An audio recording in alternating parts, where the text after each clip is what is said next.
Omana umie o e pose isi lo a inga se fisoso ani tau fe malanga inga moni usila. Ima ta au pue o le vaita mai no whana au po ngaluenga. A whaia lau tali o le ioi, wala au loa Ken Ferniho o le Fern Immigration Services e iaila na laisene, ma o silia ma le se funu lima tau sanga hola na tau tua. E toa tele tanga tau o fisoso ani iai Ken, ima ta upu tau fe malanga inga. E awhia ima ta upu na o atu le tribunal, ma apili le minister. Tanga iana e le Facebook, ma le upenga te whailangi I molimau.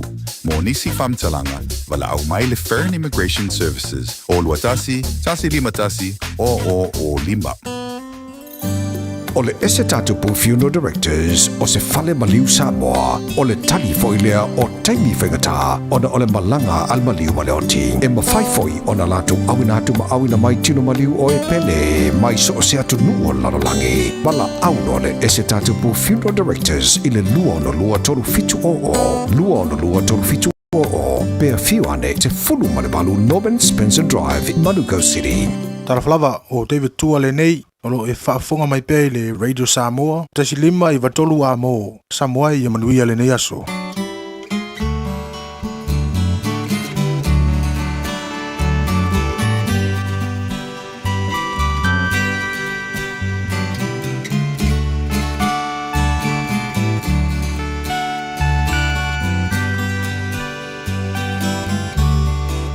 E o tuku matangi o fa lave lave ua sao pe lava o le aso malo na nganga pe o le lo malo na fuata se ai o ita e le po mai o nei mau mea wa tutupu mai ai ui I lea o te ono sa I se ia pele tai o le a matanga o le nei mafutanga na ui ala malama e masani le kerisiano I ana tu e wha alea nganga na sao le tali se iai se aso ai tato no fo ma tau vai tatalo e pulele atua I le taimi olono vina ngalo aue o le alofa o sili lea nai lo le auroma le te leo mea o lo o soi fua le whaamasino I o tātou tangata lilo o ia lea na te tofia o e tolua ina ia whaatasia lona fina ngalo ia o malu e male Fiafia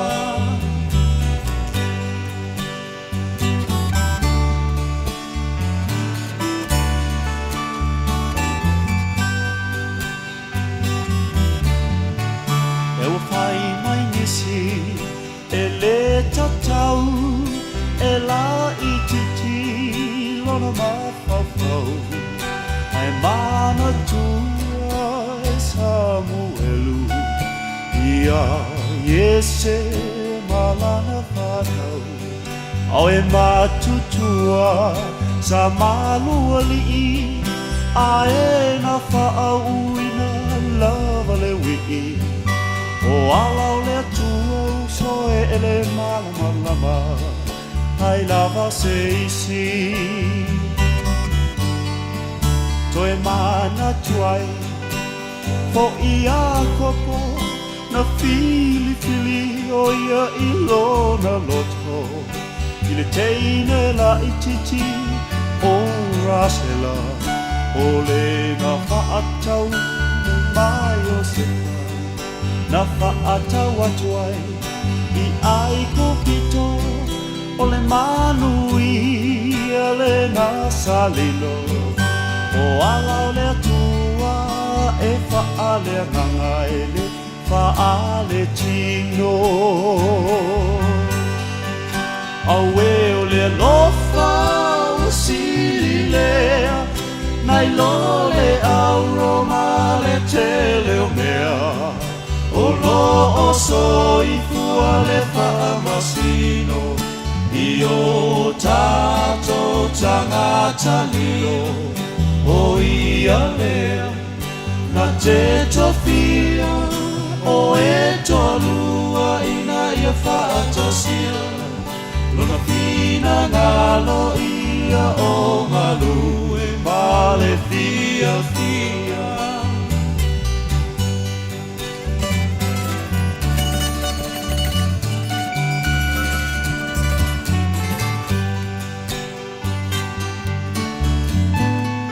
E wale tio ai le whaata oto I le whawhine tau tala so o E le ai sona e se senga Ma le tutulu o se whale o o Se uso e ua na o Se tā mai titi A tā ele e tau pisi pisi Wa aia ngangana e ua matu Ne I maalilili I tai wa ahu I le ino sia Pesela au e tu mai ai o ia O se suinga foi la uva ai Toto nuole e kalesia Ai ui I lea o te whaamalosi Awa o fuana o le alofa moni Tau ulima o e mao Mai le langi le tofi Awe o le alofa o sili lea Nai lole au roma le tele lea O lo o so I fua le whamasino I o tato tangata lio O ia leo Na te tofia O e tolua Ina ia whaatasia Nono fina ngalo ia o ngalu E male Fiafia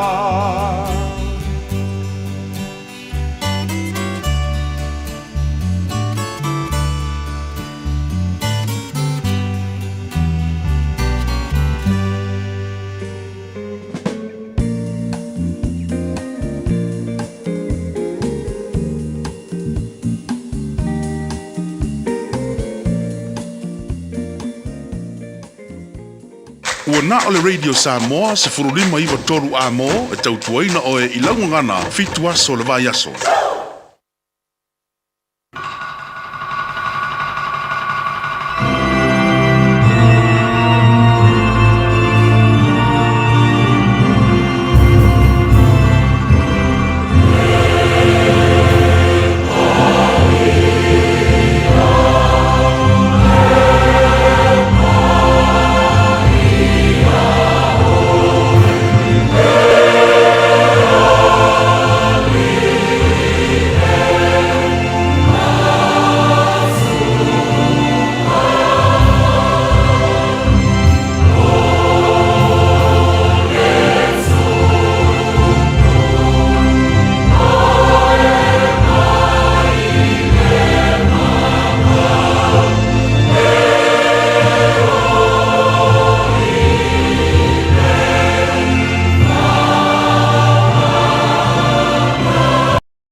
whamatala mai o lo ngutu o na tau atu lea e lo ngutu lauvi inga.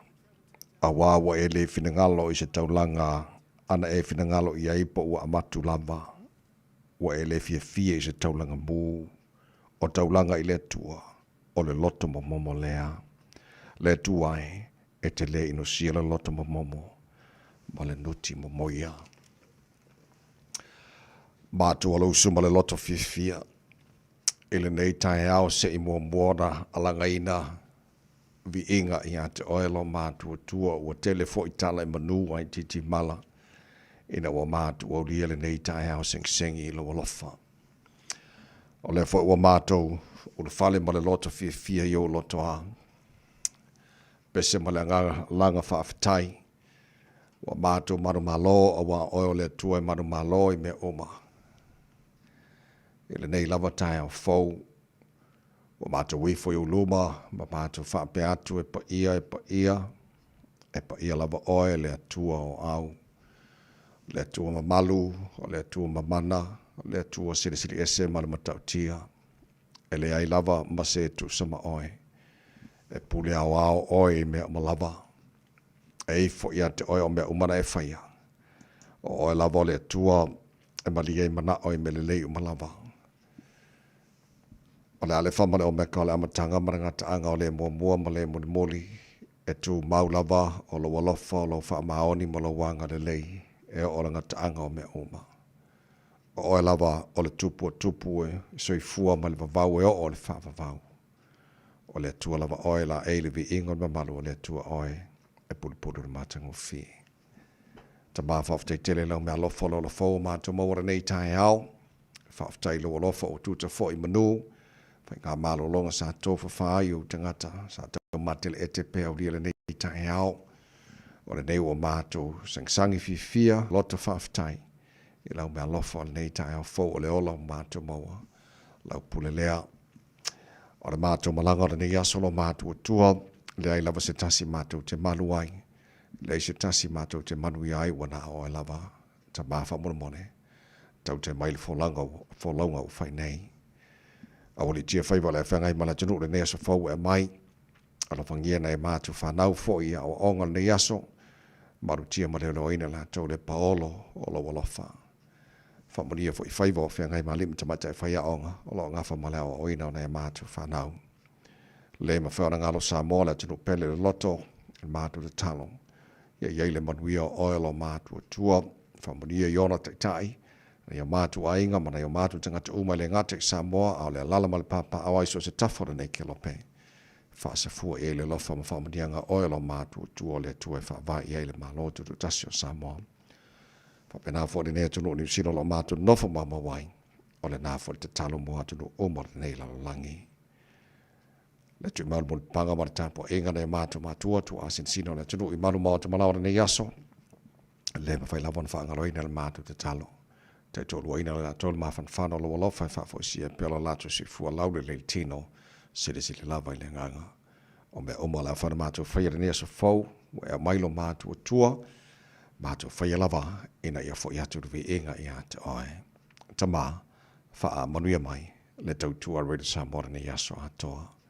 Mātua wole mātua wala au nei mea malawa, e ala le swafa madu malo Yesu Kiriso, lo mātua li mora mātua whaola. Amen e.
Lo tamai o whawhatai o le inga le tua. Langina lau whai pese le korisi whawhaia o ngai Samoa le tautua mo alwe le Samoa Sfalima. Iwa tolu a mo tātonu le tu lai ono.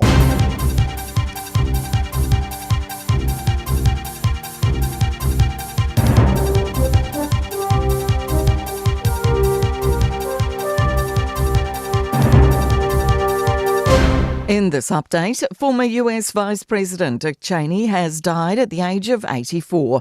Cheney was a driving force behind the US invasion of Iraq in 2003 and was considered by presidential historians as one of the most powerful vice presidents in US history. His family say he died from complications of pneumonia and cardiac and vascular disease. Texas Governor George W. Bush chose him to be his running mate in the 2000 presidential race. During his 8 years as VP, he fought vigorously to expand the power of the presidency. The unemployment rate's expected to reach an 8-year high today. Stats NZ is providing its latest quarterly update at 10:45. Police are continuing to investigate after a shotgun was fired in a Wellington apartment on Sunday afternoon, and a fleeing person jumped off a second-floor balcony. They say the victim was chased down a hall in what they believe was a targeted attack at the Brooklyn Road complex around 3:30 p.m. They were injured in the fall and remain in hospital. Detective Senior Sergeant Tim Letch says there will be members of the public who saw the offender and know who they are. After any sightings of that offender, we don't know much about them. They had a balaclava on and they were carrying a shotgun. Donald Trump's tariffs haven't put Americans off buying New Zealand meat. Latest data from the Meat Industry Association shows the value of our red meat exports to the US in September was up 25% on September last year. The value of exports to all countries was up 29%. Robert Taylor, the former guitarist of Kiwi rock band Dragon, has died.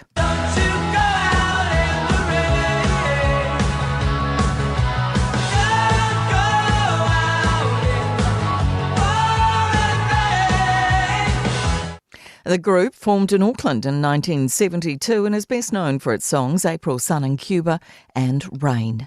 That's news. In sport, the All Blacks have got into their training for the Scotland Test week on a wet day in Edinburgh. Elliot Smith has donned his Macintosh to observe the occasion. It was, unsurprisingly, tracksuits and watching only for All Blacks captain Scott Barrett and brother Geordie Barrett, the former appearing to move more comfortably than his younger brother. But otherwise, no injury concerns as the All Blacks shredded the jet lag for their first training hit out of the week at a private school in muddy conditions after persistent rain. In Edinburgh, with the All Blacks, Elliot Smith. The men's number 652 ranked tennis player Nick Kyrgios will play women's world number 1 Arina Sabalenka in an exhibition match at Dubai on December 28. That's sport. I'm Jodie Gill. Ua na ole Radio Samoa se furulima iwa toru a mo e tautuaina o e ilangungana fitu aso le vai aso. Ele swafa man malolo tātou li whaola i suke risoi mo mona o whaatalo whai foi ma whaawhelai mo o whaatu lima le amate le lava ma le whaalo alo sa mola watino pele ele pa ia ma le malolo whaafonga ngara nei foi Taeao sing malo lava le sui fua manuia ia whamalo fo le tunul fo lau o mai esi tātou avelvi inga ma le whaaftai le tuara nei Taeao o le Taeao le aso fau wa tātou lia lona lofa o le aso o whaia le tua tātou te ori ma tātou Fiafia iai patpatia le anga le lei o le tātou tapa o sili le langi e le ngatan tātou lia ne aso fau ia le fo mo le mahelo tau si fua ma le mātou manosi a le o tātou sili whaia fo i manua le o mala le tātou pokalame per masani ai Taeao te tasi ia alofa mailo tātou tua tau tai tātou folau ngara nei aso ma tātou folau le lalo na alofa o tātou iai le nei fo i aso lulu o lima iai aso November o le tātou folau ngā o le lua fe lua se fulu ma le lima. Ia, o se maila whafonga le porakalame manu o le Taeao le sa mas falima ewa tolu a mola to ona le tawai meni. So sora mai ia initini o le tātou Facebook ma le YouTube o le Samoa se rā tasi patea ma le whiunga pesta au jelo sio to tolo tupa ia malo to manu se pa e fo le tula hiva e le Taeao. Nei, ia, mole am taino le nei fo i Taeao fo wa tātou o lia o se maila whafonga mana mai moa o le lui tau mo le aso.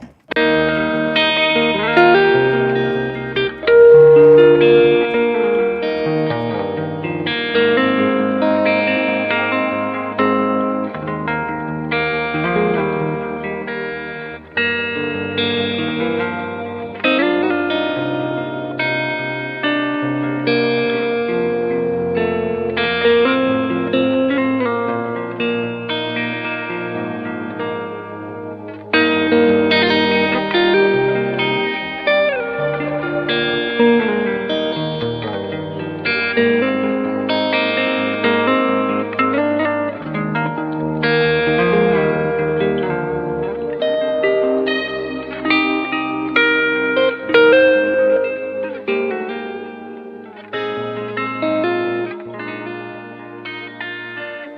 tau mō le aso.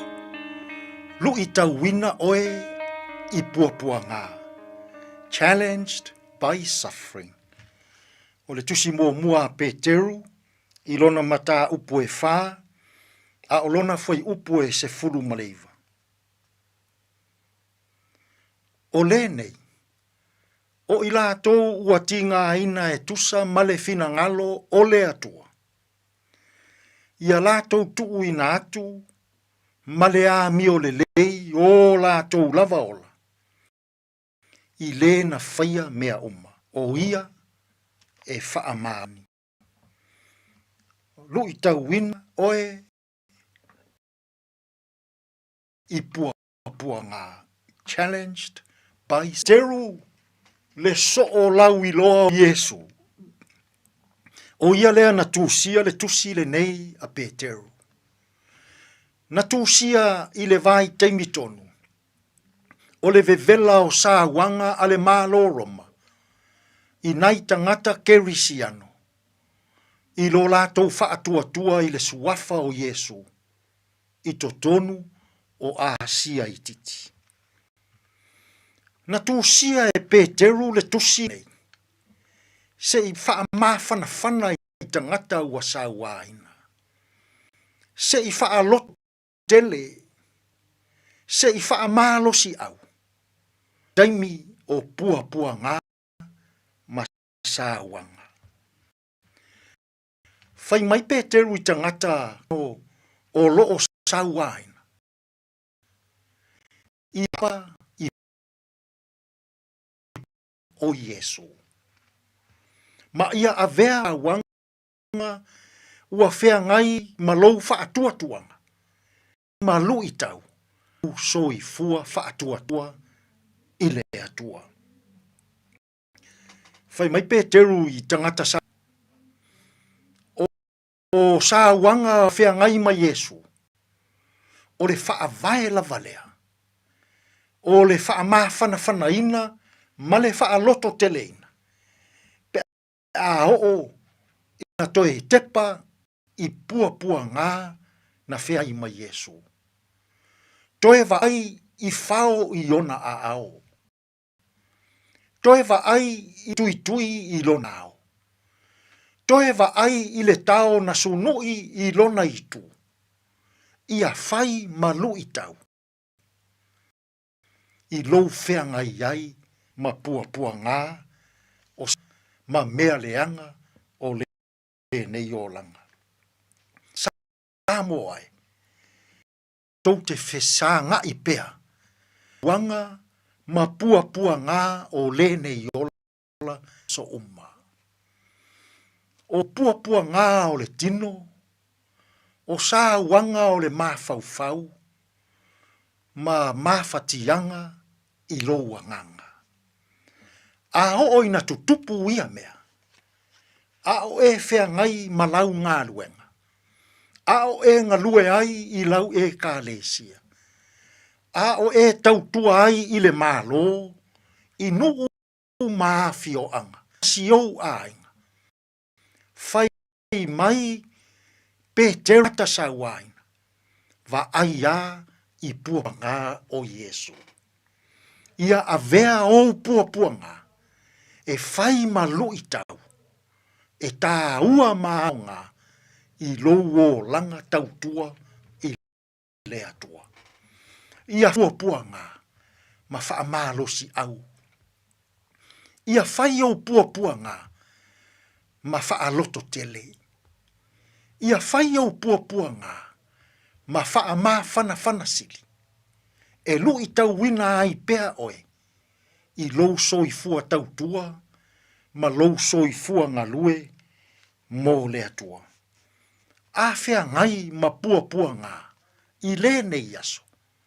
Samoa e. Va ai lava I pua ngā, whea ngai ma lo tātou ali I whaola, o Yesu. O ina tātou te maua ai le malosi. O puapua ngā o Yesu, tātou te maua ai le loto tele. O puapua ngā o Yesu, tātou te maua ai le mawhanawhana. Ma ia li liu o tātou puapua ngā, e whai malu i tau ao ngā, i lou so i fua ngalue, ma lou so i fua tautua, i lou malo, i lau e kālesia, i lou a fio anga, ma si ou a inga. Ia a vea puapua ngā, ma whale a onga, e lu i tau wina ai lo tātou wola ngā lulue, mō lea tua, ma lona fina ngālu. Tātou te tālu. Lea tua pa i ai. A whea ngai i mātou ma puapua ngā. Ia mātou wa ai lava i puapua ngā o Yesu. E lu i tau wina ai i mātou. E maua ai le mālosi. E maua ai le mawhanawhana. E li liu puapua ngā. Ma lu i tau ao ngā. I lo mātou wola tau tua mō la ua fio. Tātou ia ma la ua fio i le ne yaso. I fe au mga luenga. E manu ia ai mea umma. Lo lava suafa Yesu. Lo mātou wali ma lo mātou whaola. Ua mātou tatalo atua i nei. Amen.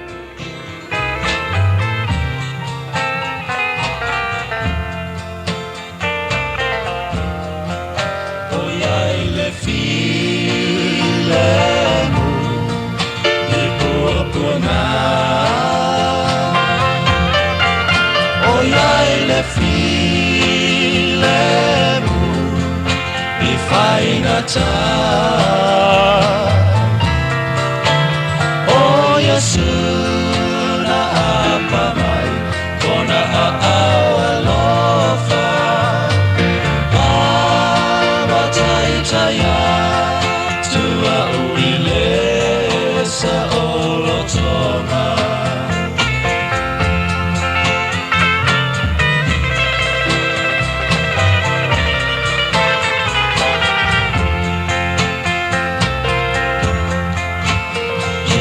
langi uatumu i puapuanga ale tele mai o whaingata o Yesu na apa mai ona a alofa matai taya tua urile sa olotonga o iai le filemu i puapuanga o iai le filemu i whaingata o Yesu na apa mai ona alofa matai taya tua uile sa olotonga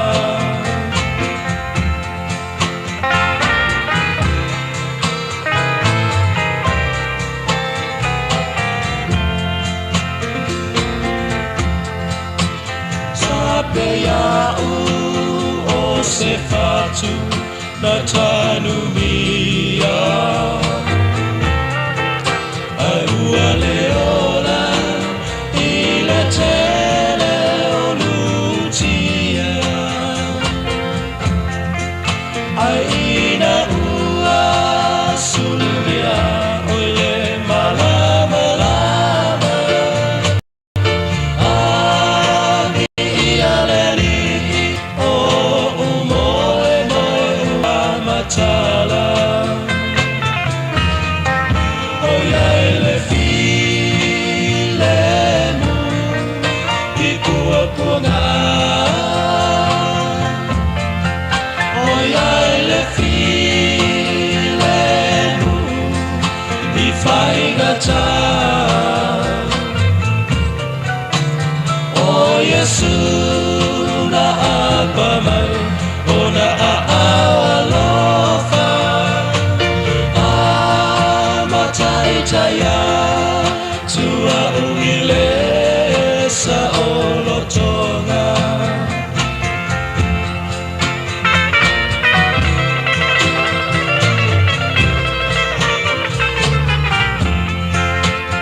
tuanga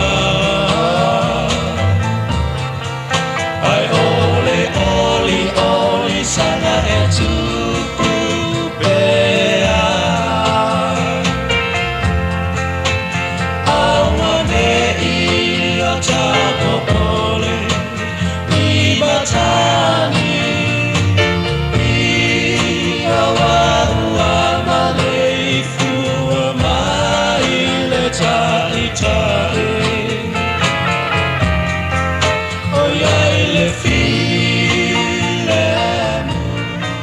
Sole beta ko rene o yele file mo I popo nga faile nam fa malo si au mo oe fa popo I le lui tau o le aso le nei fo I tai au fau e fia ngai lava I tātou mo popo nga Aolo ye pele file mua le tua leo leo ina lo to si fo malo o malosi ya o tātou ye le fo ngora ne fo ia se fo e manga ia nga as fo fitu tele tu lai ono nai minute o nga mo kwai fa pa o fo le tātou musika fa Fiafia o e le ne fo tai au fo fa malosi au fo le atu no le lo si tu manga ro nga atu no va so tātou ia to kwata fitu le tātou nei o tātou pokalame Alberto o le ola te pena mai le sunga ya pasta la fa le copa fa na mtata maruo Taeao fa le nganga mo ni fo ia so lulu today in history tara ba bai pare mena tupula so limo November le tele to sanga mo bai ole taino fitu I le Taeao nei fa po tara fo le gal Britania pa tara fitu tara po kala me matara na ora nei fo I Taeao fo mo nei Taeao tara ba bai po manu wala nei Taeao fo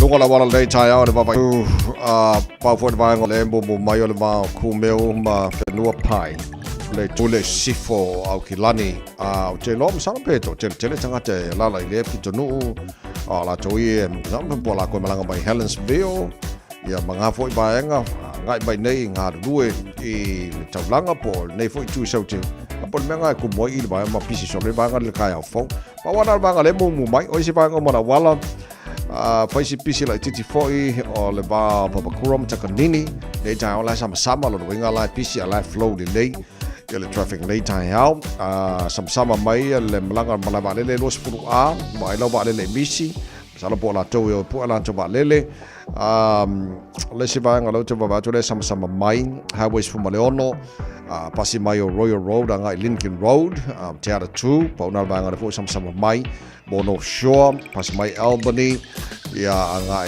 Forest Hill le si foi ba ngalo titi lotu le sama mai ya au si ba ngalo wala kwa se kia ka ko no winga la mana la lunga la wala nei time ta se ba ngana ba kumeo anga fenua pai pe ona fa de mai tato fa fenua ya lo fa ona ba to tato di poto ne foi Taeao fo o lunga la wala nei Taeao after balen ala fa mai le tua sa ngale mula anga chu chama ngar wenga o nei foi Taeao fo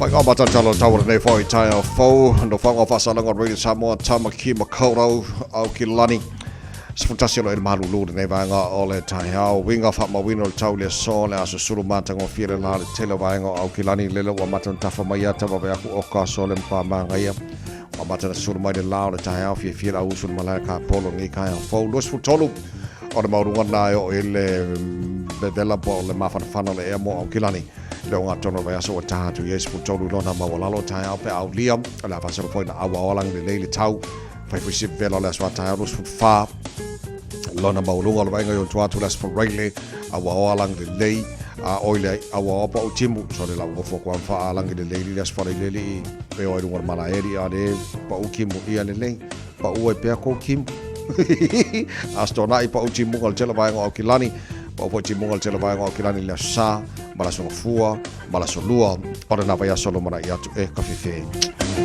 ka fa ke kai ko o makimu o fama bonga na tui mai la tau ne foi taimi o le Taeao tulanga masani o fanga solo foi tara klame malo le Taeao la fa tara ba val tulanga ile tau tiro si vai ngori sila fa pena foi tau Samoa mari so vai ngori kelo pe lua se fulu le tasi o te anaile tula e ono Taini o la faula o se mai se te tala fa fianga rute Samoa ne foi Taeao fo le tunu ka tu te mangar wenga o le Taeao fa malo se mai wa farka ko ba yaso Malo la foi la fai tu te fai bo le aso moria fai le aso le peselea bo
Silua tonu fa juhu Fiafia on the Taeao e no lua se fulu ma le lima le wachai nei de tu lai ono ole fa fonga le polokala me Malu le Taeao re de Samoa for lima eva tola mono nga tono neve yaso lona lima nei wa so masina lona se fulu tasi tata fola wala lua fe lua se fulu ma le lima so na ka fe fe de a lo to sangali o mai lo mo mitingo lua fe lua lima mato fo ilanga o le taimi a matai le tau sanga ma le tau sanga te lau tātou e tātou New Year's resolution tu sa o tātou moi mitinga rana ia po tātou matati tuli e le sefulua masina mai na matanga o le tau sanga e ola i le whai unga o tau sanga le ramu tātou ia i le masina lona sefuma le tasi ia la ngā koe fesidi aku ia o e whamanatu atu e po a mai lau moi mitinga o le tau sanga a whai wa ausia o i sevi ia le tua e se lau li lei e a whapea ngai koe kiki a ausia ai a malo si mai o le ai masina o le tau sanga e si ma whaia me umal whatasi mai o le tua o ngana tu spa ia mo tātou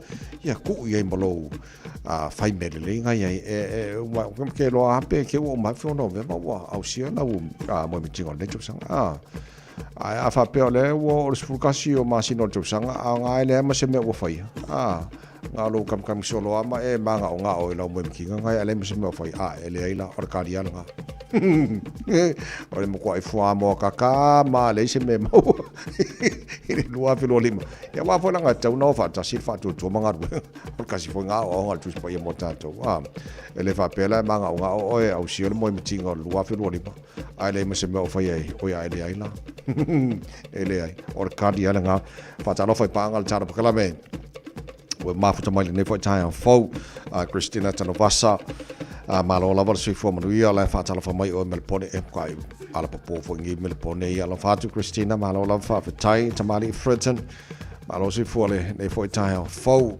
pe o titolo atu e inisio vai ngor ke lopele e to tele inisio lo fa fo mai ai se papa savili male malo sui fo Simeona Suena, yeah. Malo si fo mori nei fo Taeao fo aba tino papa good morning. Malo lava si fo nei Taeao. Marasunga po to tai. Good morning from Lombok, Indonesia. Oh, apa kapa. Malo si fo mori po to. Malo fa taile fa tsmaile por kalame nei fo Taeao fo por al time o ye o to na Indonesia. Ola fatu nei fo Taeao fo pida in liko. Olefa mai tawai, can you say talofa and welcome my users from USA, Iono Palemia and Aumua J Fa. Morila Niaso from Peter in Liko from Western Park Village, Ranui, Watakari, Okolet. Ya lele, fa mai, Iono Palemia and Aumua J Fa. Yeah, good morning, Marolava, ne se for Morila late time fo. Olefa talafatu ya Peter in Liko, ne for Taeao. Ja, L. William Tia Williamu, Malolo si for Maria, far from my Hawke's Bay, Hastings, Talofa Malolo si for Maria, Taeao, Baseman, Malosi for my Otafuna, America Samoa, la for my Mana Tau or America Samoa or the Yeleli, Rachel Sifa. Good morning, Malosi for Glen Innes, East Auckland.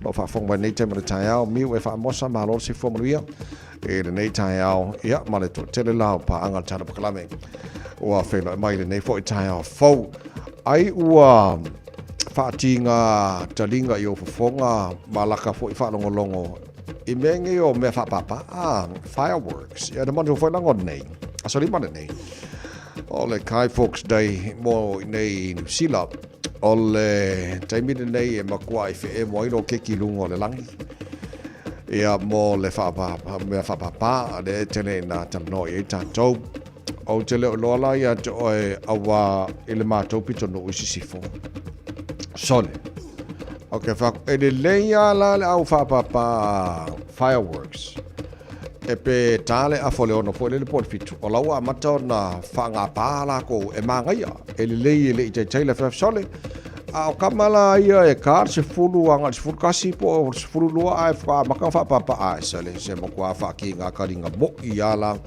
me tamana ai o le tulanga na le we o neila o le asole na o le la fa pitola foi e me fa papa po fireworks e tono New Zealand nei ua levon talanoi na New Zealand po se baenga tauna fa o pe le tulanga pele ai o le no titilo atu no foito wina lipoti o le wanga e te tai o le New Zealand first ba vasa mana Winston Peters e fa la ulo is a members bill tona parliamente ina ia Fiafia i le public sale ban the public sale and the use of fireworks. Lona winga o le whatawina whalawa i telefoi lea o public o mene o fireworks ia whapena fo ilo na whaonga ina. So o vanga lana e lua leo te pena le te tai o le New Zealand First ia le members bill ina ia whasai nai e vaenga e lua la vaenga lo titi lotu leo lo anga ia e le members bill leo te pena e le te tai o New Zealand First o le ban the public sale por whatawina i le lautele o mea whapapa ia malona whaonga ina. O te leo i loa lai i le vaenga lea wana o whaalongo i niso li poti nei le Taeao. O mali fina ngalo se tasi o la tau o mtanga ruenga lo vai vaenga lea. Ele leile tu pe o fireworks to the professional. Au te leo loa la po o itangata o le nga i elfa mtalanga na peia ilo tal tanunga. Pe a fa pe sao au. Te bantu fo yo le te leo vaenga i tai le Sky City. E tele na faia la to fireworks for e fa la loa. I'm not quite sure po la to na o le anga il fam talanga live it to the professional. La to the fireworks ina ia e la wai loa la to. Ia le puinga tau ona yai. Ia ke man kuala au nginga Fiafia fireworks ale akai le Sky City. Le tawa mo runga foi le. Ai, so le ka fe makua i mangingo le baba ai tangata uma iso se vaenga o kilani. Yo kele lo isi vaenga le lo yu ke ope fa pena foi vaenga Wellington ne, ia fa pena foi Hawke's Bay le fa fo mai niso tatou, fa pena foi kala estete, ia fa pena foi Dunedin, ia ma ai te tele lo lang.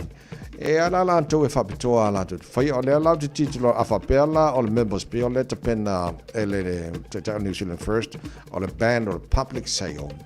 Ia por fa tawina ile tangata lautele. Ia malalona fa ngaina. E me ala e marpui ala le tupe e la to professional va ingo ia tulang. O le si polenga lau titilo atu le members pe o le te pena va pasamane Winston Peters. O le a faina o le alu e tupe tatou taxpayers. Ai e a faina i mamene o meola. Ia tasila le tulanga fo le ia te lo silfia le o e ma olo. O le tele i o le a faina o na ia tatou meola fanga foi. Ia il tulanga le ia walanga o ke loa a o nga pange ia fireworks pe o me fa pa foi le.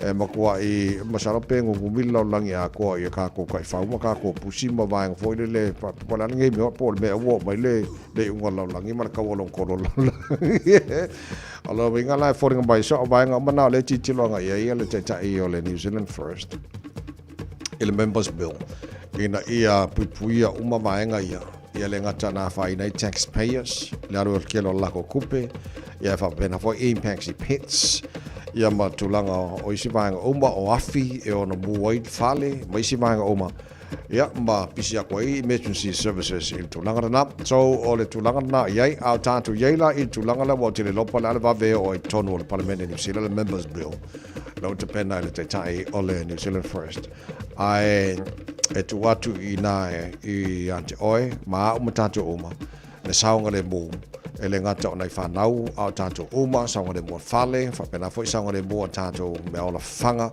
po whangwhau tono o tātou ainga, ele nei foi asa wau ke lo ngangi, o le amakua i whi e mo umalo ke ki lunga le wake kea, ele tulanga olo ia.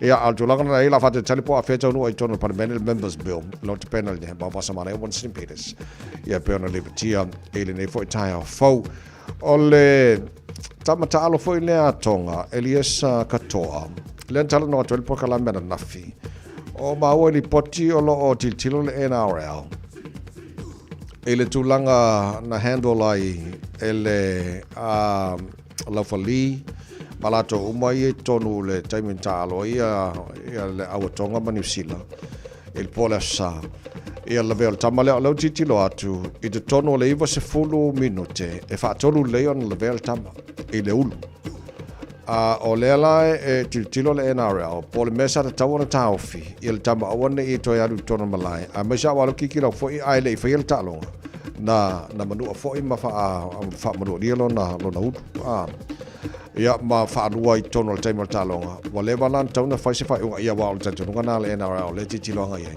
por mesa tau o levans tau no faise fai unga e awone to e vel tamane ta alo tono alenga ava fa ka alo e melang kup so o le tala le na le pete mai wo manon ta tonga le na fai e le fa mai au kilani ia o le fo e maua fa tai o le maua o lo o solo le lo pola le tu langa se e titi pepe ni si di potila tamai al tu langa na ia al titilo la le NRL le titilo NRL will look into Tonga's handling of Elias Katoa's head injury assessment so o pela al mena so titilo pe se fai unga o no fo mo o ma fo fau tal no fo ma usa fa sa laul ma to fo ngal nafi na power polenga fo lele ina ne ifa pe mai kala polo ta alo tamai wal tamaleo Elias Katoa tamatonga le e ta alo la storm Ola ina whapea mai kalapu, pulenga kalapu, ua whaamanualian mātou tama ona le watu taalo i e moltou awatonga.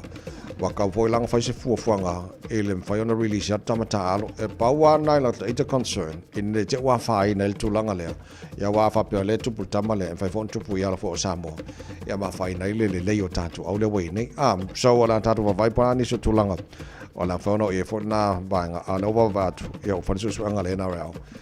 E le tulanga sa handle ai e au lea tonga ia head injury tambalea in il talong len faila sa so ona vanga na va tu nei Taeao to tu already Samoa fali mai tolo am point o to se fun mal fa bi to lo talo le tu la e fitu no Samoa wai la le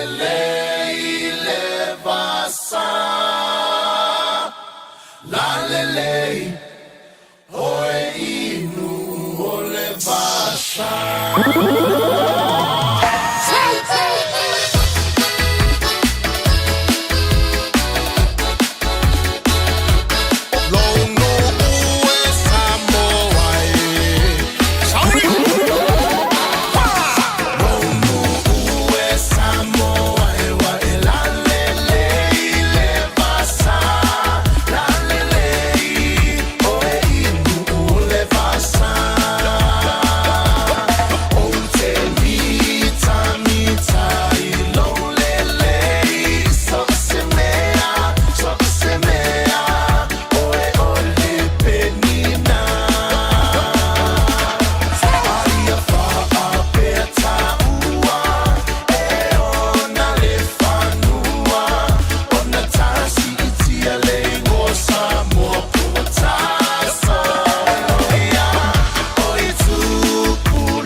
Samoa ya mala maleta ina le sua le palua va male sulle tonga ya manatua tukula ngatala voine ya so semana ufa ali ali malu ya tile fa Samoa wana ole nanu fa amole mole so te filo malu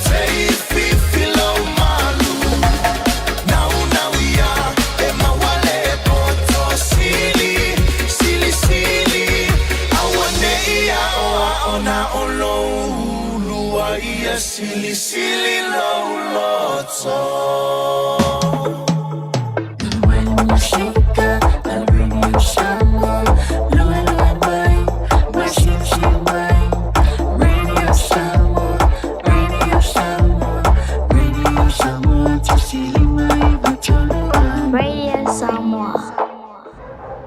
It's tough when roaming dogs don't get claimed by their owners. Often they're unregistered, so we have no way to reach them. He doesn't deserve it. He just wants to go home. He never should have been allowed out on his own. If you own a dog, make sure it doesn't roam and make sure it's registered. For you, your dog and your neighbours. A message from Auckland Council. Tāmaki Tūriki, Altogether Auckland. Are you and your whānau fully immunised against measles? Measles is serious. It spreads fast and can cause severe illness. Your best protection is 2 doses of the measles vaccine. So, now's the time to check if you and your whānau have received both doses. If you haven't, it's not too late to catch up. Book your immunisation today. It's free. Find out more at info.health.nz/measles. Buy one, get one half price on Crackerjack's fantastic range of fireworks. Available until 7 p.m, in-store only. Visit crackerjack.co.nz to view the range. Last day today at Crackerjack, your one-stop fireworks shop. R18, T's and C's apply. Talofa Samoa. E mawhairap sosoni atu Dr. Chair ni ngasi-ngasi o le maisoka, toto maulunga, ti ngā le tino, whapaui no pauna, maisela, mangyesa ma le kānesa. Maua tia whaamamai lo puta ma le paste mo nifotinga ma le whaamanongi no lo fofonga. Whapea product po o loha e whisosoni e whaala ma le mole ma dark spots o fulinga. Ua tele ungali ua mawala tau pepe o nar sosoni a Dr. Chen. Ala au noi le lua fituono tolu fitu, lua fituono tolu fitu, pea fiuane i le lua ono, Great South Road i Otahuhu. Mai a whawhiwhianga mai la whaipese le whaiva valo mai o na sole Malaysia tātou. Li poti mai nunga la wala on tūna tū lo leo le tātou Malu le tātou whanenganga a reto leo la tapena mai i pasta la whare kopal tele. Tō mori samas for lima. Iwa tola moto is full fitu. Ele fitu.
Radio Samoa. Taslima ivatolu. Amo.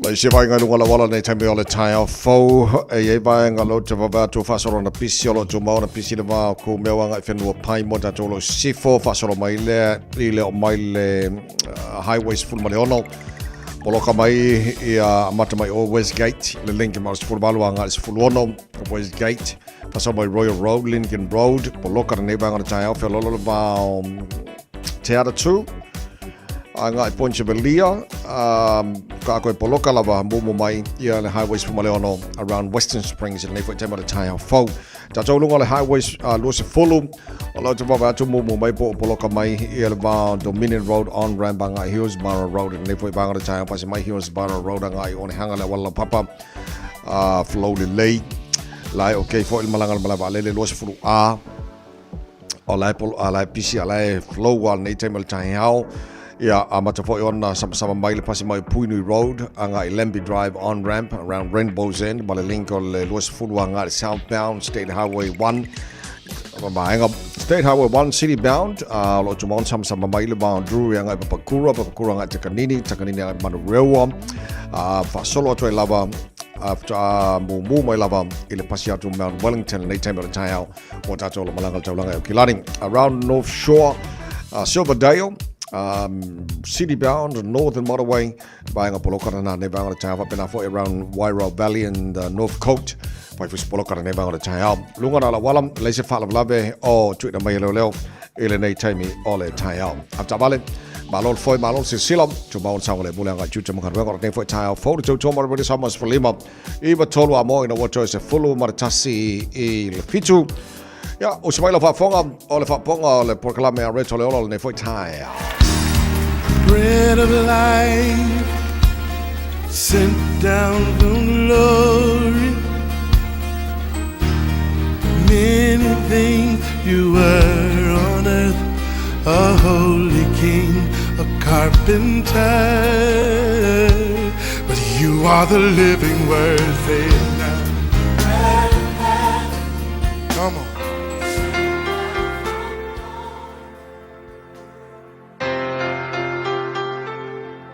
So I form nuia tato tunu mai le tato porkalame o le retole ola le fo yaso au te fa talo fa tieti o le suafa man malo tato le fa ola o yesu malo la so I form nuia o tu se mata yo fitu fa peaceful fa pea a wai va piapi le fa to e la wititi fo ile ala ta watu ile ola e to titi fo ila to o e maua a le upu mo o le aso le nei o le soifuanga le nei o le fainga malanga. O le whainga malanga e ailona taunu unga. E le whaafua seionga e kaungu ia taunu unga e lua o lo tau mai e Yesu. E fuafua i le ko inga filfilinga e te whaia i le olanga le nei. Whai mai la Yesu e lua whaitotoa. Wa ku mai e ke fili ai te savali. Whai mai o leisi whaitotoa e vātele. Ia ai toa tele fo itangata e ui atu iai. Peitai o lona taunu unga o le malaia lea e whaavavau. A o lesi la whaitotoa whai mai, o le whaitotoa e vāpiapi, e toa i titi fo i tangata e ui ai o le mea siringa mangaia, e tau nuu la lea awala, i le manuia e whaavavau. Ua whaatusa mai ai e Yesu, ia tau nuunga kākou ki o iai, e fua i o kākou whilwhilinga, a o whaia i le lalolangi le nei. O le mea siri lau na whaingatā, whai mai tala Yesu, o le mea siri maka ukia, whai mai e siri aku le toa tele o tangata, o le aui i le ala lau tele, e ka waku i le malaia, na ilo o tangata, e fili, e ui i le ala vāpiapi, e ta watu i le manuia e whaavavau. O le whasiri aisea, a wawhaila, o le winga o le ala vāpiapi, o le ala vāpiapi, o lo talia ina lea, po lo filfilia lea, o le alii whaola o Yesu, e avea ma lii i lo wolanga.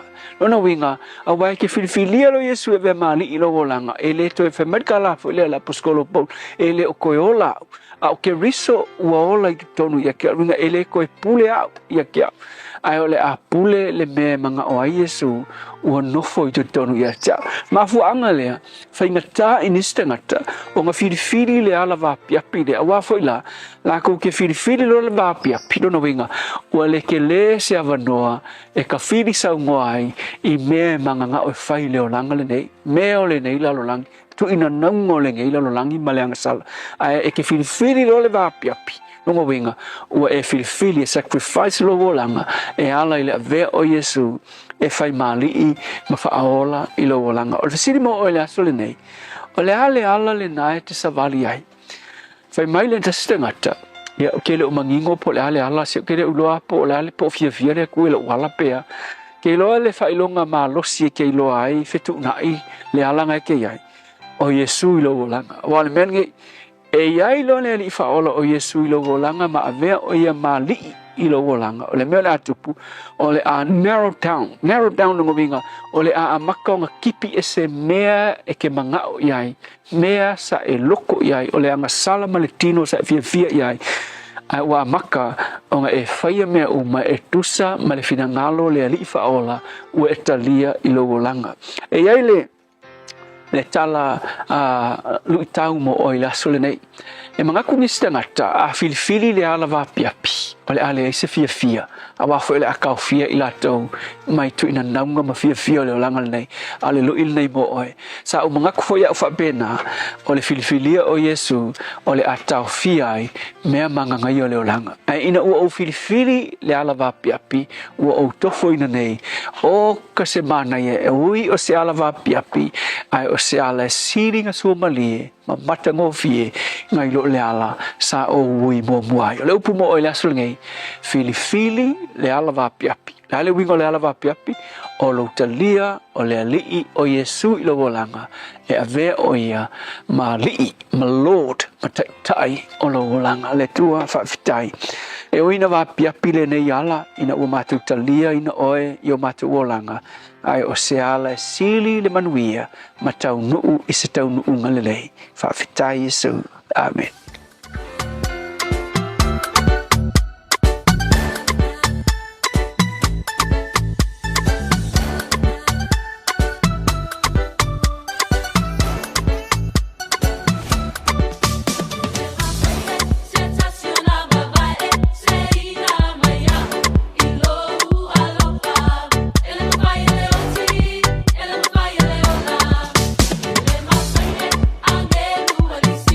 Fight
Ale mawhai o le pesa mana whai pesa le Peace Trampoline wa tō tolu mino tolo tōra talo le tūla fit tōla solima o November wa tātu iei. O ani mena tupu le nei aso i tau sanga wa mawhai. A solima o November i tau sanga umalama e whamanatu ina ai le Teachers Day pe ona whamanatu ina i tau sanga le tasi. So o le aso e whamanatu whapatoa ai ia whaiaonga umalama o le laulangi a toa. So whaiaonga umala tunu o lo tō whaafonga nei Taeao. Maria lava ni asa whapitoa, the Teachers Day. Whamanatuina ai tausanga te tasi. O le aso lima o November, o le tausanga awhim salawi masuma le balu, o le aso na mua lava, o so mai le tangata mai lunga o Sky City, the bungee jump, a tangata swafaya AJ Hackett.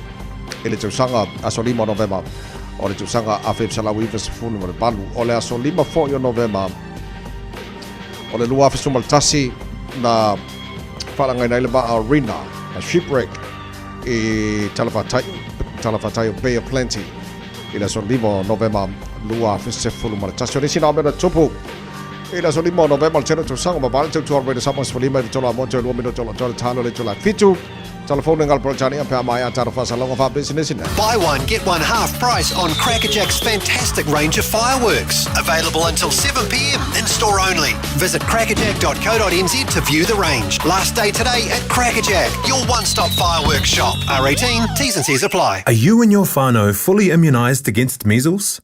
Measles is serious. It spreads fast and can cause severe illness. Your best protection is 2 doses of the measles vaccine. So, now's the time to check if you and your whānau have received both doses.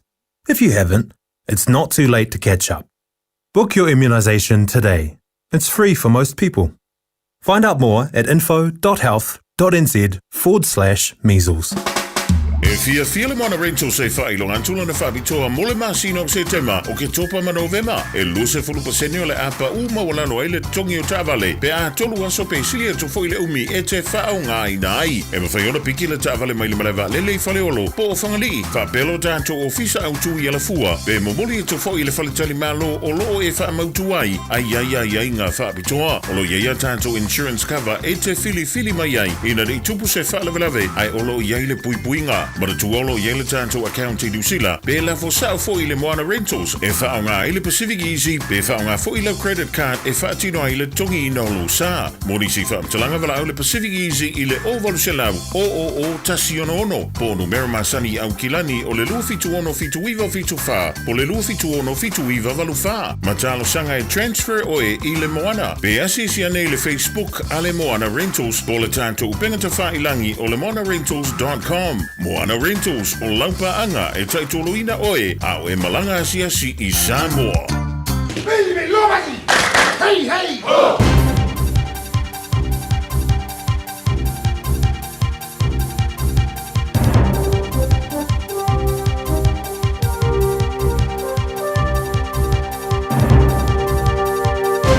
In this update, RMA Reform Minister Chris Bishop is proposing allowing 20 medium-sized concerts at Eden Park each year, up from the current 12. A report by a consultancy firm Insight has found the current restrictions may be holding back the region's economy. Lachlan Rennie has more.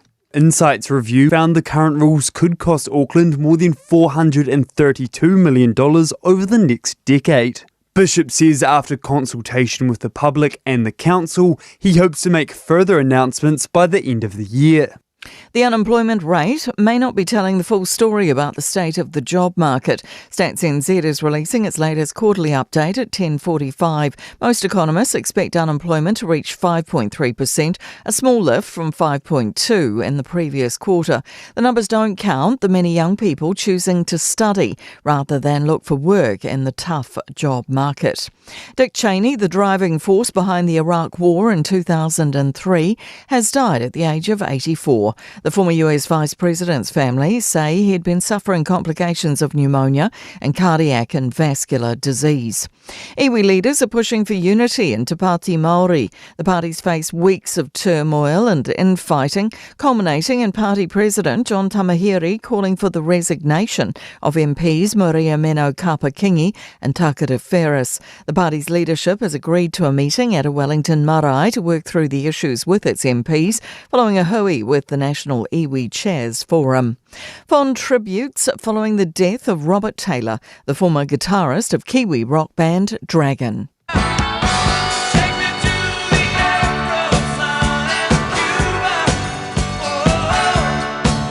New Zealand composer and songwriter Peter Dasnet says Taylor had lots of stories to tell, had a particular turn of phrase, and had a wonderfully articulate and amusing take on the world. That's news. In sport, Venus Williams has committed to the ASB Tennis Classic for a 7th time. The 45-year-old joins the likes of Naomi Osaka and Lulu Soon as confirmed entries. Footballer Carlo Armiento has revealed his goal-scoring form at the Wellington Phoenix has come after beating cancer. He was diagnosed with Hodgkin's lymphoma while playing for Brisbane in the A-League. 26-year-old has scored twice for the Phoenix in the opening 3 rounds of the season, having been in remission 18 months. At the time, obviously, was thinking my career's over. I'm never going to play again because I wasn't playing, and unfortunately, I got a message from Brisbane at the time when I was doing my treatment that I wasn't going to be renewed another contract. That's sport. I'm Jodie Gill. Ua na ole radio Samoa, se furulima iwa toru amo, e tautuaina o e ilaungana, yaso.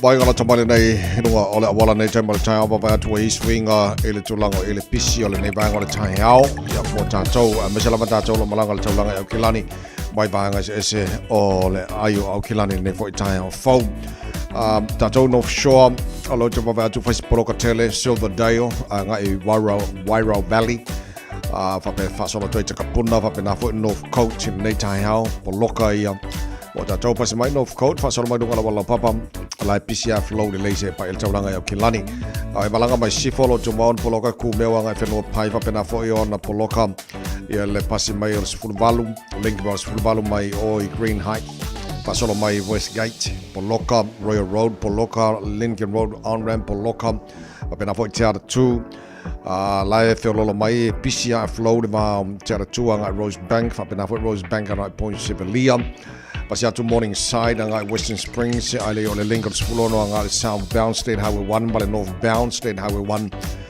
poloka le nei vainga o le Taeao poloka foi ia le pasi mai o le tunnel i Point Sibelia faso mai Mayoro Road on ramp poloka mai le Vama Dominion Road on ramp pena foi Dominion Road ngai Hillsborough Road on ramp lunga wala papa on hangam bangele flow de lane lai pisi flow lava ia luas fulu anga malaba lele tātou e mumu mai lava luas fulu highway luas fulu ele pasi mai Puni Road fasola mai Lemby Drive ai o le link o le luas fulu anga i Southbound State Highway 1 State Highway 1 la mana ia lai pisi lai flow de leia mai lava o Papakura Takanini Manurewa Manukau fa pena foi le fasola tu Mount Wellington lai mana ia lava ele o mumu mai le neba o le Taeao lunga na la wala le sifala blave o tu de mai le leo aptavale balolo on site Tumona la família tua sanga le mulanga jute manga wenga ore nei foi Taeao sanga le mo foi malanga le fale tātou sanga lua pona po ia mo tu tau la foi faiva sa fenga ia malo la balanga lua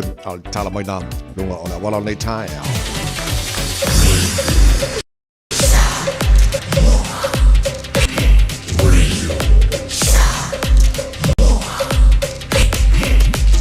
Tasilimo iwa tu amo Ono le wajale tula fitu malor si formula yere nei taimara Taeao le vainga la tamale nei le tala o le tau tātu o matamai Samoa le nei foi Taeao papa iatu lua se furo le ilma whanawhana le e Samoa le nei vainga le Taeao le sululu nei wajale fitu i Samoa lau te papa tu le langi le mele tau Samoa le tu sein pama monga lo tuna mai le nei foi Taeao fau winga le tau Samoa le whasora langi le lei e vainga Samoa pa wetimu lo sumariva degrees Celsius maunga le velo le Samoa le som lo sumarifa e lona mawalalo lo to maunta to so tai foi nei Samoa tana nga masani lo nga tono bayaso mara sui le tato radio Samoa e pia le fianga ngal man mana tu marvao tanga vai tipi tanga vai le nga tan falo telefone melo tupu Samoa ya la foi wana mai le update la mai la vai tau tulango ele tau tono le tu pele Samoa ala fatu panga o mala tara po kalami so se bango la tu pele Samoa pa pena foi America Samoa le foi na maua mai ripoti America Samoa le tamo la tau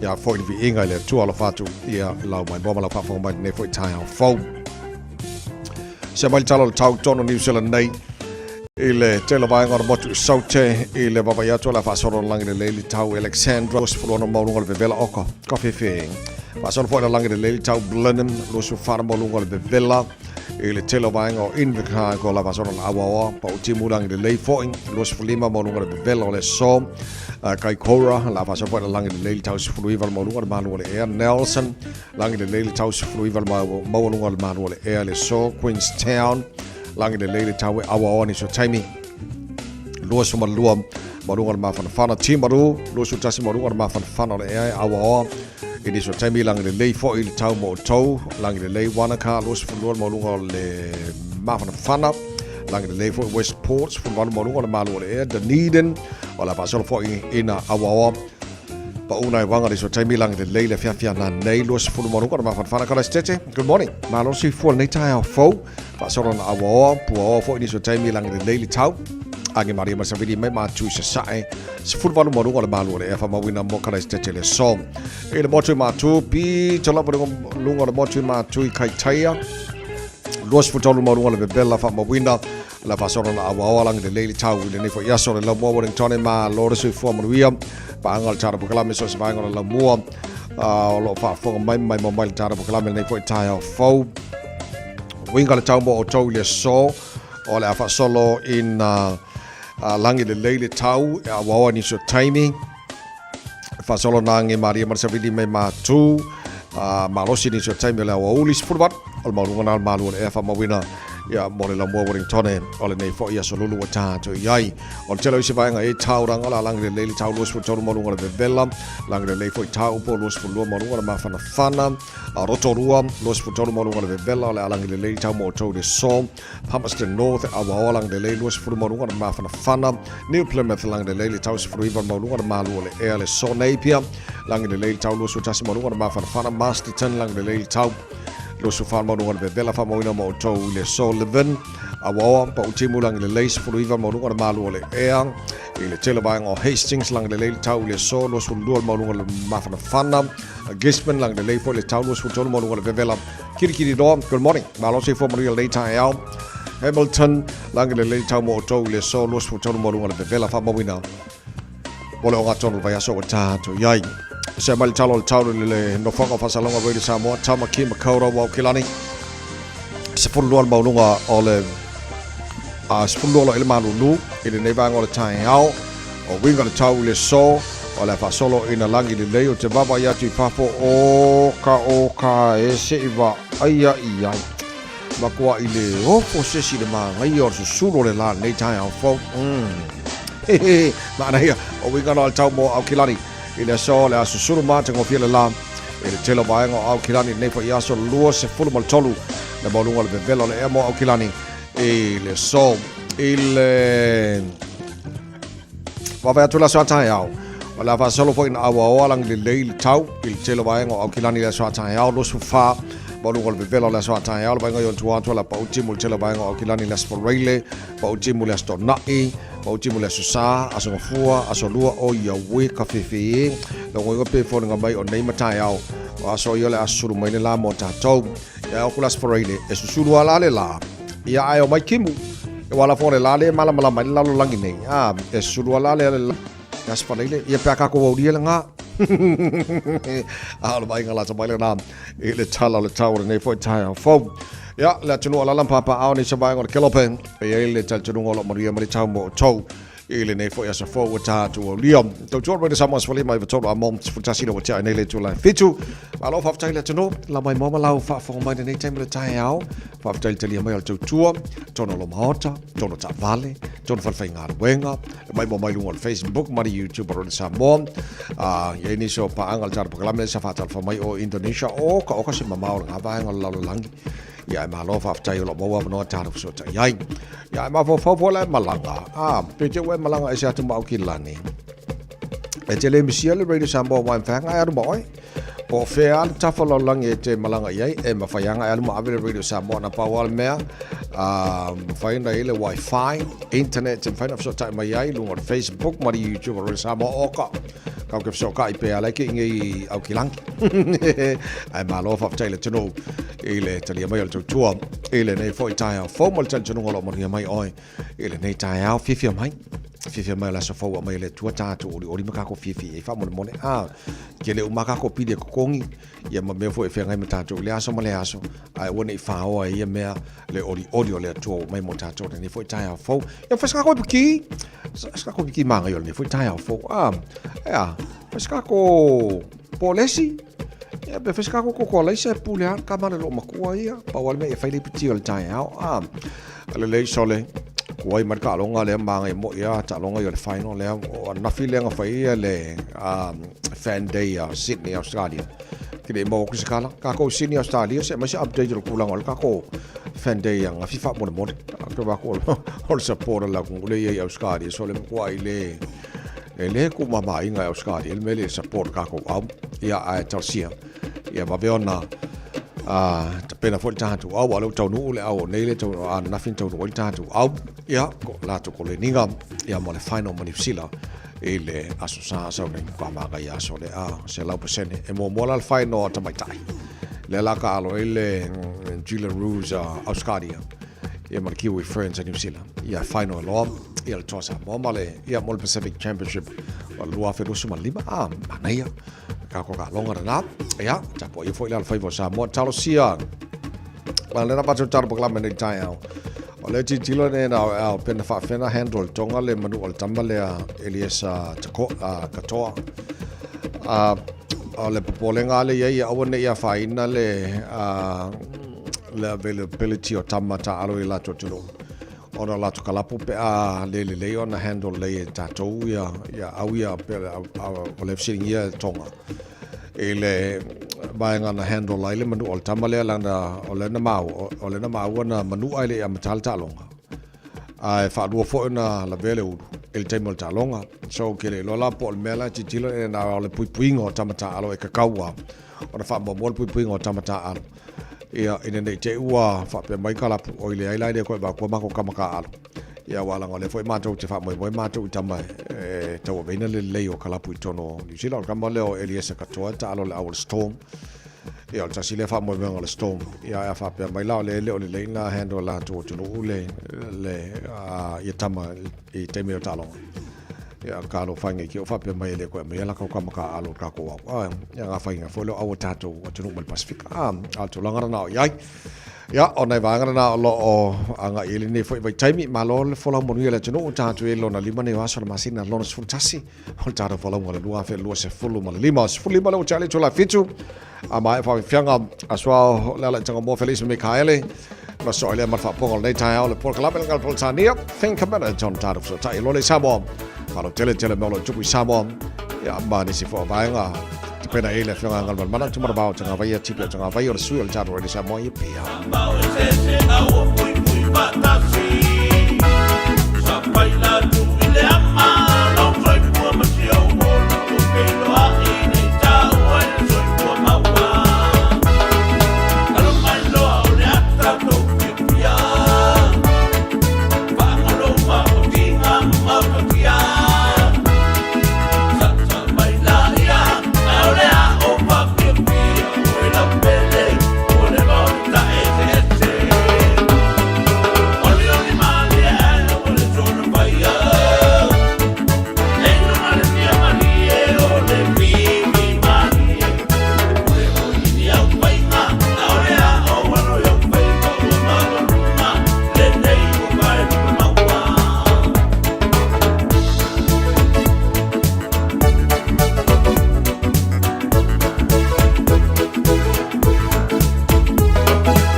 Just think a minute.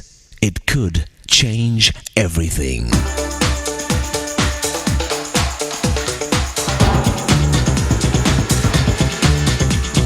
Think a minute. There's a story about a little boy who had a bad temper. His father gave him a bag of nails and told him that every time he got angry and lost his temper, to hammer a nail into the fence. That first day, the boy hammered 37 nails into the fence. But over the next few weeks, as the boy tried to control his temper, the number of nails he hammered each day became fewer. Soon the boy discovered that it was easier to hold his temper than hammer nails into the fence. Finally, the day came when the boy did not lose his temper one time. He went to his father and proudly told him he'd finally learned to control his anger. His father was very pleased. Then he told his son to now go back to the fence and start pulling out one nail each day that he continued controlling his temper. Many days later, the boy was so proud of himself the day he announced to his father he had finally been able to pull out all the nails in the fence. His dad said, "Son, you've done so well in learning to control your anger. I'm very proud of you. But now look at all the holes in the fence from your nails. This fence will never be the same." It's like that when you get angry and say hurtful things to people. Your angry words leave a scar, just like the hole from these nails. Afterwards, it doesn't matter how many times you say I'm sorry. That wound and scar you made in people's hearts is still there. Sometimes the hurts and wounds we make with our angry words are the worst kind. Yes, we should always apologize and tell others we're sorry when we hurt them. But our families and friends would be much happier if we simply learned to control our anger in the first place. Think how much more peaceful and happy our life would be. So if you have trouble controlling your anger, you can give your heart to Jesus Christ today, because with His help and power, you can start changing. You might start with small steps and control your temper 1 hour at a time. But the most important step is the first one. So why not take it right now? You can't lose. Just think a minute. If you'd like a free CD of our top 40 programs, write to us on the internet at www.thinkaminute.com and catch us tomorrow at the same time when we stop and think a minute.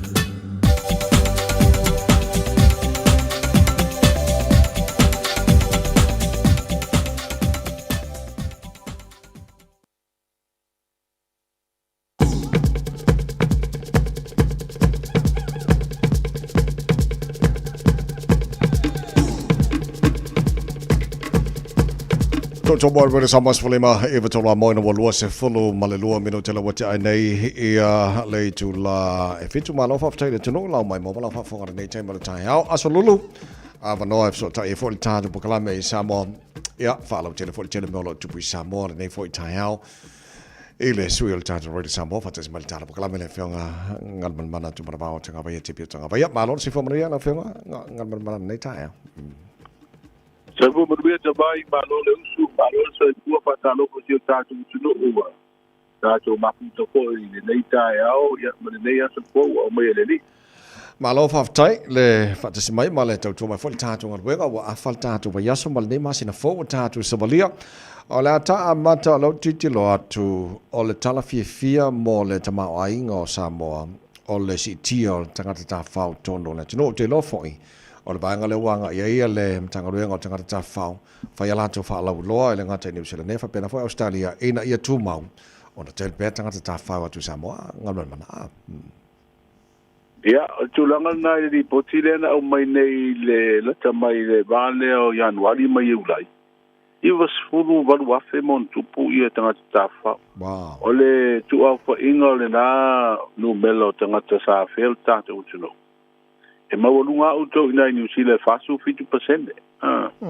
Ai luas 5% i Australia wa marketia ia pito i a maiali potine o le marketia le pito to tele atanga ta fa malanga mai o New Zealand ma Australia.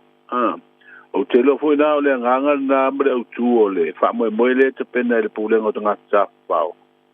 Faia sana au malanga po yo fai fa la wi lo ta tu sino yo stadia le fe ai ia le ai o melepone o sini o stadia ia ma pea ina I Queensland ia fea e Brisbane ele ai Brisbane o te lola wa pea ole wa ya tu ba ya so le fa ti no fa la no ia mai o ste mo le fa la no nei po le road show al ta uala a wai malanga I foi ia au nanga hoi nei pisi ni si le da te fa ta wina ia au nanga hoi nei tau tanga ta fa le atu no male atu no ia e fa fo mai boy ta tau fa la no ia ma fa la tau fa sa longa I Australia e fa to sina mai e tanga malanga mai o le si tu le I tatu market I Australia o le il ta o va le o malanga mai tanga o le Fiji Airways ia o le Qantas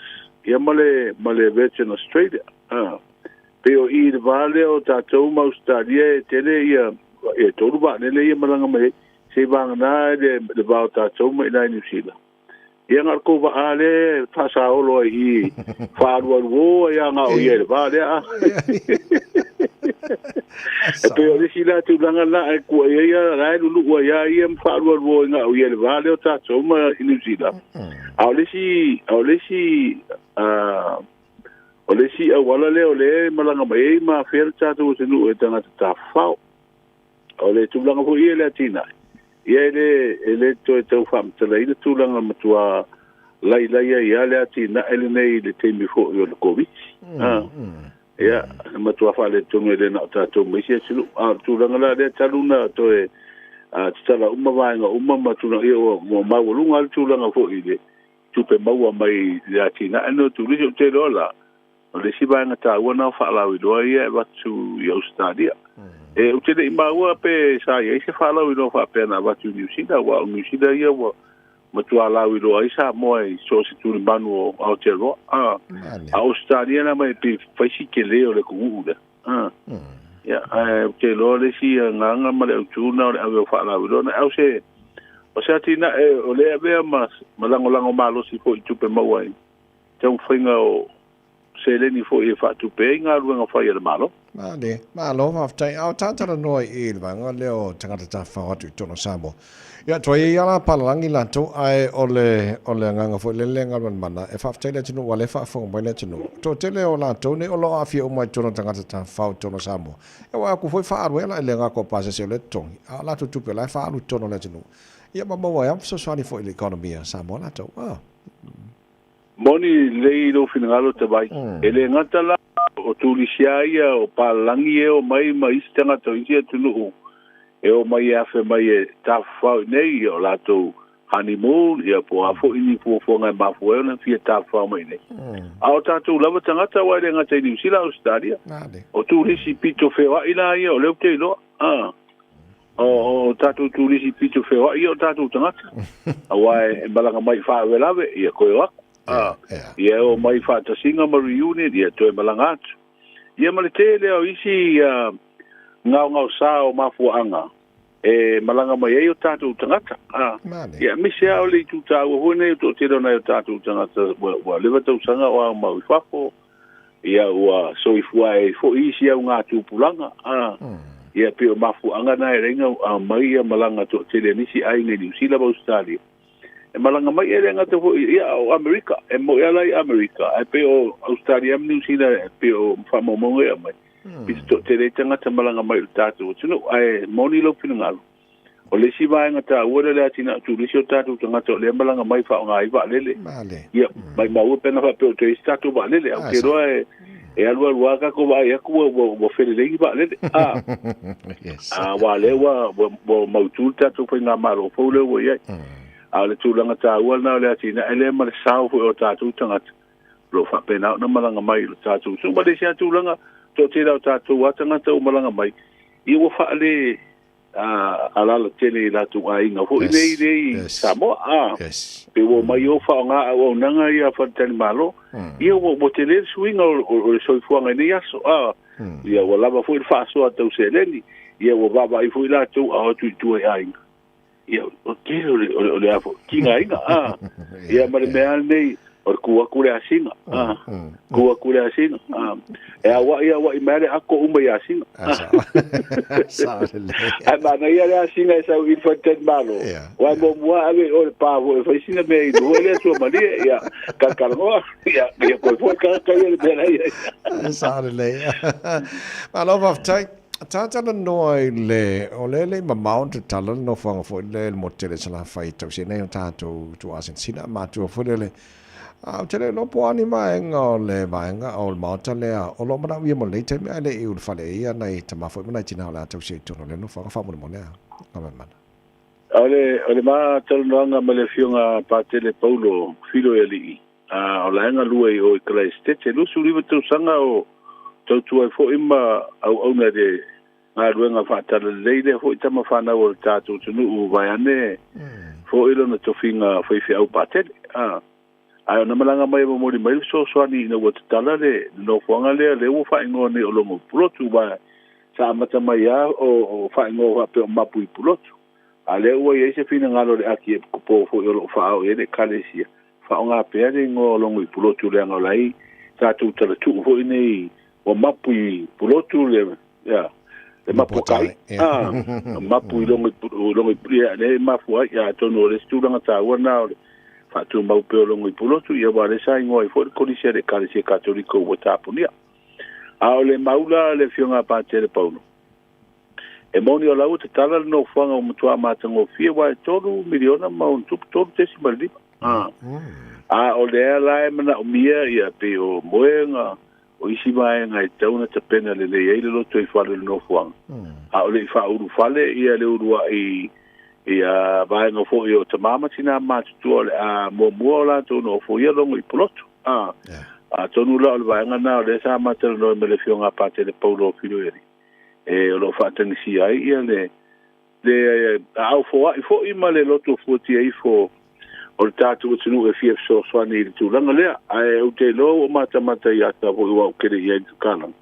Ai mata ngō fia ala no whanga. Ma resi tūlanga le i rongo i purotu. E ma mau iuta e ma nei ai ala no whanga o e fide mu. Me tau i le lei mo ta mamana i tina mātua. Ia ma resi vaenga tā ua i la uawa i nei tau mwhainga le kāne si katoliko. O le uro i teimi leo e no whanga i sa vai. Ai te tala mo whapenafo i no whanga i mapu i whangarele uporu. E te tala i le whape o whapito manu i atasi i le kāresia. O la te tala whai to o mo isi ko i te mā, o tina mātua o isi e kāresia e.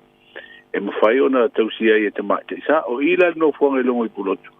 O te mā te isa o le tu ainga o Nazareta.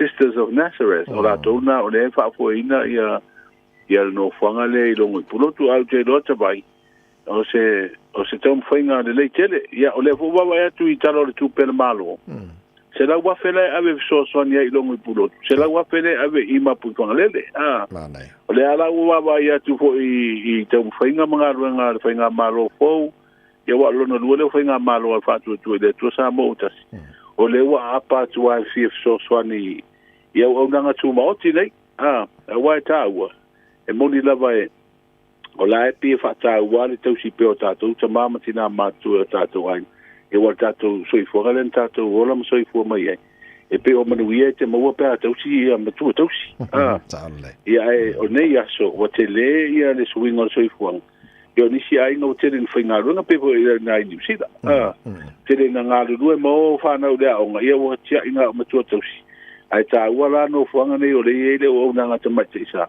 e va ai le ai ia ma fa pena fo na tausia le lato soifua manuia ma le lato soifua le ma lo fa te le ngon mana o le ma we o tatu e va temene nei e tele na fa tie le Pacifica le ve fam tatu Samoa e matangi ma lo si ma ti munga o lo te va ia tu lima i le iva ia fa o le valo i e tonu le Pacifica ai pe au te lo e le fa o no afiem Samoa o la se tala la te mai le tu langa fa mo ia o le vainga mamao le ai le tau nei o whale na amata le masina nei o Novema. Lo na sumo mua tau ia ape wilo tau sang fau. O tunu uma le tu i saute i sifo. Southwest o le Pacifica i saute. Pe o la tauna lea e a foi. Lea la bata ia fa ia lo valo ia lima i leiva e ono afea e pe o New Zealand Australia ia tunu le ia Vanuatu ia o Fiji pe o tunu na le pe ia tele ia fa ia lima i leiva a tatou e titia se avano pe on family official taula na report e titia se avano tatou te afati ai se vanga nala e ile fa tasi le fa pe o lae e tilo atu ia i fo i tabu sanga o matangi masabi e ono afe mai tatou o nei fa i tu o Pasifika i o te taloa ia talu sia afa ia tasi ia ona i o mai ia o mai fo i penga ngai savidi fo i le ka ia ka ko ia te lo o tau fo na le o nanga lu ki serva ai tau o le la tau te valo ia wingo le tau e me sia ia fa i tu e la vai no tatu tapena e o ke fo ngai wa pa u ati munga bebela fo o le fo tatu ia tau fa ta vai a mo fe kau fo mar kau ho le e te afu mai al Taeao o le Fiafia i mo suo le il bebela ai o le tulanga na ile baba ia tu ia fo i li poti o mai e lapta ia tunu o Pasifika nei te milton sa ma lo fa tai o le ase tapena le tunu o i te mi fa pe a men fo o le leil tapena le tunu ina ia longo puili Samoa uma i me tona fai a ngabal mana ia o pe o masani le tato tunu o lo vai tau nei wa a mata fo ina au mai li poti o le tau ma au mai fo i fa tuanga o tato mata wina fuila o talu mai ale fai unga foi o ke topa nga i mai ano ke mai o mafati munga o sui fo ile le stawi le sa weri ki mo foi sima maf ia o le fola o ilo mai bebela ele o yedi matangi ho ne ia o binga yo le talu nei tem o te lo fola o matua no fo fale a sa tu ia ma ia finngalo fo de tunu i tulanga taun tapena ia ia moutinoa ia tapena le leila o mamota ava ia ku i fale o lai fale tonu temi nei ka mo foi senga ruanga i manuele i o aku le le loto le taule nei o fa ma winga le angol tau ia awar kele o tatu waina ia pifo ko ka mo e ki ho ba ku wa makangalo ro mai uru o ni ho nei o malo si sa o makanga ia ai o ka ko masangi o ro sa mo ko ave besi al mingu ke murmuri e ti nga ka rongo ko ma se fau tuanga lo biso tau ia pe fa kalinga kuri wele le ka ko la ki lo ko no la o so mai la lang boanga mai lang se ki nga kalinga el ba nga le biso mai fau tu ai o ro la ke me kupu ai o nga la fa ko ba e ko i fo lingo tanga sa ia pe al bala usko ingo ko fa do ba ai nga o ar ke me lo o wa il fe ia fa pena fo la so i fo nga male wingo tatu tanga te Samoa ai tento tanga ta io lai na te amana ia le fa tu nga mal te bin le te wa fa tanga mtu ata pena le na ia le o la se vai nga la vai tau le tau Samoa nei fo nga tono ba so tatu ia o le tala o le tau lea mo o ngā sami mga te whalo le tātou tunu sa whamawina i le a le lima i le Taeao nei, le aso lulu le aso lima o Novemba. O whamoe mo o le tala nei o le tau o ngā sami mga te whale e tau atulo na malosi i le vailuanga o le pō le nei aso lulu. O winga o le tau o au susu o sabidi o le vaitu e lau, sabidi e mai matu i sa e lo a fiai o ngā sami o le tātou tunu. Ai le o ia se fa tuanga po li lapta inga foi o fa malo sia mo o nga Sami o Samoa. O le vainga li tau mo to o polu mo sava i le so, e to uru baba solo ai timu ai popu, mai ono iaina i wila ma fa i tili. E ono fa tupula ia timu i le o uri. Ia le tala la tamaina o le tau mo le tatu tunu tabai. Ma lo fa te tele ia lau tu tua mo le tunu ia tatu tala ma Samoa pa ta le valu ava tu le manoa fa i le fo i ia ta penanga ia wa fa fonga Samoa pa ta le valu ta nei fa mo le ia o nei o ngā tono le vai aso ia maulu tala fo i o le a whapena na wha lau tene le teme masani o le ua tutu mau lava leo le lato mau e leo ngau sia i Samoa ia le haisa fina ngalo leo le suika masina fo i ua tau veina le vai o mtanga luenga le nei temi ina ua whero ai fo i ma le pasenga o tusitala ma le au whaasa le lau le asolua o tau fini tu ina atu leo pe mita whaatanga mo solo ta vale tawai a lu mana i ta longa sa i se mpina le tatu to Samoa ma le Warriors e New Zealand yo te lo fo ila fa lo te le atu ile te mi masani ya le makuanga o le whaihunga le tauna to tu ina tu se permite ona wa ia fo iba nga wo mori mo wina wa fiani si manuanga ia mo wole saunga le mu fo o le olo awe atu le fionga fo le minsta tanga luenga o tinam te mai ta ia tina o fio anga banga so tai o lana urua i fono le fa wa malo e pe ona malanga tuai manisio le opisa manumtanga luenga le usunga pono o lo o usuia le tunu unlea o kata wa to tala le fai to fo yo le opisa le tato komisino leo ia o faia mato filo inga ma tu stala fo i mala fa sala us tasi ia pe o tala ia le nei so lulu tawai mo fa fonga le tato tino ma lo fa te tele le tino ma lo fa fonga ma mo mai fa lo tele umma taru tala na pa tala valu e le tau nei la fa ngal mana fa ma lo fa te tele lava to bil tato ngal wenga le nga tonu neve yaso fa boy la tato to fe lo fo ina sfera le pa olia a ma ni fa con nei so ya maru fo i fo nga tawai maru fo tato tino ma le fenga ia tiu te mga ban tai lava so fo ia ole fenga ngal mal mana tu mana ba tanga ba tipio tanga ba ir sur tanto radio somewhere pia ya mal fa lo jeni no nei vanga na me lo tu bisa mo na fo ba tu ta to headlines po tala fa lo tele lan tu e taro tala ba sa mo pa tala valu e le ta nei tu radio somewhere for lima e ba tolu amo o mal time fa mo ngas fan na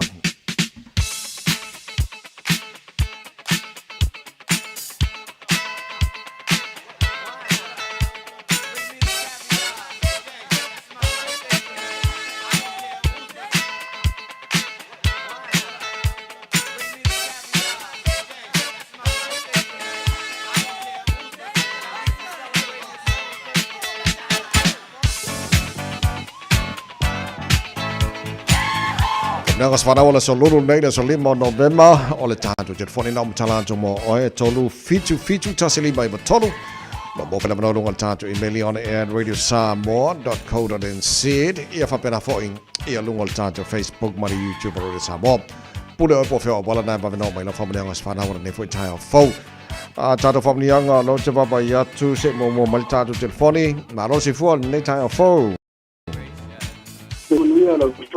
ya malo si fua ya o fastai ma ia la vale lo fore ko ia o le aso lima nei November ia wa ko ia ile se fulu lima tau sano stasi ho yo ma kwentota ia o le tamai taile o le tonga siontina ia ma fota mo ma tali o lo no fona tu mi pongi ia o le kamai tai o ofa he lotu pili nei wa ko Yesu lima tau sanga o no langa ia la vale tua fa kai fe ro ia fe ia polo no pero marcia ia anga leide ko ha pega nga so ni te da nga i luma le langa mai so se nga ia ma onga ia ma su nga fa fu ni tau sanga ia o ro fa anga mai nga ai ma lava i de ngata i nga ai nga i Samoa ia o nga ai nga ho i Australia i Brisbane ia Melbourne ia ainga fo sio kinga ainga ia Australia mo New Zealand ia ma ainga sio kinga mai Tonga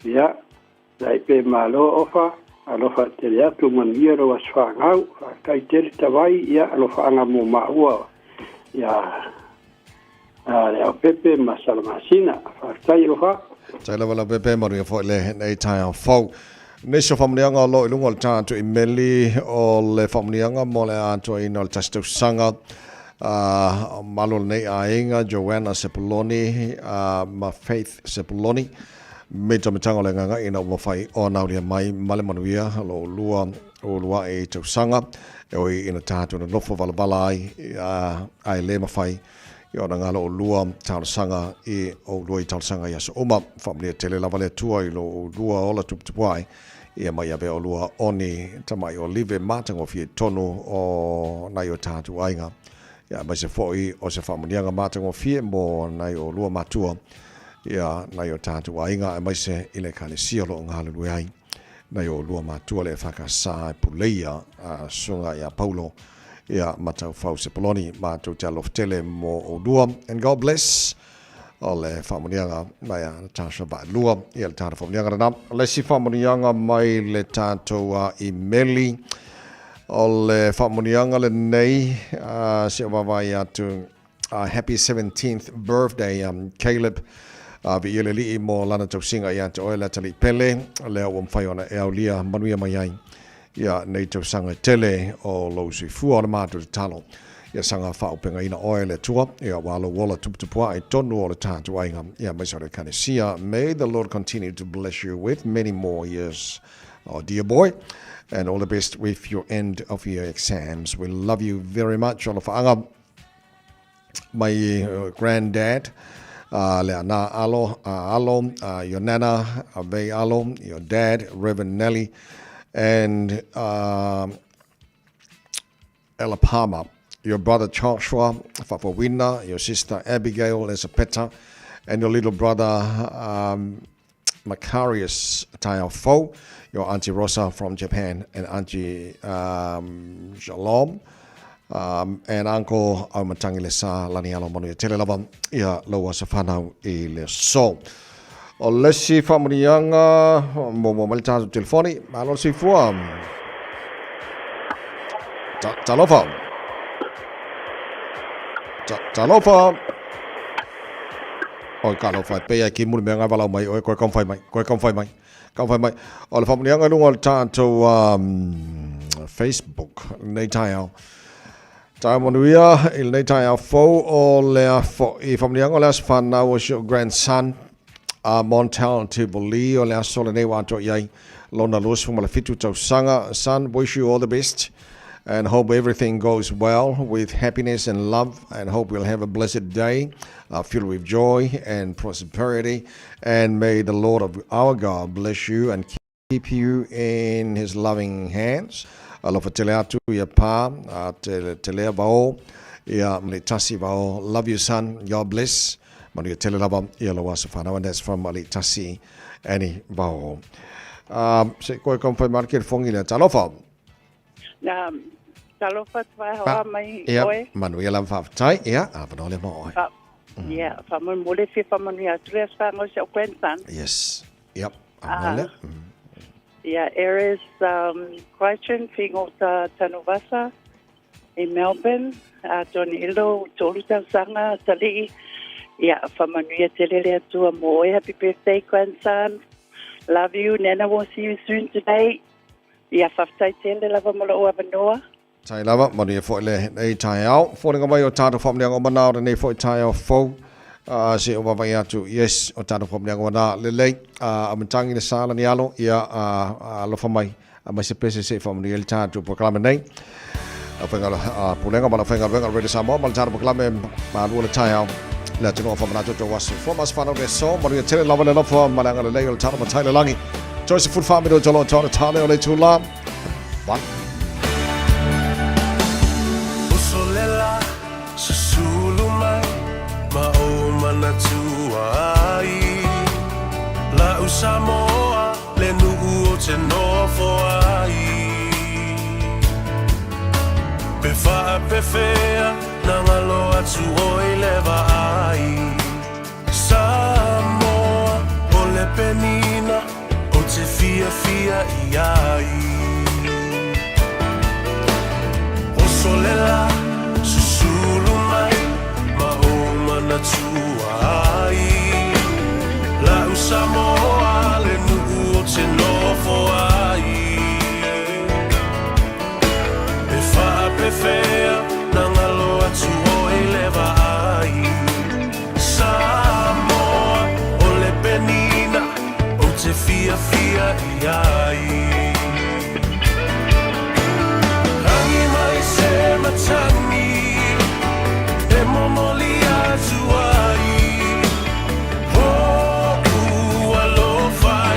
Samoa, Matalasi Angi mai se matangi e momoli atuai Hoku alofai la Samoa, Matalasi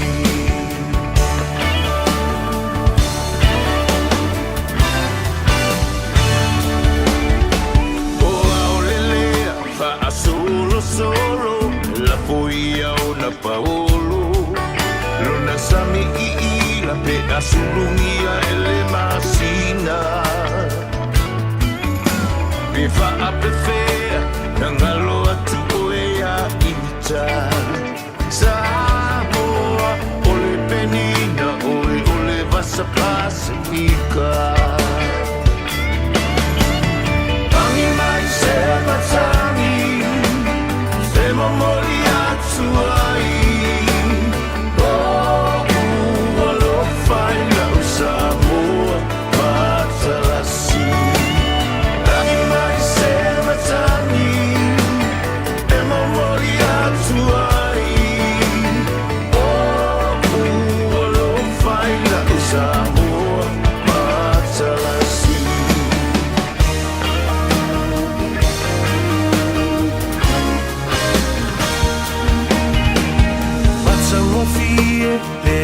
Fiafia pe asa vali Lona la lele ma folinga filanu ai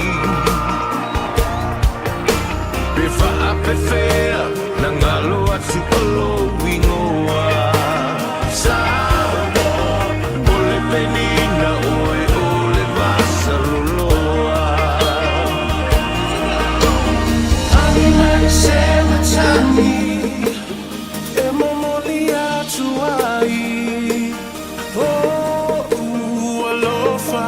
Samoa Matalasi Angi mai se matami E mamoli atuani No alo faina Samoa Matalasi Angi mai se matami E mamoli atuani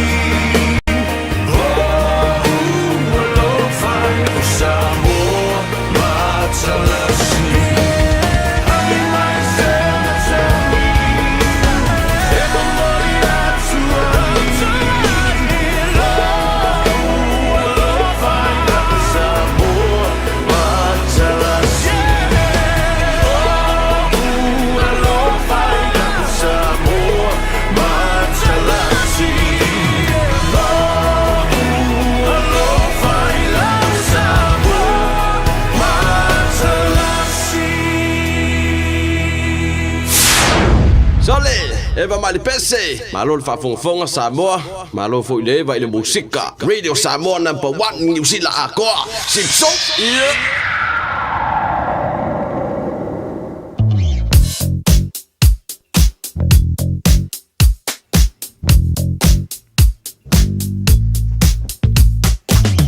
Fai special tela vai ngola wala nei vai ngola Taeao mai sala vata tolo malanga mai sifolo tu mauna poloka fa solo atole highways from Leono mai lava West Gates pa ia Western Springs nei time le Taeao mo tolo malanga mai highways from Leono nei vai ngola Taeao poloka telefone malanga mai North Shore around Silverdale fa solo mai Wairau Valley Takapuna Glenfield North Coast wa matua I pisi fa solo atole nei foi time le Taeao Tatolo lunga le luas furolo to mono local pasimale tano e Ponce Belia Mayoro Road anga Dominion Road on ramp fa benafo Dominion Road on ramp anga Hillsborough Road on ramp poloka ne banga Taeao flow le mai lunga la wala la pampa on hanga mangeleng pisi la titil malanga la lele luas furu a fa wa mai luas fulu Massey Road on ramp la pisi ala flow wal ne time Taeao poloka Puini Road on ramp fa solo mai Lambi Drive on ramp Malinga luas fulu anga is southbound State Highway 1 poloka ira ne banga Taeao Tatolo malanga taulanga kilani mai Southern City bound on the State Highway 1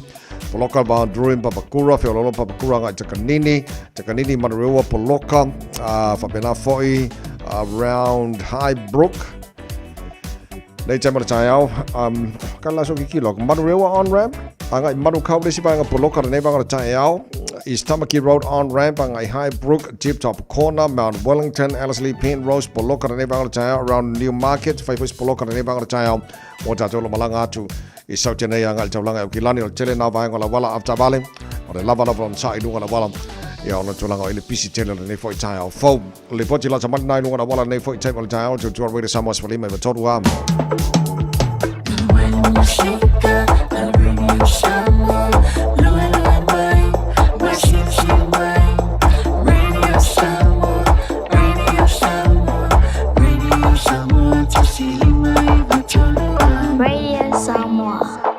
Buy one, Get one half price on Crackerjack's fantastic range of fireworks. Available until 7 p.m. in store only. Visit crackerjack.co.nz to view the range. Last day today at Crackerjack, your one-stop fireworks shop. R18, T's and C's apply. Experience the Crew Care difference.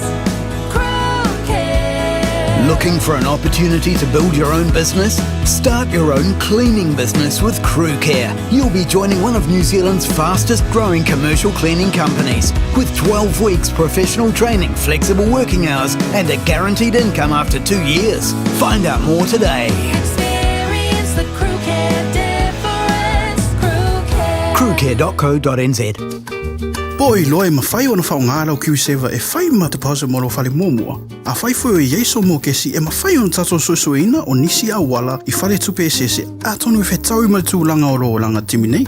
On mata o nanga I Supreme Mortgages, mata o te whesoswani e sue se tali mo first home buyers and refinances. Walau mai au Sam I le orua tasi o varutasi toruiva varutasi pe emaili mai I a sam@suprememortgages.co.nz.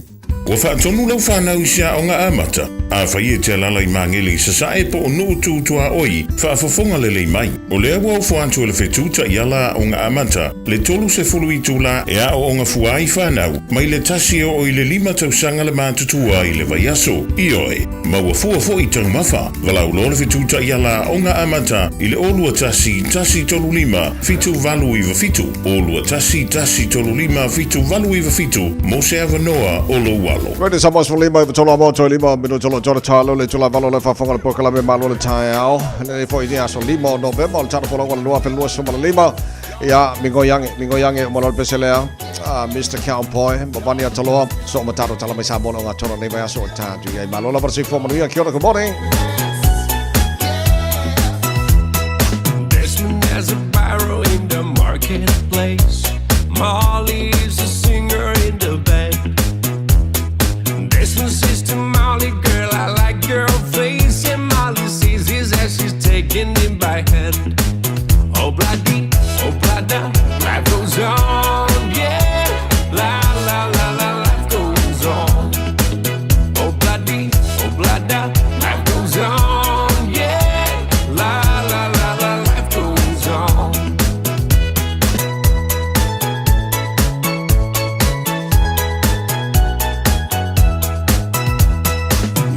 Takes a trolley to a jewelry store, buys a 20-karat golden ring, takes it back to Molly waiting at the door, and as he gives it to her she begins to sing.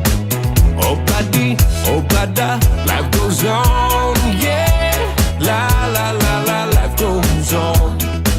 Oh blada, life goes on, ooh, yeah. La la la la, life goes on. In a couple of years they have built their home, sweet home, with a couple of kids running in the yard of Desmond and Molly Jones. Happy ever after in the marketplace, Desmond lets the children lend a hand. Molly stays at home and does her pretty face, and in the evening she's still singing with the band. Oh blada, life goes on, yeah. La la la la, life goes on. Oh blada, life goes on, ooh yeah. La la la la, life goes on.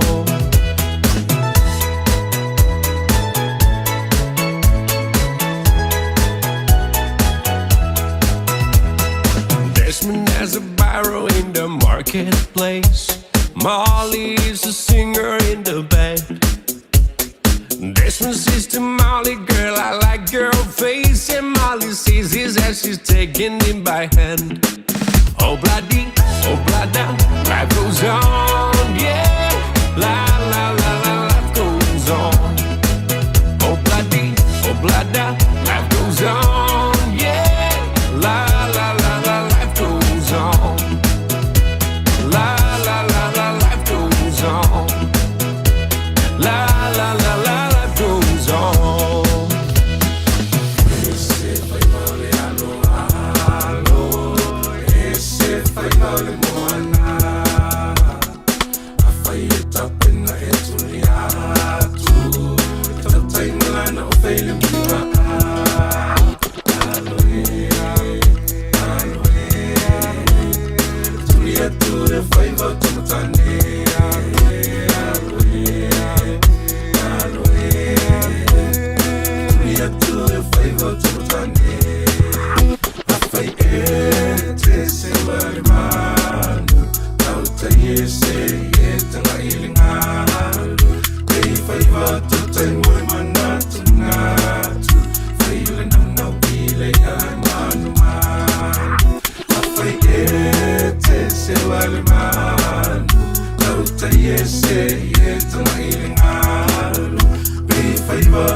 Radio Samoa. Taslima ivatol amo. O mawhai ona awina tu telefon mai Samoa. Ona o le lango mai ale ofisa malanga o le ADS Travel. Telefoni o iwa, tolu iwa, lua o, faselau. Tolu iwa, lua o, faselau. O te Fiafia fo i whātalo whaelo ngā tutonu nei wā yaso ro tātu. O tino o tala tau longa mai Samoa. O si mai ane whaafonga. E leo iei se suinga o le mautau ave le mtanga aruenga o leo. Whare pui ma le toi fuota ina. I le ai leo ni mōri mau e wha mau ni ai. Wanga osi Samoa le pauta wha saina o le aisa. Po le methamphetamine. Leo wa sawa le wha ngā ina le tātu o tino. E se fururua masina o le porkalame wha lau i loa le mtanga aruenga. O lo mamoli atua ile fe au le atunu i le whai atu le ai i fuala au wha saina. Po le say no to drugs. Ma wa wha ilo ai le sui komisina o le mtanga aruenga. Le sunga le a taua Samuelu afu masanga. O le atau mawhainga o le mtanga aruenga wa fe ai. Nisi o mafutanga tūpulanga televou. I nisi o e kale sia i uporu wha pe ai masavai. Ae i le wha tūpula ia o sori tūla fono. E a fiai la au mawhala au wha saina po na koti. Sa fesiringia le sui komisina o leo i le whairoa inga matusitala.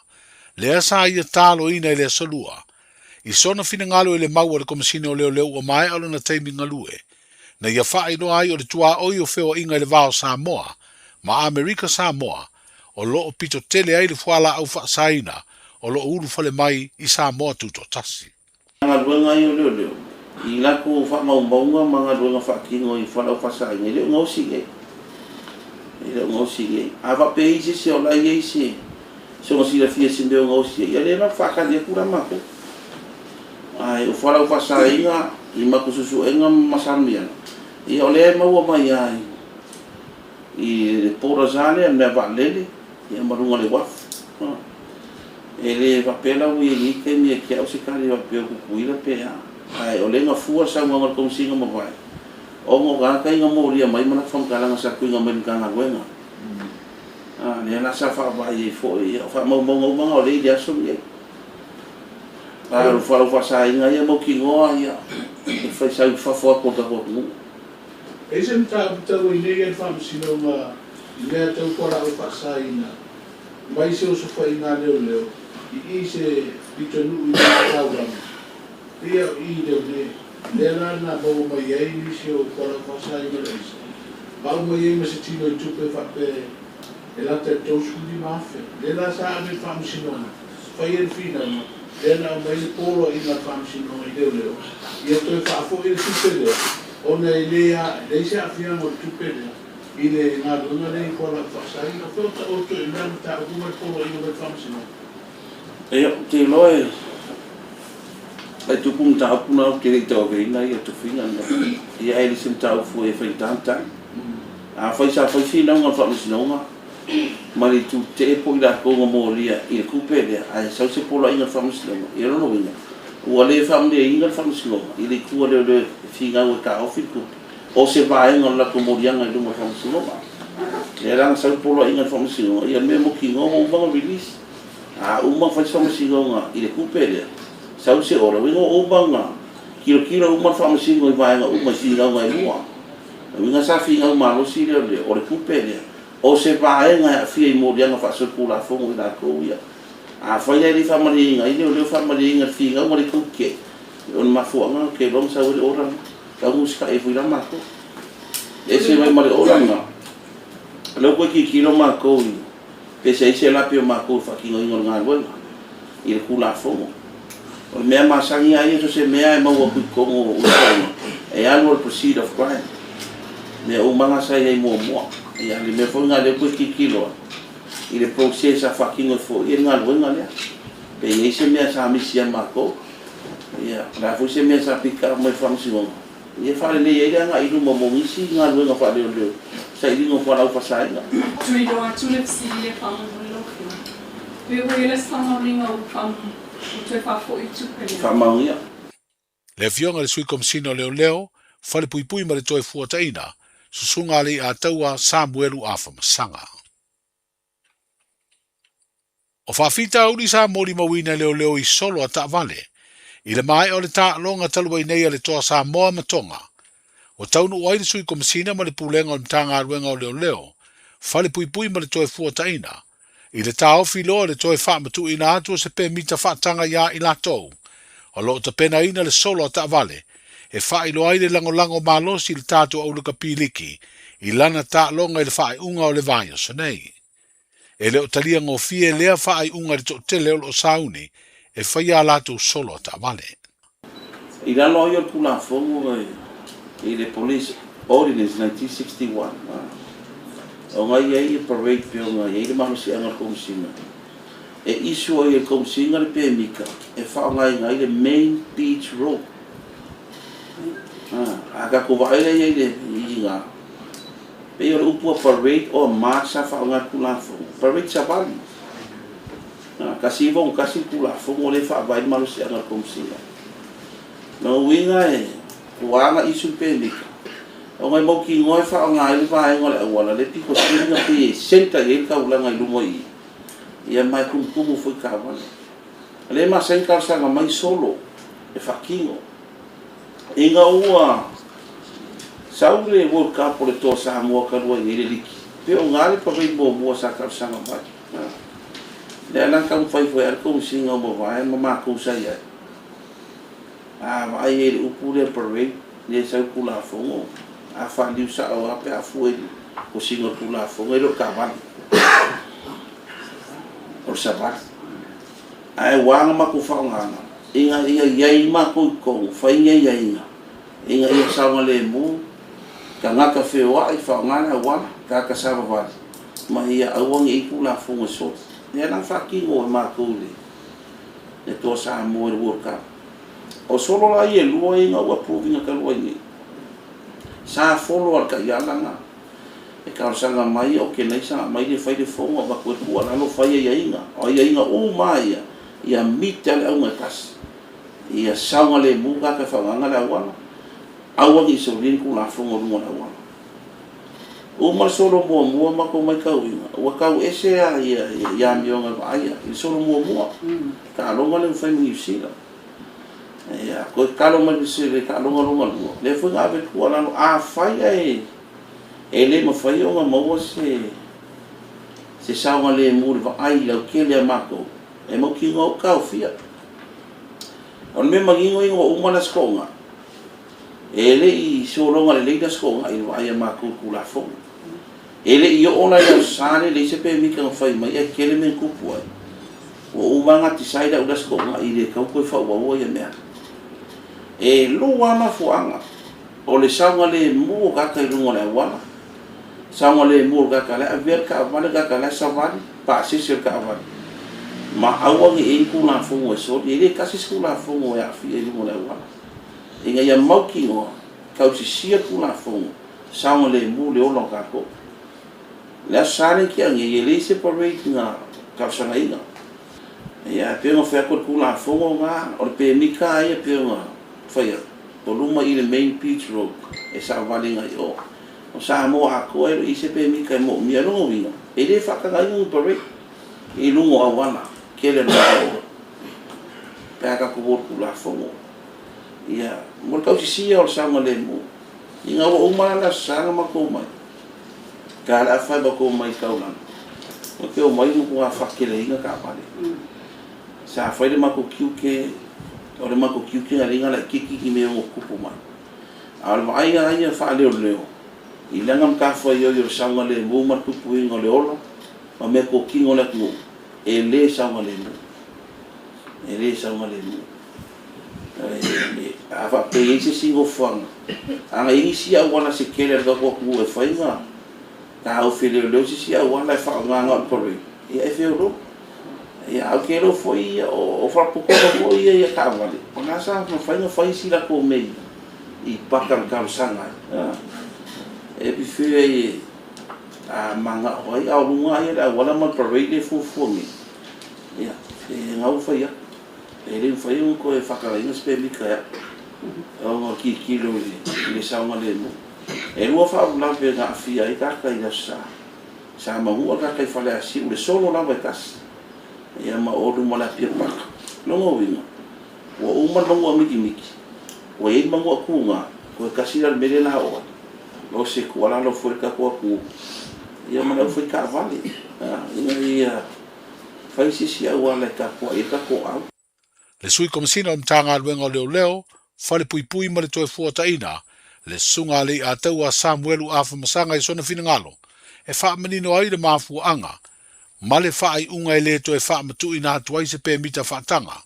e whai ai se solo a taavale, mo le tāpua inga le atunu u le tālonga le toa Samoa, ma le Warriors e New Zealand sa Idi Champini, o le tāmidusanga o le ipo le Pasifika, I le Lakapiliki. O le sila mamau o le malo Samoa ia tinae, e feso ta I le polokalame o nuu maainga manuia o loo whaafoe, e le mtanga aluenga o tina matamai tai, a tinae o fioanga maanga feso tai.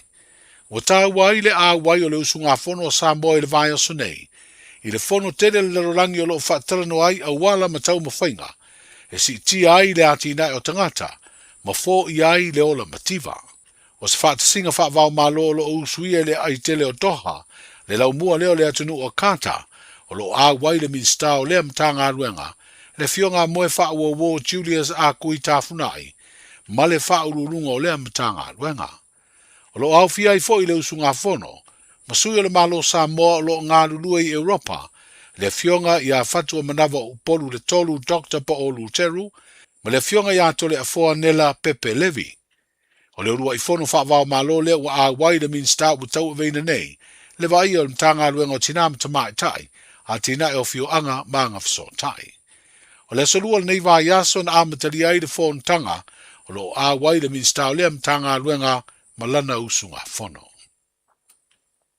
O le solua nei va yaso, na toi mawai feilo inga masani a tu stala male au whaasara lau, male whaurulunga o mtanga luenga o leo, fale pui pui male toi fuataina, ina ua tuana ini tau sanga ile toi whaia lea whailoa inga masani te vai aso.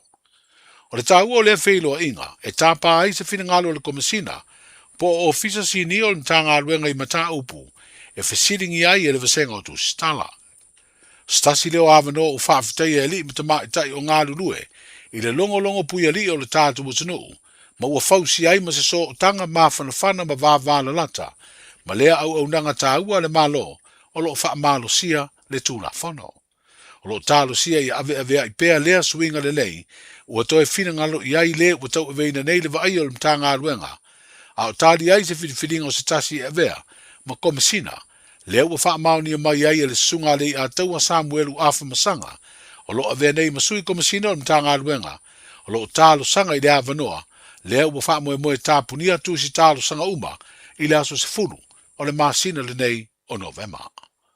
Whairoa I a Taeao, soifua. Talofa, we're the Katinas. Talofa, this is Pat Lam. Talofa lava o a ola pi marina, mau pelo li tio. I le radio Samoa tasi lima iwa tolu amo.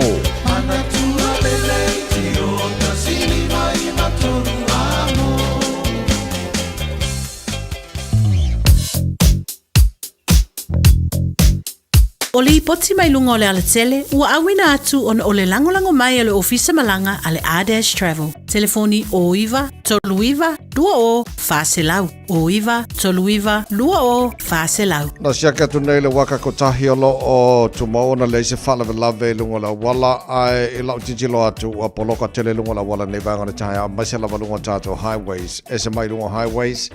Tulanga ma Sunny Lava, Awala, Alice Lee, Pam, Ewa Highway, ma Poloka, in the neighborhood of Taeao, ma pena for the Mount Wellington Highway, mai lava Pam Ewa, fa solo mai Mount Wellington, pasi mai Silver Park, fa solo mai le link ngai le southbound State Highway 1, fa pena for the citybound State Highway 1, Poloka, in the neighborhood of Taeao, pena for around the West Theatre 2, le yo for the link on the city-bound State Highways Furuono, but for the westbound Furuono, Poloka for the neighboring on the Taeao, around Great North Road, Point Sibilia, Avondale, le yo le link o le State Highways Fuluono City-bound, whapena fo le westbound o Fuluono, poloka le nevanga o le Taeao. Lunga yo highways, kwa poloka le malanga mai sifo, mai lava West Gate o Western Springs, poloka le nevanga o le Taeao, City-bound, pena fo poloka North Shore, State Highway 1 City-bound, malanga tu nei sautianga le taulanga o kilani ola se poloka, mai lava Manurewa on-ramp, Pasol mai Malu Kau te Irirangi, East Tamaki Road on-ramp, Highbrook, Tip-Top Corner, Mount Wellington, Ellerslie, Penrose, interchange, Poloka in the Nevanga o Taeao, pasi atu Green Lane flow le le taulanga o kilani, au tavale, lava mai lon sai matoa mai le tai nei Taeao fau Poloka ia, Highway 2 Fulu, Poloka fo I pasi mai le tano, le malanga mai sifo anga mai sautan nei, Solo mai Mayoro Road, Dominion Road, Hillsborough, Poloka. Vena fo I le pasi mai o Massey Road on-ramp, Poloka fo le nevanga o le Taeao. Pasi mai Puinu Road, Lamby Drive on-ramp, link o le Ross Fuluanga southbound, State Highway 1, Poloka le nevanga o le Taeao. Lava don sai, ia mau stai le tula fono nunga la wala, ia mau tangia fo I nei whanau. Ia mo saunga ne mua o ngā onga ne fo I Taeao fo. Tala la tamai nei nunga la wala, o nātu li poti mai nunga la wala, whala longa le taro company lea. A whaio fuafua sa malanga mo Samoa ma le Pasifika. A whio ane loe le la lao le R-Travel I le tasi Malu 5 Great South Road I Manurewa. Po o le fitu lua o Shaughnessy Street I Papakura. Ma ua pase se pa u. Wala au loa le R-Travel I le o lua lua whāmalu o. Po o le o iwa, tolu iwa, lua o, wha o. Le R-Travel.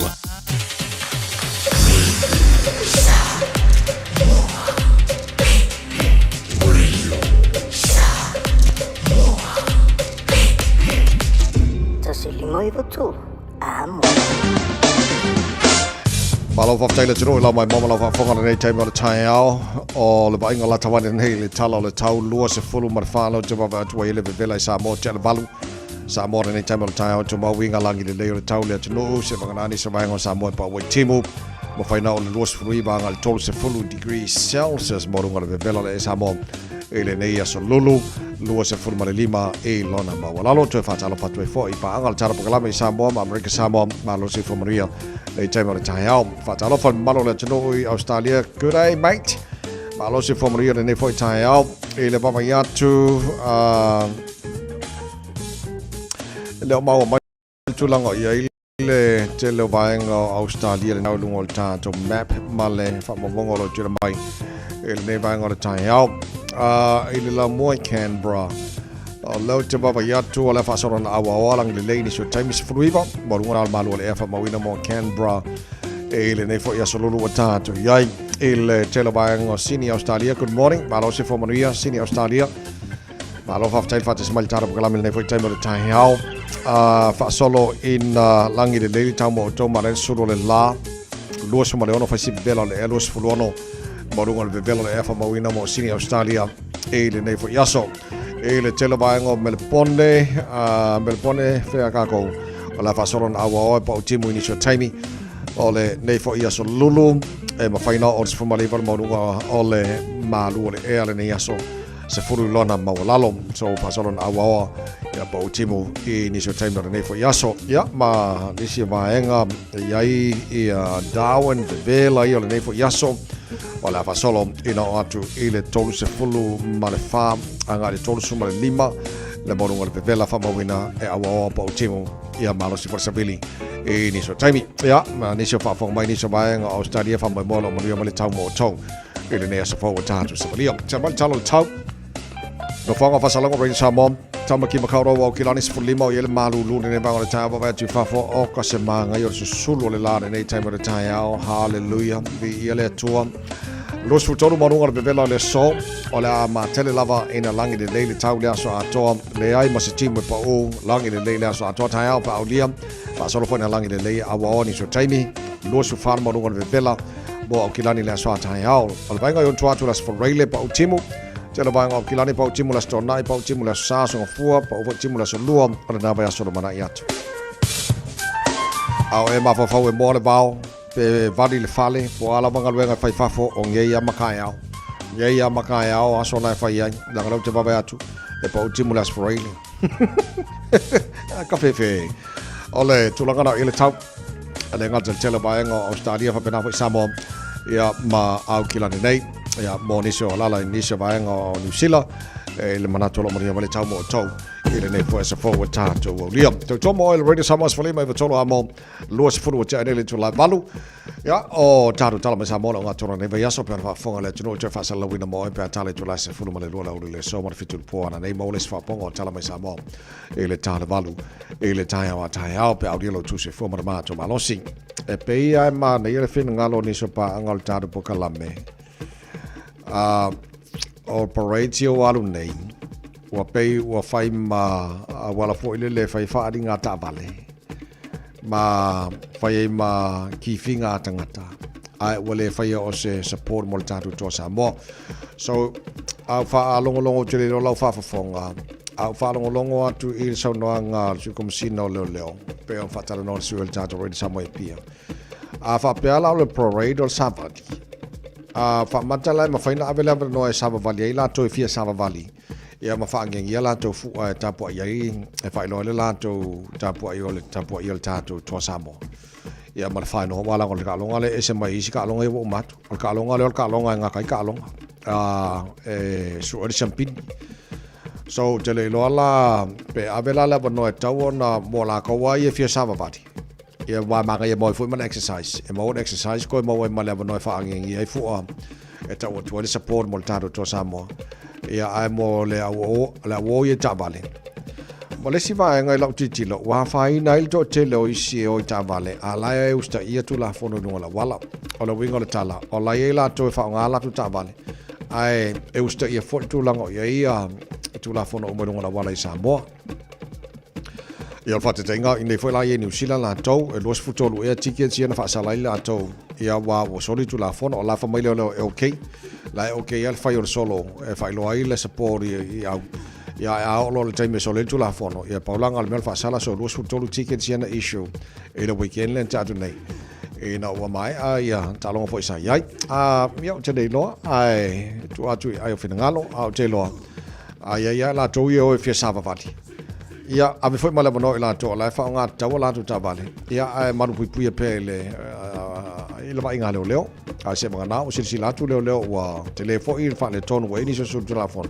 ia final mele fa leo misila issue tickets wala o solo tu telefon a kupela bongo e fa le show dungo parades lungo la wala ala e usta il to telo tato wa vela le uska ois mala fa ki finga ois ia mala fio show ois ia wa fai nai voice e tu langa nai Samoa ka po le ka ko to Samoa to mo le Samoa so lima e va tolu amo e na mo fu tolu tele tu la valu so mala fa fonga o tanto mo fa Samoa ne fa tai off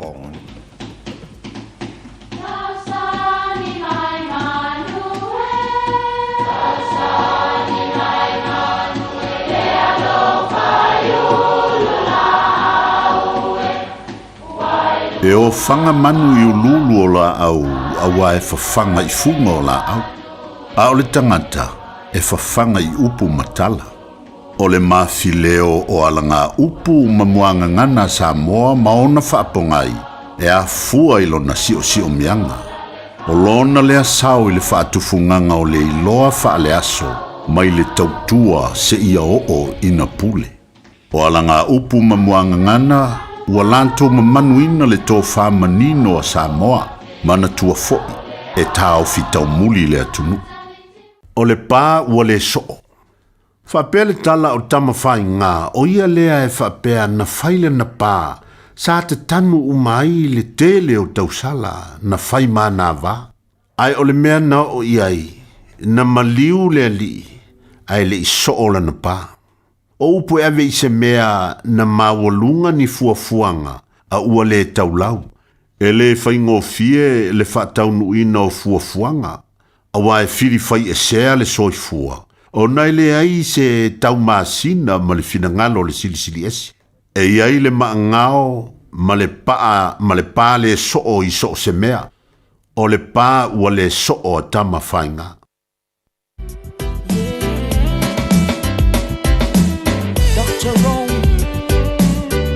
Tomato Brothers.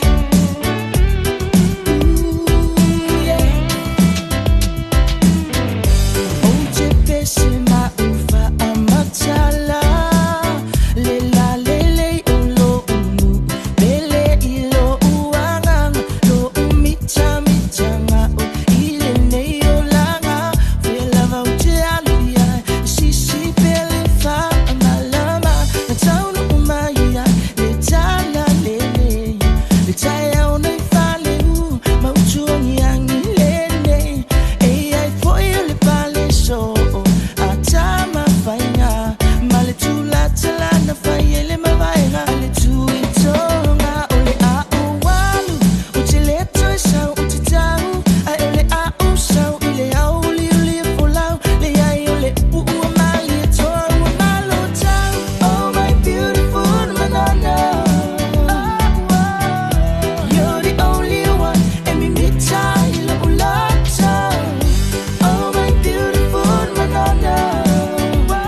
e pele I lo uanganga e fiafia ia ile ko akilo le kupulanga ka mai ki mai uma I voli pe laka pi a mai polo so ka pe fai o se kiki ele mau mea e ke filifi ia e fika ele fole sale vai e ka o se fai o kupulanga I file mu o ka mai ki a malu e kau se fer fam be mo fika lai mai e su a e fia ai voi na se ida lo I se fun funga nga lau mei o se ma o se se e ko for so pe au ke au ki foi fa te ki e o su ma sole is pau pau a se si mai na I no mo sa se ka fa fau Oh my beautiful banana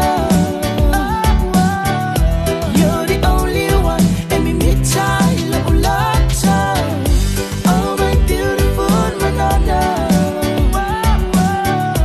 You're the only one and me me tie love lata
Oh my beautiful banana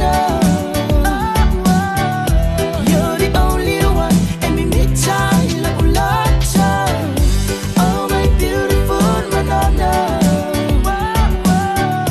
You're the only one and me me tie love lata Oh my beautiful banana You're the only one and me me tie love lata Oh my beautiful banana You're the only one and me me tie love lata Oh my beautiful banana Radio Samoa. Taslima iwatolu. Amo. O esi la fia e iwa tesi ma le tolu wha miliona ta la le se leni ale UTOS ua toe whaasafua atu I ona sui whai unite I le lua o lua wha. Whai sau teo ngā tupe e teo wha whainga luenga ai lau se leni ina ia vave wha tau nuu se wha moe moe ta ua a lau a inga wha pe e ka le sia. Wha o ngā au nanga le ANZ po le talofa voucher, le M ta la, ma le My Cash e ala I le Click X. Wha afsota I mai le ono valulima lua ono iwa wha iwa, le www.utos.ws, po le emaili o le info@utos.ws, po le Facebook, le UTOS, le wha aputu ngā tupe teo wha whainga luenga o le mawaenga tausia Samoa, teo wha whainga luenga e mātou lau seleni, ai sele e oe le manuia. Alofa lava au te roa. O le tala Fiafia, ua whaiti nei tausanga mai le ona sefulu lima sefulu tausanga le matua o le soifua. Ua whaatino I nai polo kalame o siaki ma wha ato ngā au po tau whale manawa. E le eise ngā luenga tele te whaia. E au lia lo le lima sefulu valu le lima iwa tausanga le matua o lo soifua. O le alafo fua atu I lau pusa meli, ia le pusa, moso e suenga ma wha ato ngā au ma tau whale manawa. Ma wha amanui atu lo waso whanau. Ai o le vaenga e le leiai, o le amo fua pusa, ma mea whai ngā luenga mo le whatinoi no ia wha ata ma suenga, e tailua tausanga malafu atu. Se i o ina e au lia, e fitus fulima tausanga le matua o lo soifua. A vave iloa, ma mau e suenga, ma wha ata o ngā au po tau whale manawa le kānesa le amatanga. E ma whai o na tonga whatia ma le manuia. E le aise tongi, e vave ma whai ngofia. O suenga ma wha ata o ngā au po tau whale manawa. E ma whai o na wha asau ina iola. A mau alola upusa, e whai loa. O se tala Fiafia le nei mo I la tolo mana miele vai yesi, vai sasalapa ma le vai tamalingi, mai le Samoa Herbs, ua mawhai ne ona whaatau atu le tātou ofisa, a le Taeao Marketing I le mautou Samoa I mangele, e nau le lus futala le tau le vai, Ma e ave le whaamua ia I lantou e anga I mai le ofisa, e totongi mapiki a lantou vai. Morisi whaamtalanga whao sota iane, ia le olua tasi o lua o lima valu tasi fitu. Morisi whaamtalanga, e le tātou vaiesi, vaisa salapa, ma le vai tamalingi. Are you and your whānau fully immunised against measles? Measles is serious. It spreads fast and can cause severe illness. Your best protection is 2 doses of the measles vaccine. So, now's the time to check if you and your whānau have received both doses. If you haven't, it's not too late to catch up. Book your immunisation today. It's free for most people. Find out more at info.health.nz/measles.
Oka la ohani mai le 5 stars ia kukusa le lea ma le sulu matango fio le la ne fo Taeao fo le solulu ne wa tanto ia solulu vai aste tasi mo le manol tar po kala mi malo le Taeao tala no atoi le fionga le consulo le tato malo I Samoa nei le fionga afimata le maru to filau pa le fa po le fa se mai po kala le fo Taeao fo ia afia mai le tapo kala nei Taeao le fionga afimata malo le se fo maria ia Taeao manuia lo sunga tawai ia tu sei mal tapo kala me masani e mai tsuile ala fai mai Taeao fa nunga le leisio tato tunu ia mai la vai pauga tele si o mongoiti ia fa pe foi tapo inga lolo nga mandu au na le tua male I tu pa tala le ia maro sei fua te fulia vanoa foi mai le tua tato tu mafuta I lungo pe olea lungo tato litio malo tato to fai fa malo fo le sui fo mo nei Taeao ia fa te fo mo le amano fa te smile tato po kala nei Taeao fo o le ma wana ele to te mai fo la to le ma lanto il Taeao fo con sulo le sa o to mai fa te manisi fo io la tino famiglia ina fo I tu lang fo io ngal fa bai taimi to New Zealand nei io vai kai pisi fo ngal venga to New Zealand la to ia te la fo nei vai ngal le fo no tangire le ia mo le su mai bana fio mai la tino fo ia amano ave mata ia fa te ta vai e o le tapo karamelo o wala toi se fautuanga foi mosti inga me se le vai tau malanga mai o whanau foi se tatu tunu ngā runga pa mai teim e tau te leani sin matu malanga mai le asunga pua e nā foi manisi o tonu mai ani la son nafi ia ona o le foi vai tau teimi o le selselenga teimi o e piki le apu mo tūranga whapena i New Zealand nei, ia o le tuararo ata mai, ia ele ngatai le au malanga mai ngā ruenga whamai tei. Nei e tautua nā, le whamaoni e meisi le tau sisi lewa o le bāwhenga iai, le ngatai a rātou. Ia ao tangata fui upu lea ngā ruenga. Ia le awa mo le tū mo le anga nuku wha Samoa. Ia meisi ia pa ia malu a inga. Tau i ta maiti nei, ia tautua nā, tūranga te o nei ai maranga mai i rungo tūra pono ngā runga whawai teimu. Ia ai alewa noa e sesi ai, ia pe au ia ola masani e tāmsanga i le whalwhinga ruenga. Ia mau e reo lea manoa i le amai tuona i te maiti. Ia whapena fui te a o e asi i whatoanga ro iai. Ia tātou ngā rua whaktasi ia mau ai pēr le sosoro le rei o ngā runga pio na maranga mai ei. Ia aro hui mapana o wase manu i o ainga. Ia misiso tātou tunu tawai. Malo whafteina whai maa ua no ua matara ngā soro mai lātou whai mana malo le sei masana polo kuauta le a tātou ore ni whai tu sanga au te le oi loa wai e pea whoringa mai e wha moi moi whai le mawhai ona malanga mai New Zealand nei e pepa whainga luenga whai le a lau whionga a whamata. Ia, o le ua matanga nisi whi whamami e inga ai le tātou sei ia malanga mai le kuauta. Ia e ui aoro o ngai pēr manisi o whawhitau li nisi na manu malo. Ia ora o tau su e ani pepa whai ngā ruenga maranga mai ai. Ia ai o nisi ia tau tua nāre manu ia ua maua. Ia e mese fo i o ofana wal whawhitau li ane ta mai. O le wako le ofa e sa wai. Ia ai o mai o e sere mea anga i e. A tūre ngā ruenga renga ofa atu i ai. Nā reina maua le nofo mau i le ni chine no. O atu le ofai ngā ruenga, ia o le titaro rawa ia. Ina ia whautangia le whenga inga e mesi o pepe whai ngā ruenga napa. Ona e a fia ira i sia tātu tangata. Ua osua ia, ia aunga tāwho ia whare whai ngā ruenga e wako pepa ai au mai. E sere mea anga ia e ua pōwai no po mau tūranga whapena. E oro whenga i pēr le tātou hisa me tāu sanga mai tūranga whapea. Ia ātonu fo i o lea ua tūra mai whainga maro fōu le whainisi ai e inga fōu. Ia ina i whawhai ngofi e nao mai ana e tātou tangata i runga o le kouta. Ia nai rol bere o e le e sere maro le kouta piu tau su e ia. Ia e pepe whainga roenga e pai e na palanga mai. Ia e umara le tau sanga ma le taimi whatu. Ma le taimi whatūranga. Ia e ri maua tuani ni pe whaingawe. Ai o lo. Ia e whamoi moe e utanga inga. Ina ia se sila i maroni si rei whapingo fie le tūranga. Tūranga o. Nei o tātu tanga tauro maro kouta. Malo whaftai. O lena tātara no loa stalu ai no whenga whamata o te pena fo il fono al fono whawhautua fo lea Samoa i au kila nei ea o whea oanga i ai ale tūlanga i fo i atu whinga male lumana i o le tātou fono whawhautua. Whaftai ata mai i le whakongfonga mai i si tātou tunu o le fono maulunga lea Samoa i au kila nei e ona Fiafia me sile manu lauti al whinga marolo tūlai mai nei.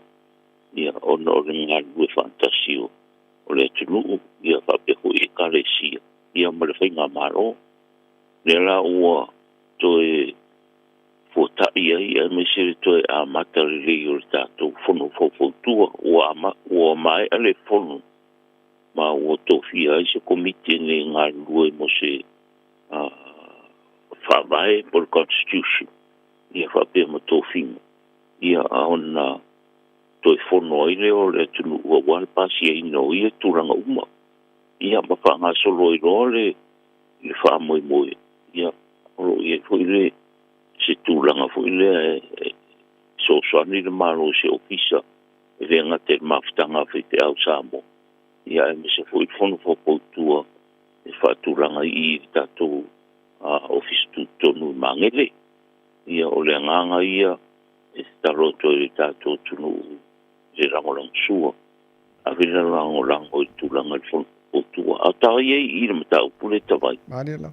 Tā ua i o le petition le whenga i ma le fionga i a apa nae ma le nātou komiti. Tau sanga ina i se awano hui lea e malanga mai e si o tātou tunu i le visa hui e tonu masina. E le tau sanga ina e mai asa o loto mai ma stampi le malai vane tonu masina. Le rau o mautinoa pe ona i le whiro ingana po ua iei le rangolango sua le tātou pāre mia o i nei. I le psile ane tonga whitinga i a rau a mai tonu a le position le maro e rangolango le whamoi moi. Ina ia mawairea wanoa mo se awara whawhaingo whina malanga mai tātou tunu i whaarulawe ma tūranga whapena. Ia o lea o te talo mai e ia tātou whainga maro i Samoa ia e ele app nga e whaiuna sainia i o le online. Ia o nei whaangata le petition le astofi nei. Te ia o le aso fitu e whaangata i le petition le. Ia ina ia ave i le parlemene o New Zealand. Se tālu sanga mo se awanoa lea. Tūranga i visa ni whaina whawhingo whina malanga mai Samoa i New Zealand nei. Ia o le tālo atuna si o tātou tunu ina ia a to tele ni se sainia le tālu sanga lea, le petition lea, i lungo le online. Ia ina ia ave malo siele le tātou tālu sanga mo visa ia tawai. Ma tango fie le whamanatu na whamata. Ia le foi le o pongi fatasi ma tu fatasi tātou Samoa. Ina ia langolango ina le foi tu langa. Ia, sao le ia tawai. O le tālu sanga lo ave mo Pasifika atoa. Ia ae peitai. Ia e tō te lea ia Samoa. O le mera lea te talo ato e le tunu. Tawai tāu o te le tālu sanga lea. Ina ia whawhaingo fia e te maranga ina se tātou i Samoa. E au noa ma le tālu sanga ina o le visa pio nei e nei. E kwa i o le whainga tāna sau. Ia o le taunga tāwho. Ia pio le inga tonu na le petition o lo whenga i ma. Le whiunga ia nae ma le lako komiti. Ia e tālu sanga i le rangolango se tātou tunu tawai. Malo whawtai. Ia o le whamai al tā porkalame o le whalauloina la fo o le tātou o Samoa lalongi atoa. Te lo ngā whawhoia le tangaruenga o tangata tāwhao, Tourism Authority. Ia mo roadshows i Australia. Ia o le tāu foi whamanatu. Ia o lo telefoi o loa Samoa whaatau nei New Zealand ma Australia. Lo whare le tano o le whaatauino tātou o lo nei. O le tina ina foi nao le tamau aingo Samoa mo le mana. Io e tawai pe o le tātou alalo alea. O lo whanga solo hui por kalama le tātou maro i whato sina ino si tātou nuru hoa tulisi. Whai maranga atu i Samoa. O mai ala New Zealand nei tawai. Mai a poso i teimi au kuso se tema. Ale o whanga solo atu wharau i loa lea. I Australia. Stete o Australia. O le wharau i loa lea. Mo whairo i fui ia e o ia le tūlanga le i Samoa le. Ngā ruenga fui ia mo ofisa o tangata mai moa atu i Samoa. Whairo i ei ma mo ofisa fui i New Zealand nei ma Australia. Ia ina ia sila fia i le whalau loa mo ato sina atu o tangata whao mai mo i Samoa. Sila fia tawai te reu tupe o lo mau e tato o tunu. Tupe ia whaamori atu ai mese o tupe o turisi. Io lera lea o le whai ei tau sanga uma whanau i roa nei. Ina ia tiki eina promote Samoa. Ia mo turisi e malanga atu. Ia ar tūlanga lea. Tasi lea tūlanga e tau o telepe o tāpo kalame. Ia o loa ia. Loa ia au ina mai Samoa. Ia, bawa ira wanoa tātou tunu ui. Whātau ai o loa pe o na fua whaere reanga. Ai mese o tūranga tau me tau rimba. O lei mo tūranga whapena. ia o atina e se tatu tunu i Samoa ia o mauai rea manoa au ina mai ia tunu mao sosoni atuai e ngate lau fai whātoanga ia a o rita mao ainga po i se tatu tunu i ri tūranga i talo tūranga pa me tau rima ia e o ngā fu i sila i rau kūri si paralangi nei ia mō ko i Samoa i papai e mea le mauai ma ngāo si aini me tau rima tūranga pa pena whātoanga tau ia pe o tūranga nā tawai i le whārau i loi le vai aso ma le vai aso alo le tunu ma le whaafongmai nei Taeao ia te le lava vaenga tāua e fia whaile fo e wala tau tua le whiona konsuna mara no fisa ai le leile wala wana pea tolu tasi lua telefoni na whaina tala ia whaina wala wana ile tunu lava full time wha maram lama nisa vaenga fia maram lama tiri ai ai wala mai whawhatu au kilani ia o iwa tolu tasi lua a mora nei Taeao lau whionga whamata wha mano whafte tele mora tāpua kalama nei Taeao fo manu ia nei aso ia whafte tele tawai mora nia hono tāua mo pea i kato pisa mone fo ile nei aso e me se tena i se tātou tunu tofi matiute tā fo i rai fo ile vai aso fo pe au ria so fo ia ia so fo ia ole taranoanga male whionga le konsula ole malo tuto jasio Samoa ni sana nei le whionga whamata le malo tofilau pansarua whapo Nō Radio Samoa, nā tue whamna tu tolu tasi lua le numero nā telefone wala wane pe ni se vaenga fia maram la matili ai tue se funu lobi no tolo talo le tulai I say fire to Lontana Tawai si onu Wasili ona manaya Otia pang ole malai pono Oi tu e pang Samoa Olo pese ai tamai tio da penina Esi onu esi e hale Before you're now, you're not born Fiafia whahaya I na hoe Uala I no whapeni E mulino e whaile a mose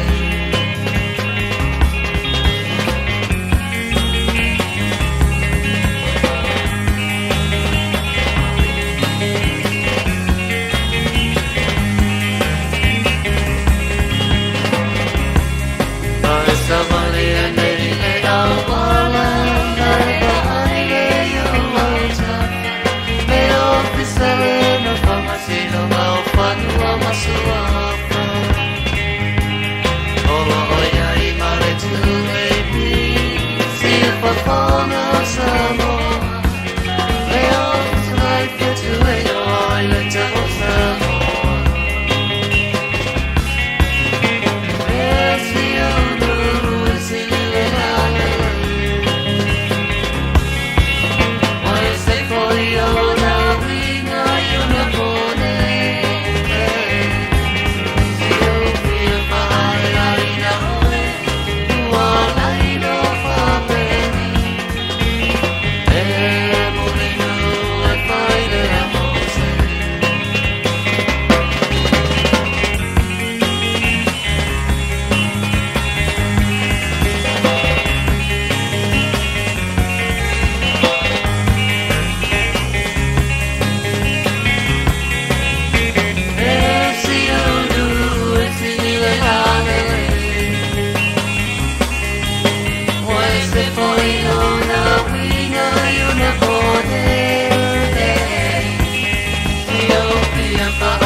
Radio Samoa, tasilima hiva tonu amo.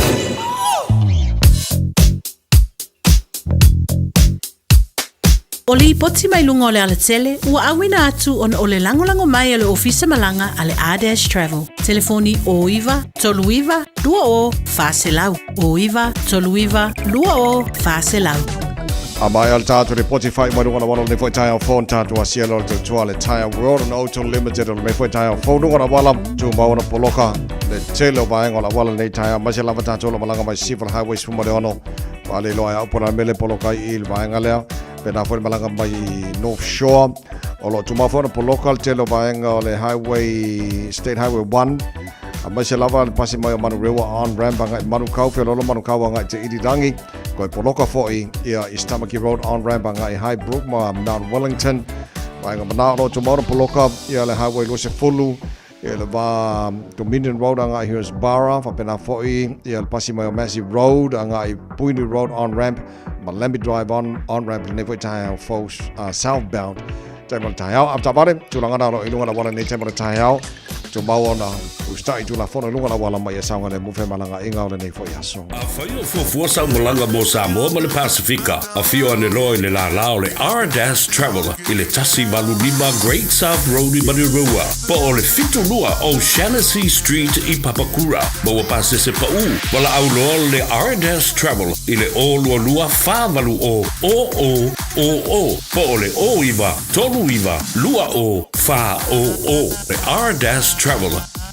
Well, Samoa Spolima iwa tolu a montage mo se asi tono lo toa a le Taeao World and Auto Limited o lo ye yalo Samoa lo ngā lue so sani mo oe mo le whai Warren of Fitness fa pena for the full service o lo tele whai lantu tamale pe amana mie fa tausi tamale so ngai a Victor fa tasmai mo le tātu ripoti ne Taeao Victor fa tayu so lo nsai mai malo lava sifua ya so kuala le so va le Taeao tu malo lava sai malo pida la usi sa mo pe lo te pe sa mo te ma sa ma te le mo te mala le Taeao na kama e ya malo lava sa malo si te tu ma le sulu lai ma ko tu lo ta va ya saori o le foi mo kuai nice al sulu la ne Taeao so le ya ma le la le de vau le la re ma le fai orka nga me fa ma mango ai se fe le pawa okay uso mal tali po ne Taeao no masa chile sa ko ke sili ya sul sele sa sia pa pe tro sa va tono ma ke pam I va tasi go sala fa tasi la potisho tala ki di masene sai to f ka taxi point more po u ka pe tro sa va tono ma so after pay for aila ki tono sa ngata fodera ole konkesi LPG ya ento ki lo so varu sala I sene to lo va tasi po ke sin fa pe ko da la konkesi ya tenga shop ko ki sa konkesi fo me amacho ya na pasu sala ti to ya mo te fio la konkesi fo la umana we fio I teno le po ke sin de ole ngalo swafa matani me to se I mama to si gata itoro lo tawaria mato le aso te tasi swafa mai malo le aso o reki ofisa o do como ina mo le aso le tato gata se la tala itoro tawaria mato ole tato falsidia mato tusi te suma e familo tavale di pero tavale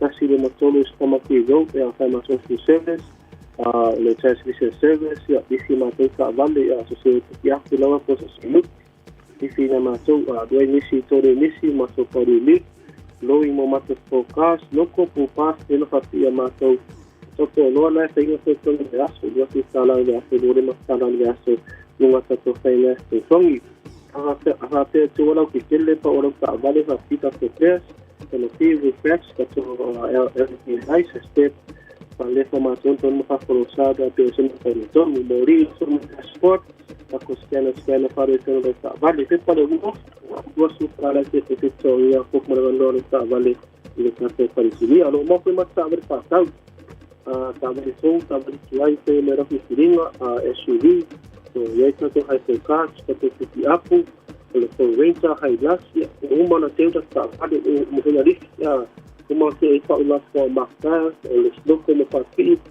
o pa kita to sabar fatau na boy mono te ya matou se me ke pore se fatau wa tulo asa te nisi me tu danga ke ma ko ere dunga lo ta vale fatau ina pero ma to fena danga mo I ten la ta ta tulia ya ole ha te te ya palai le sinde tu ma te o pe teme para eso ta vale solo ma te ta vale Malu teste ya matong dia no le numero ma ke telefoni o iba ku fa te lua lu o le ma to fa o tasi fitu pe to ta ko wai te ki me kio ama sa ma sa su lima e pa le sa sa los ko la di sa singa pa yo le sa pe ya te to in ko sa ki le mai na ku le ko me ma to fa le me ya que wa que es uma e ka mo ko na isso sa mo per que ga ma se mo se to sali da ko mai le ho ko ta vale ya fa le ko no sa ya ma te le ta a fa sui po fa ru ta vale si de me la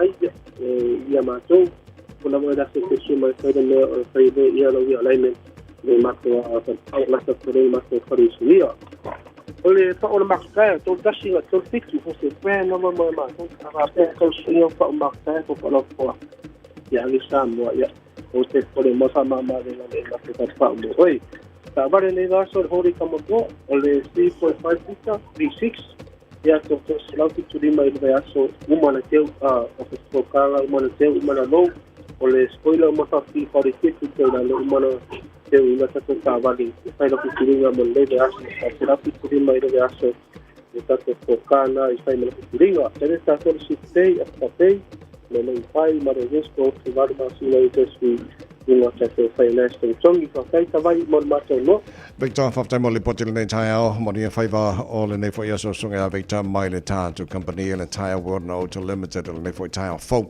ina wato le mo to lo to ta le to la Ivan my initial tata fa sit sinanga le on fa mata fi fo no to mo ho nei fo Taeao fo ma lo lam fa ta to no le on sai mai ya male tali mai to to to no mo to ta vale to no fa fenga wenga fa pena fo in ya no Facebook ma YouTube ale Radio Samoa pa se sinanga ta ora nei ile tulanga ile tui pui o le misela o le vaiasa whaptore nei o le tui pui o le misela measles immunization week o le misela o se whamai pipisi a fia le whanau whape fo i tangata matutua e ono tinga ina ili tangata pe a le whaitete o le talawhiawhia e mawhai on fo i le nei whamai e whaluara whailau tui pui lua doses o le MMR measles, mumps and rubella ya ma eva so maleva pasene le puinga oe ia whapelo ainga o lo i nisi e anga ba i le whaiafua o le nei foi tui a whai e te leo mai loa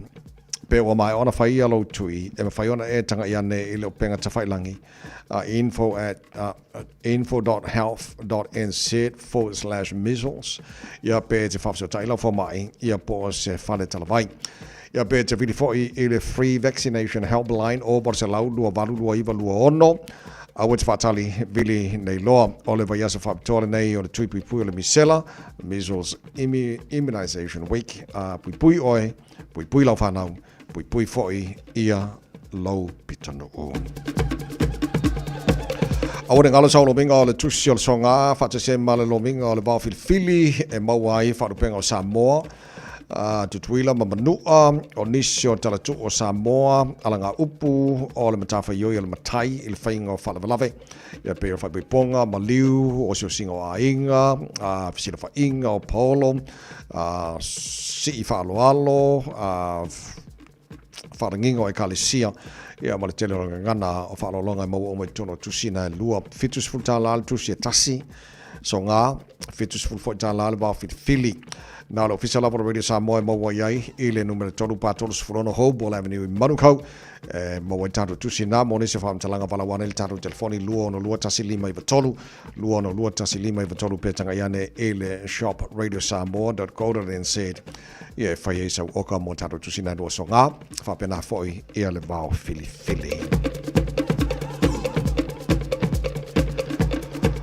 Ja, og nisi nā whaase se langa olo i tātou official nei fo i Taeao fau. Ja, ma ua wha mai e fo i mali tātou bukalame Malu le Taeao. Samoa le tunu pele, ja, melo au o le tā Malu le Taeao le nā mō le nei fo i aso lulu. Ja, ua lima i aso al masina November tātou tal fau.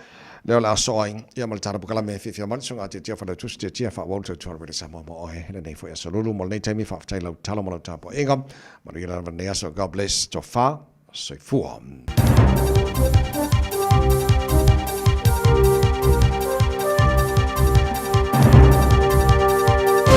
Taeao Maria, tala ni mai au te New Zealand mo le so. O le tōtelo tangata New Zealand la tō te se ona inuina fuala au mea tinga le paracetamol e unoma le mafau ina iai. E pena ilo ai si sa ili ninga fau. Ma ua mafau ai ni tā panga mo ni pepora ta inga po warning labels e tō sia ilunga oloa i e fuala au whawhamai. O leo sua whapito e University of Auckland sa whasingeina. Le late le luafetanga te winga ilo lato marama maanga ina paracetamol. Sa lato mawai o le tasiwai tolu e lato te masani ai o na inuina i amsilia male lua fuala au mea tinga na ilo le hawha inga e fautuaina ili teime tasi. O le se fulma le tasi pasene e masani ai o na tele atu fuala au inuina i asu tai tasi e whaatapula aina i le valu i tutonu o le periota o le lusi o whai tola. O le tama ta isu e senior Dr. Samantha Marsh, sa i whalia, o le sa i linga o whaeloa i atu ngalunga, i le bala o le malamalama o iai, e peo tangata e te tonu, e te tawana natu inuina le tele atu o whaala u teimi e inuai, o ne manatu o i la tōn tangata e tino le lei, e po le mana o mio isi whaala u whapopo o mea tinga. Whalia Dr. Samantha, o le paracetamol e iese ma whaamalama wa piapi mo le tōn whitiai o mea tinga. Ma yaisina e senga i le vao le telefoala o inuina, ma le lava, ma tangata e manatu o le paracetamol e saunga le mu, e pi lava ona iai, pe a whailea e te inuina fuala au sao. Ma ia fautua ina foi, i e tangata e awane i inuina le paracetamol mo le lusul whaitula, i le teimia mai ai, o na inuina se ava malosi. O tangata sa tau fia i whalemai ina ua mawaina ni waila au whaamoele anesthetic drug, I pai pasu po vapes o la tō leina i tonu o le tunu. O le aitomai date o se vaila au whafomai. E whaunga ina tui titi ai vaila au whamoe.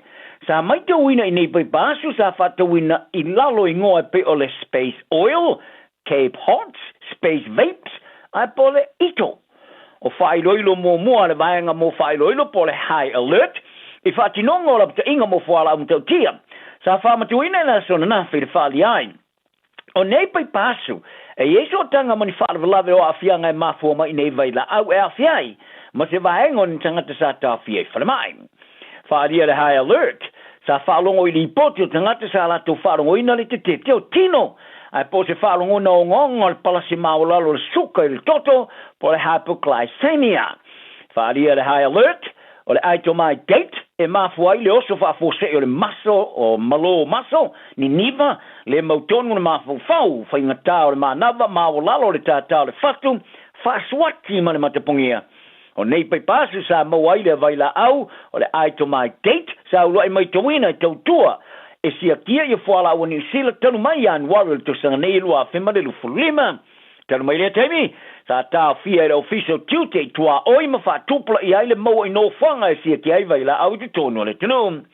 Whaaria le wha tono le wha vai o vaila au New Zealand le New Zealand Drug Foundation, Sarah Helm, o le vaila au le aitomai date, o se vaila au e atu ngau tele ai pe ami mitina, ia pai pasu, o le mea lea, o se atu ngalunga tele. O leo New Zealand, o I te tono New Zealand lea sa a wai le wha se ina leo siake o tangata sa whiulaina masini, e lo ai pesa tang fia le ava malosi po le alcohol breath tests. Sa mua atu whailo ele le New Zealand tu sa marselau los fulo lau whaingalo ngā leo. Sa whaia yesu o soenga, ina ua maua tu sa mali tōse furu a whio nei siake o mānava. Sa whasa se ina ai pesa se o na wha maumawina. O lea whasa se ina sa maua ina ua whausia leo, ia se isi a wala fo wha teknolosi o le acronym, e wha wasenga ai wha maumonga. O no masini sa wha o ngā ina e le o mawhai o na wha ma oti ai le vao le wha le tūlafono, ma le wha sori tūlafono nei siaki. I le vai aso nei, sa wha maoni ai le suiso upo leo ina le New Zealand o le wha se ino siaki o lo oari li mai le tunu atoa. Ina ofisini ngia pe o le ale wha maninonga sa tu inatu i le ponga ia wha se ina i leo i nei siaki. Ai sa whalia, e le suiso upo, e tu se mali iwa se la wafe siaki sa whaia ua overtele atuai. Mane taula inga sa taula I e tolu te se mali tolu miliona le tunu atoa. I lalo por kalame o le leo ino ala te tele le Road Policing Investment Program po le RPIPI. O lino winga, wa leo to iaise ma mafo fau e fase se ai ne siaki. Mata wai, e tu se male se lau luas fulu ia lau whaingarunga o fitea i nei male a tiliva i lino ala tu whatinonga i lalo ngā sisenga o whatununga. Ta o foi, e o tu lava i se lau leo o lo whaia i aisu suenga o lo ngāru lue lava. O lava ta ia i la tauto mai whapitoa iso i fōmalo loina le Pasifika i New Zealand ia a inga e whaia tui pui pui a opi pisi le wha mai o le misela i le tunu.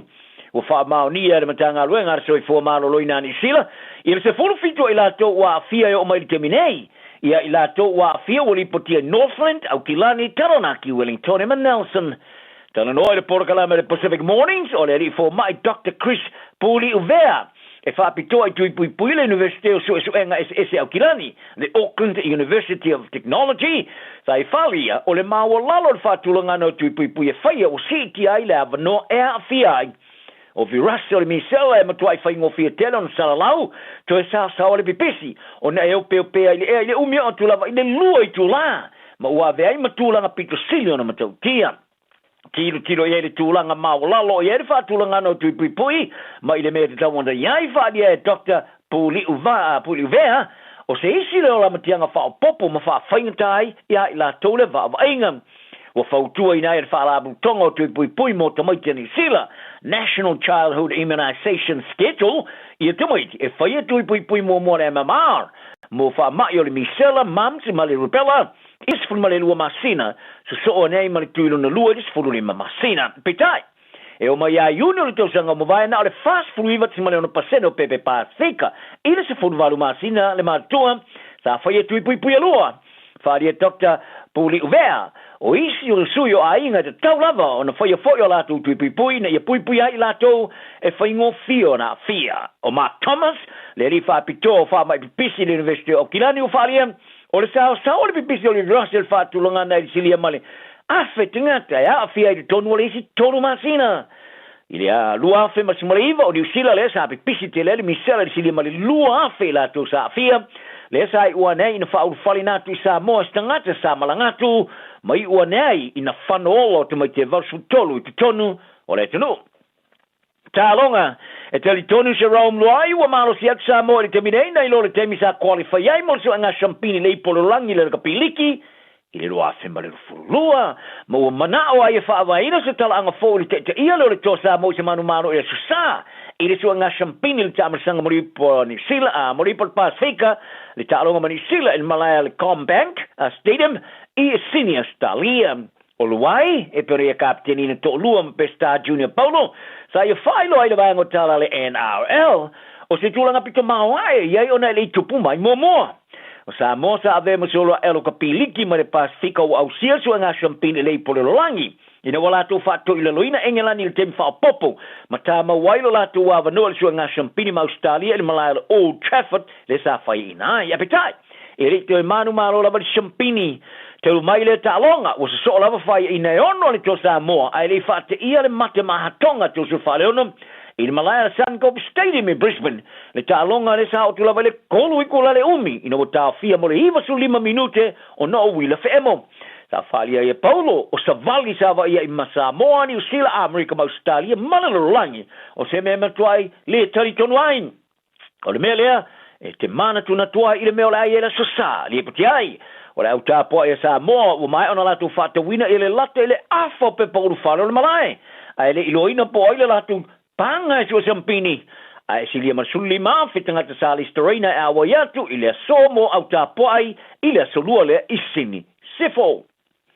O le auso i a Scott ma Jody Barrett o le All Blacks o le atau whaimisia i le tālonga whaitaulia ma Scotland i Murrayfield i le whaiunga na vaso.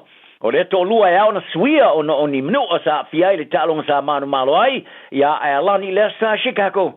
Sa tu ua le All Blacks e Chicago le temilama sa ma e le talonga Moscow tilani ma fai ele whaaf singana o la manu o ino tau nui Edinburgh i le songa 4 teme tu e te liwa il malain e le o iloa se ilonga ua mai ona tu e whai atili iai nisi o whaaf singana i o la manu o le loka le Blues i a Joss Beer wa awina tu nei le All Blacks mai le awa le All Blacks fululima le olo malanga ta amina foi i Europa. O Eric Gomez, o le company whaalau tero whai pilinga le Golden Boy Promotions o e wharia. O whiutana inga o whaia mo se fuso anga le wa David Benavides, mau e champigno fuso lo langa le WBO ma le WBO BA ile au panga le cruiserweight ya Gilberto Zero Ramirez ona ita ma fuso uma to lua e ona to fai manu malo ma ya la fusoanga ina ia ma fai na to no pe fa to no se la fusoanga se fa inga tapi do sili telele e fa ona ma fai ai ona fai se fusoanga po se twinga fa mauni ya e comes o Ramirez se fa sul va fusoanga tasir fai ina tos fu man malo tio ting ola afitau ina mar champino no langa IBF ile au panga le cruiserweight chai o Taeao i se isi fusoanga fa tau fai umai champino nei tolu ole au panga o le fusoanga ua mamao ma se mautinoa e Ramirez o Mexico e manu malo ia o Taeao le lusul var fusoanga le fai ina lua furua manu malo tioti e pena tilo to tele o se tama fusu pito sili atu le o na le lei ile au panga le cruiserweight il teminai o no le fusoanga le va o Ramirez ma o Taeao no winga o se ai tia mo le amateino ni fiutana inga le golden boy mo se fusoanga le va ala tu tama Ramirez ma Benavides e le tau lan fa te tali se unga e se fusoanga mo Taeao will live on a vina i o Taeao mo se la fusoanga ma Ramirez mo le tau fo i uma o la sampini tala na ni aso mo o tanga uma non sai ma ni ele so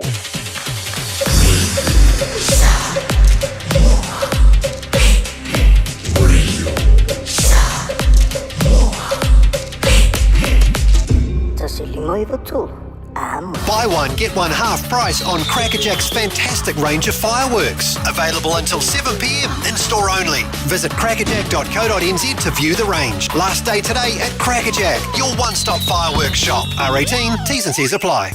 Mo tupe whamomoli Samoa, mana tua loa le Pacific Easy. Oro whaua pia le tātu whapitoa nao le 5 tala tutongi pe ai whaunga le Pacific Easy app. E whaatino ai au tupe whamomoli mai lau telefoni wheme ai. Olo awano fo le tātu direct transfer. Te posi mai e lau tupe le tātu account. Ma whamari eina fasiri lunga o telefoni. Ma whaatino la foina o lau tupe ai inga whapitoa. Mo le tongi no pidio le vai, mo li, teo ngā tupe so se whale tupe Samoa. Pe te tongi no ngā tupe e le nupi wha Samoa House Corporation. Mo le Samoa Land. Ma so se au tanga Samoa, o lopa whai na whaatino uma i le tātu au nanga o le Easy Pay. Mana tua whaasoponia so se vaenga ni usila i o tātu lala, o lo awanofo i o tātu ofise tolu i o Tara o Tāhuhu Mamangele. Me whaunga le Pacific Easy app po le direct transfer, me whaasawa i lo taimi. Ai sidi ona whaasawa i nau tupe ua taunga tāle penisini. Mō nisi o whamtalanga mala au le o varusa lau o tasi ono. Po numero masani au kilani o le lua fitu ono fitu iwa fitu wha, ma le lua fitu ono fitu iwa valu wha. Pacific Easy, o lapa anga mo tupe whamomori Samoa. Alofa lava au tiro. O le tala Fiafia, ua whaiti nei tausanga mai leona se fulu 5 tausanga le matua le soifua. Ua whaatino i nai polo kalambe o siaki ma wha atonga au po tau whale manawa. E le eise ngaluanga tele te whaia. E au lia lo le 5 le 5 tausanga le matua o lo soifua. O le alafo fua atu i lau pusa meli, ia le pusa, mosu e suenga ma wha atonga au ma tau whale manawa. Ma wha amanui atu lo waso whanau. Ai o le vaenga e le leiai, o le amu fua pusa, ma mea whai ngaluenga mo le tino no ia fa ata ma suenga e tailua tausanga malafu atu se o ina e aulia e fitus fulima tausanga matua o lo soifua ava veiloa ma mau e suenga ma fa ata nga au po tau fale manava le kanese le amatanga e ma fai ona tonga fatia male manuia ele ai se tongi e vave ma fai ngofie o suenga ma fa ata nga au po tau fale manava ma fai ona fa sao ina yola a mau alola pusa fai loa Radio Samoa. Taslima ivatolu. Ama.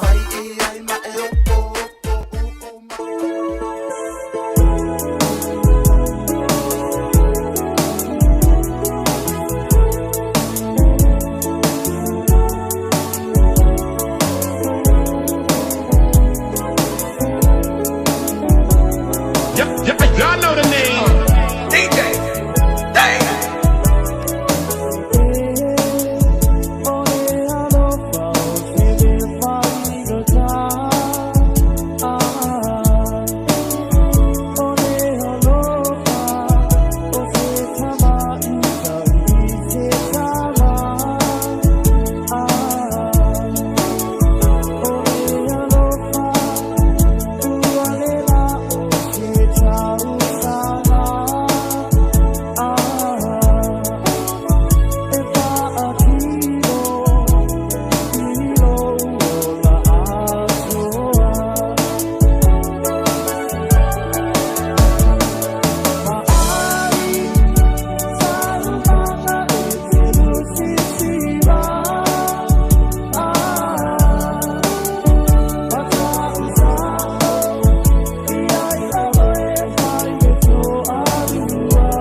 Faitauina le upo le poto no le tautua matavela linga Fusi and Sons Funeral Services I Mangele ma Samoa. I taimi o mawhatianga ma whaanoanoanga ona o le maliu.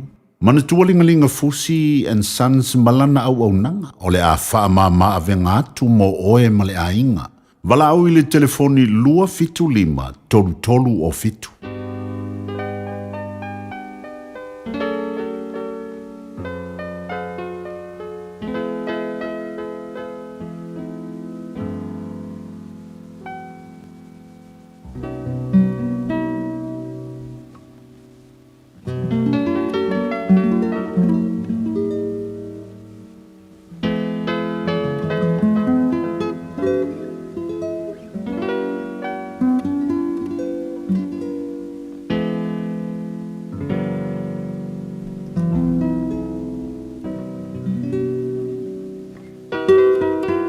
Watali e whalonga mai ia I lo poto.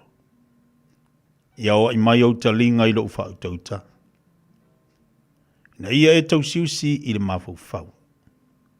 Ma ia le lauina le poto o iau longutu. A wae whasina ifo meli ai lau ngutu o le whawhine ese.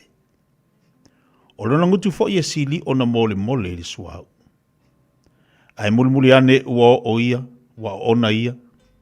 E pei o la ena. E ma ai o ia e pei o le pelu. Ua whaatau ma ai o nei tū. E ui fōna vai I le oti. E ui fōna vai I le oti. E taunu uantua na la asanga I se oli.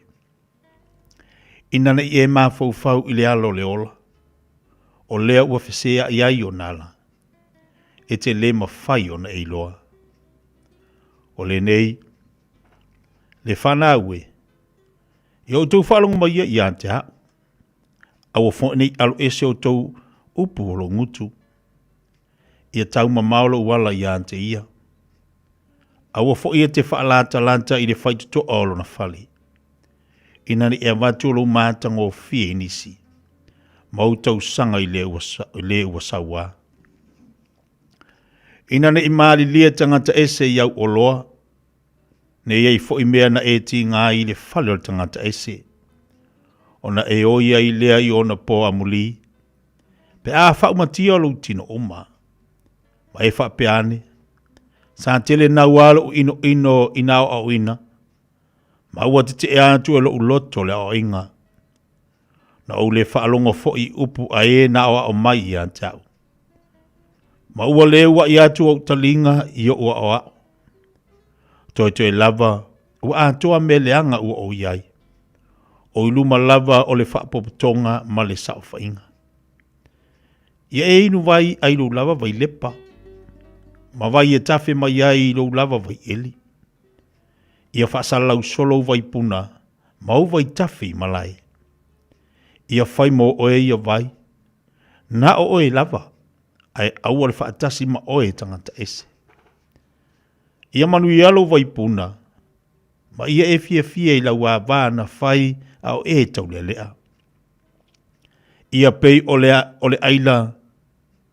Ia pei o le aila pele o ia ma le oti o le vau mātang o fie.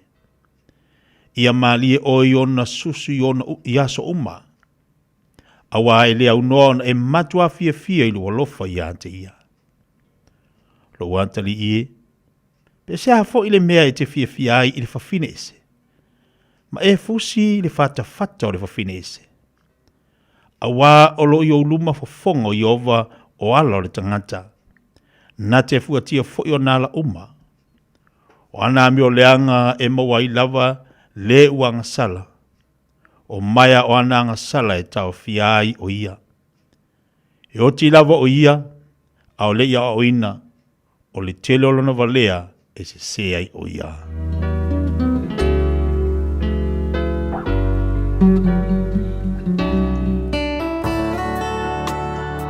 Ua awina atu le upu o le poto I le nei aso o no le langolango mai a linga Fusi and Sons Funeral Services. Ua mawhai o na tu whatasia o au nanga tala whea ngai I ni tautau ngō fia tele. E fsosoni atu ai, a o whea ngai oe ma le popole ma le wheme mea. e moli whaatasi atua I ma whaamaisenga, ma whaamawhanawhananga mai a lingalinga Fusi and Sons mo ainga uma o Samoa ua whea le maliu maleoti. Malau mai loa ia lingalinga Philip Fusi lingalinga, to ia whaapō lingalinga, to ngia si ulavea, pe susu mai I le luas fulwalu Canning Crescent I Mangele.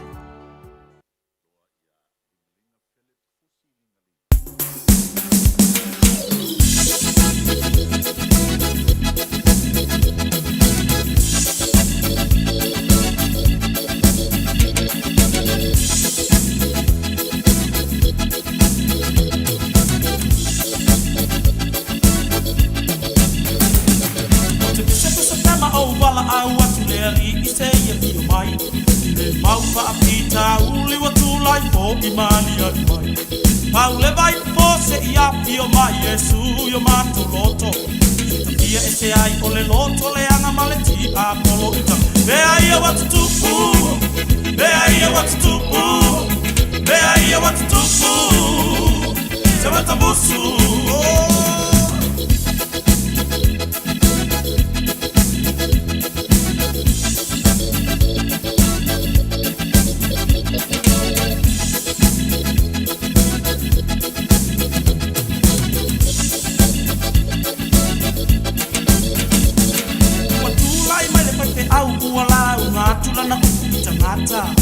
Kale sia ia pe alofani ole pe aura mai le la a ole au lotu ua mui mui ole tala ua fa asala lau ua toe fa asata roina Yesu le pengo tala ole fai bea ia watu tupu bea ia watu tupu bea ia watu tupu se wata bosu o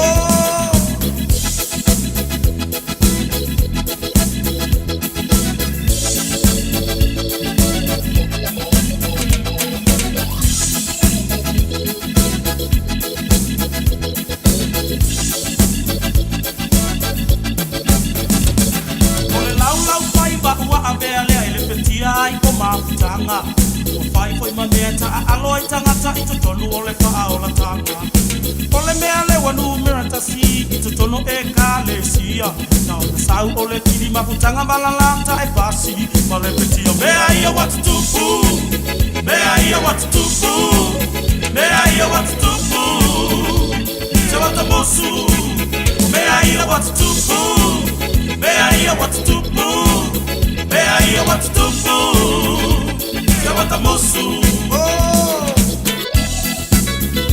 Você mete tay,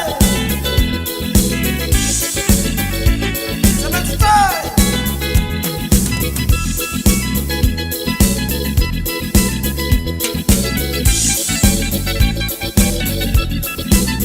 Bea ia watu tupu, bea ia watu tupu, bea ia watu tupu.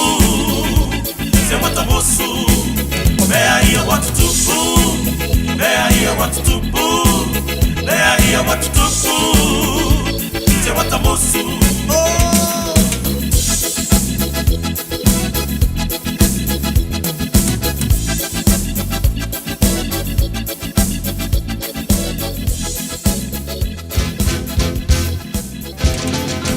Ersa wada yani kida kau Ersa wada yani kida kau Koira keda nangon Koira keda nangon Ersa wada Ersa wada Ersa wada Ersa wada yani kida kau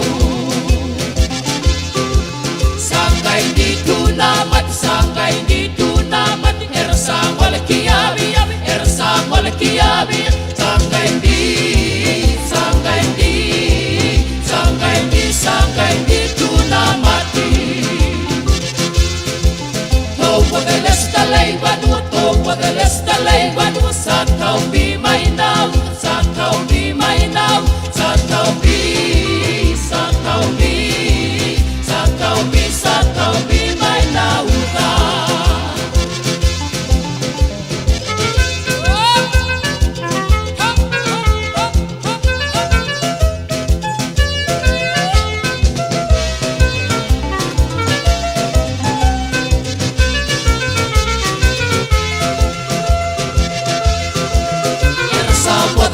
kida kau ersa bode ani kida kau koira keda nangon koira keda nangon ersa bode ersa bode ersa bode ani kida kau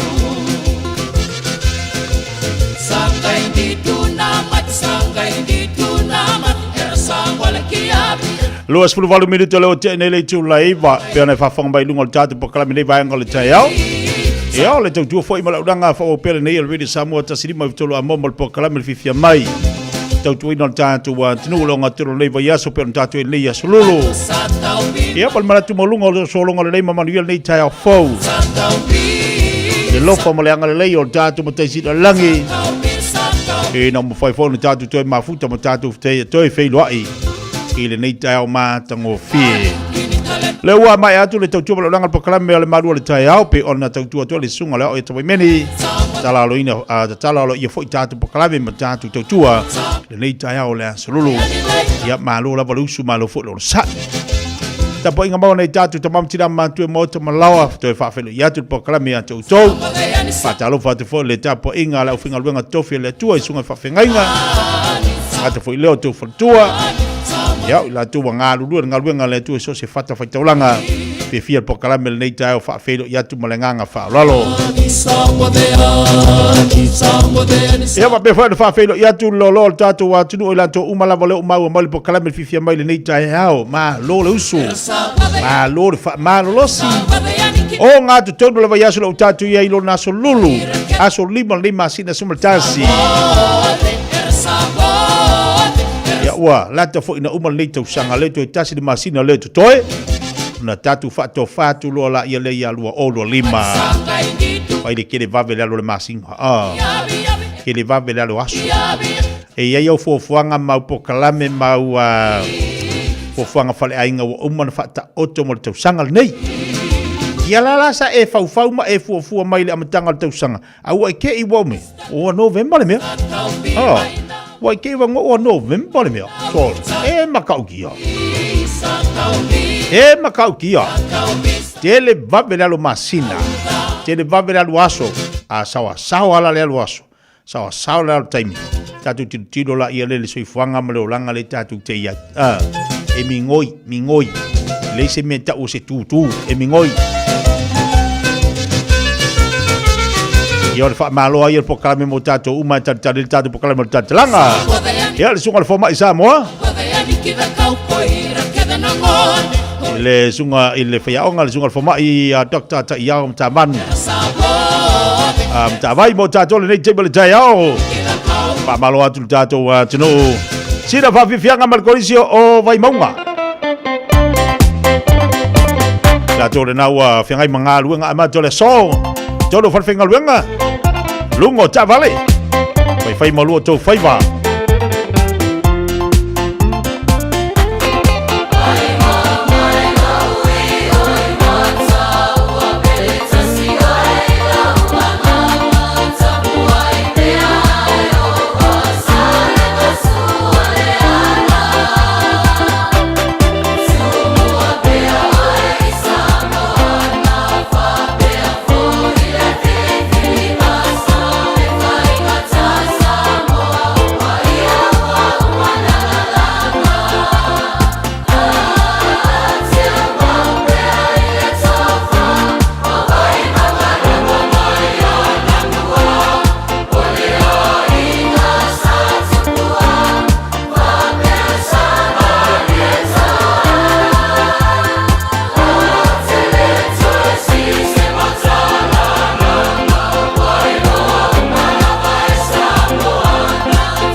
no Ea le manoa Apai le mata Kalisio vai maunga pere whafonga mai ia iniso tātou whawhiawhianga le Taeao Tari wate maluati Leo o toi luas 5 minuta talo le tulas Fulu whaftai o leo mo male vanoa O le sunga fut fombai mo tātou Taeao Dr. Mtawai Tuktonu Wale wha o ino le tātou pokalami o le tātou langa Pe ona iei ia le onga tilo na neiva yaso E iei vaenga tā ua No unofo a mau mata Mo uwawa ai fu i telo vaenga o le tātou wanganu Ai no ma fo atu se lao lea se tau suisinga enko fo ilia ai se ofisiri le fo mai pole aso na ia la ngona fa so mai fo le fo mai la tu ato no yesi taimi ia na anga i fo ilia pole aso fina ngalo tatu watunu a ona o lewa tatu ia ilanga o la tilo pala uva ai ia il nei vai taimi o tatu ia fa talo fatu la usunga fo mai fa tai le li o te fa fo isia le malosi o te va vai atua ia ua to tali watu inga luenga ia mai se fo fanga fale ainga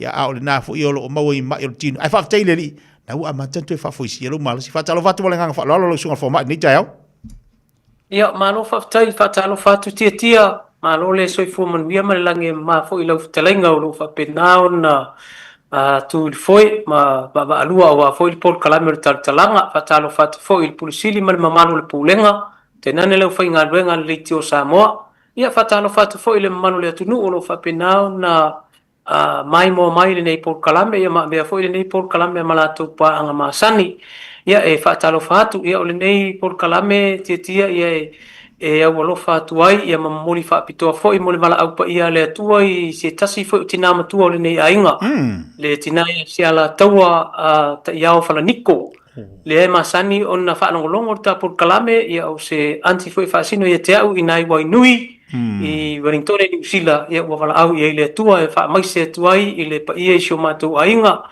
terenga ia Taeao tō ngā ngae ia me se fo ia le terenga ia tafa ilangi me le uso ia vase ia manitina fo ia leone ia male whanau ia wha maise le nganga o le tua i le tuai fo ia le mafutanga ia manitina waivas furu male lua tausanga o lona soifua ia tainane ta taimi ua faisi uti ia la fala witele tuai fa ta lo fa ta por kalame ia e aso so foi vai malu puenga le malu le tunu ia ono le misio ta por kalame nava yeso ia ono le ato to le malu se tino male nga ia le ua mafu ai ono le fa to nuina ta por kalame vai yeso mo ia termine ia pa ta lo fa tu pa ia malu le tunu malu so i fu malu lange ma Io e le nganga Fiafia o amata melta po kalame ia u failo fo tulanga o niso pa anga ia mai se fo iniso tatu tamam tina matua ia pe ona el tina matua pe ona e talai ni Taeao ia u vala u ile ia tau inanga lele tua so sania tulo na nganga fa ma fana ile ainga fa no le fa nau mai se a inga u malava ia el tina ia o misia fo tina po kalame ia paulava o vala au le tua le ia se tu mo failoto mate ia tu finangalo tu tasi o tatu tapa o side langi o ia na te au mai o ia fu na te avise al mesile mataua tele tau sango fo ia le tua ile tina ilona soifua ngalue po lona soifua tau tua i tu tono le ainga e mai se le kalisia te lo fu wa longa lana ia o nanga a o lo ia fo ini pine fa mau o lana tau tua i tu tono le ainga pe ona ia ile tapo kalame le Taeao ia lo fangia fo ile tua ainga fa no noa ia ona to se o tina o le ainga pe ona yele maftanga mo sia ia ai o le nganga ia faftai ele to sili atu asi si tala ilunga o faftai le o le to mau o ta maftanga ta po kala le Taeao o amali tauna ia auto Dr. Ortu langa le mato tole e se so fulu le sa o so e pe ia o ko o ma ko maru ia pes ia fo ile fulu ia o le tulanga o le ele tau ia le teimi o timu ia o teimi o la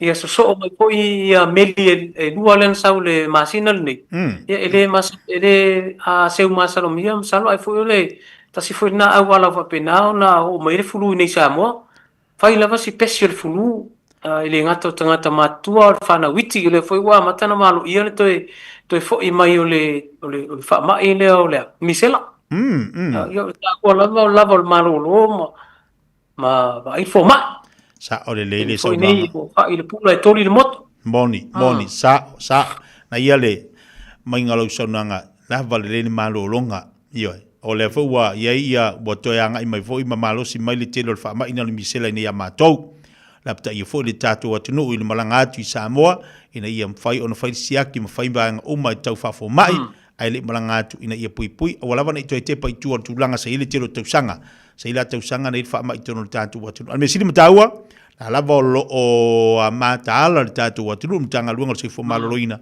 mai se tatu watu ile nei foi fa mai o le misela pe ona yai ona tataimi e le vai ona u na tuua e amata lo tapo kala me ofisile to le sunga fa ya onga ia post la sunga fo ma il ngan samo Antonu o le fo e tilo mo wa va ia uia ala so fina ngalo mo mole faila unga fo ile tu to o le faila unga tu to na te faia le aso ia alo le manliu o le fai ponga o le tele lau faila unga te mine o tilo ia i doctor ua le toia mo le fu e fo ile pe a umbara o te melana la unga a le telo fai launga wa uva i lo fai launga uma e pe wa ufa atasi le to ma le fue fa tau le fue lalo a mai se sauna ngalo sunga fo mai o la sa o e tatonunga i le fa nga ino le fue le tangata tu to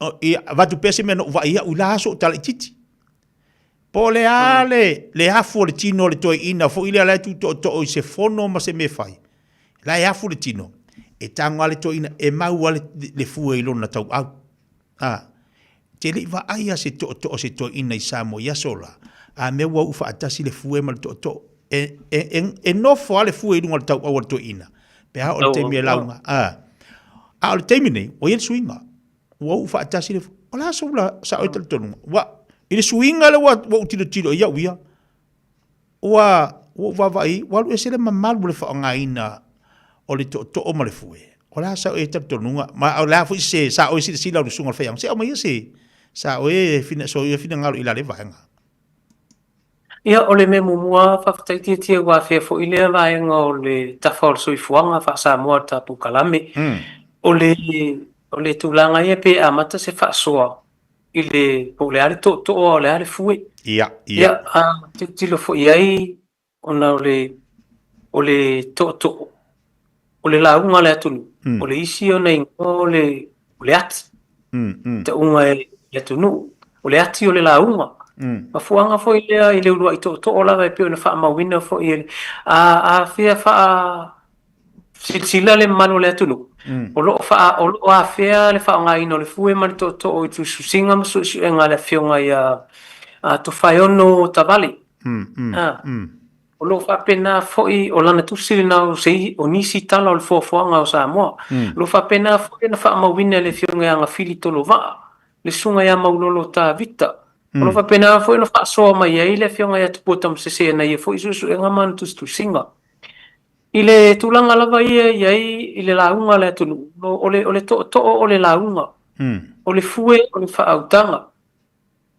e pena o le tulanga foi le tele to o le tunu ona e le o le to o lava ia o le launga le malai e o foi le fu e le fu e fale e le fu e fafo e foi la mal tama foi le tele feo ai to ina i lungo o fe lava e fita lo e o ma ave o la to fu tama fu e foi le e feo ai ato ina ma ave ona tatu nunga foi le au na futalo lo ai le tu a sa warto ina mai tua ya le pata le pasio le sa malona fuena mata mai fuena sa wala fa i sol vane le fa fo mai fio e tua e fa tua ina le pasi a malona fue o le mela fa i sa fa ona wai longa mama tu la fa le tu nu la tu te e fa pena na futalo lo ai fa i le fa vale o le sa iri mamalu ma sa iri malo ia e foi to ma fuanga foi leo le ati poniu ona le tala foi le to le fa nga ina le ati poniu le ala foi ona fa ingoa ma fa lupe le to la to yo le ati poniu ona le ati o le launga o le niu sa fa ta mai el to o tele ana to o ye ni ta mai le niu e mi se to o ya so yo tari to nunga foi leo le ua to le ana fa mawai le fa alanginga le to le ati poniu e pen Fiafia o le ati o le launga e foi no ma fio anga ele to la au e to ta lea e mafua ai on faalangiga o nisi nuu mai tumalo o vae o le toʻotoʻo a o loina faalangi faapena atu ai ga faalupenga faapena lona uiga o vae o le toʻotoʻu lona uiga o le alii lea e fata e ona toʻotoʻo e fata e ona fale upolu ma fata i le malae ma fata pe a fataaloloaʻi i le atunuu atoa Vinga nai mawai isi faalangiga foi le atunuu pe o le faalangiga o le amomua o le tui atua faalangiga faapena e ana iuna ona mau atu aiga i le talatalaga o le uiga o le upu toʻotoʻo peitai ai o le lifa a le atunuu le faaogāina o le toʻotoʻo la lea ma le fue le tatatalanoa ai moni ma faanoaoni lau saunoaga tiatia ua tele suiga ua maetauina o nisi foʻi o tulafai e pei foʻi lele ua lē ano tele le faaogāina o le toʻotoʻo ma le fue ua o le uiga o le utala ia ua pei ua lauga i le amo asuvai afai o lenā ia ua au mai foʻi na o le toʻotoʻo ae leai se fue maitauina pea ia o le isi lenā tulaga ua iai le ua lē lalaga o lelei le toʻotoʻo i le tauau ae ua uu faatasi le muli o le toʻotoʻo ma le fue na faatautau ai le i lalo ae lē tā i le tauau e pei ona masani ai le atunuu e ile talitonuga na faasamu o le fue o le faautaga o le toʻotoʻo o le lauga a o la ina felue aʻi solo le toʻotoʻo ona tapa mai lea o le lauga i le faautaga e faapena ona momoli ai le feʻau o le lauga o le tulafai ma atoatoa ai ma malu o lana lauga pe o le tulaga nau maitauina laga iai ia lauga ei fale upolu ua seu ai a latou lauga i le tulaga faapena pe le amana ia ma le ano hoi le whaonga o le fue man toʻotoʻo o le launga le ala tunu. O le ala sau sila iai. Lau sunga le fō mai wa i le whaongaina la o le fue lea sa masani e aso la e nofo le li tau au ma le taimile nei lewe e swinga. O le asa o e tilo i faa le fai a onga le angala tilo o le tupu a le tilo tupulanga talavou. A tilo foi la lato ila o onga le wi swing lato e ye foi la lista nga ta la tu va ia tu e fa pene la fa tenga ala tu nela o tali o umana o inai ta ngo ya foi e tale fu e mo le fu to i lo tau au mo fa la ai te wala tu le sai u sa pe fa ka ka lo ka ngu fa kasi fe sasi ya ilo na pe fa lo fe sasi le ma fo to matiti o le ale me te tau ona nga isa o la i le fa ngol to mo le fu no fo le tau au, pe pule al faila unga ilanga iska i di fai ei, le fue la tunu. Ia, ole ngangana masani lava mal tala masani. E tā le fue ona lango le leile i le vai tau au. E a fo inei. E feso o tai ma le to ole u. Ole ale winga, e moni mwha maoni lau mau. E pei fo ile ia onisia wa fai o suwinga. Singa wini e ile me fa pena na tupu na ile si ina o alu ave fa pena na ma feno ile me se tasi longa o la tunu ile fo se tu te tasu tu la fa le longa o la tunu sa tadia mai al mato si ile ai me ne o ina tali mai le mato pau ai o fa pena le fu o to ele itaina ona fa mai le to ia te Taeao ele talo fue nai te sina fia lona mafuaga tala mai lo le faia ma le soʻotaga o le siʻi ia o te talitonu ma malamalama o le matou faia lea faaleaga nuu i le matou siʻi lea lea la ua fai mai ai le tala le tulafa le lea sa tu mai le toʻotoʻo o le aiga e lē tā lona fue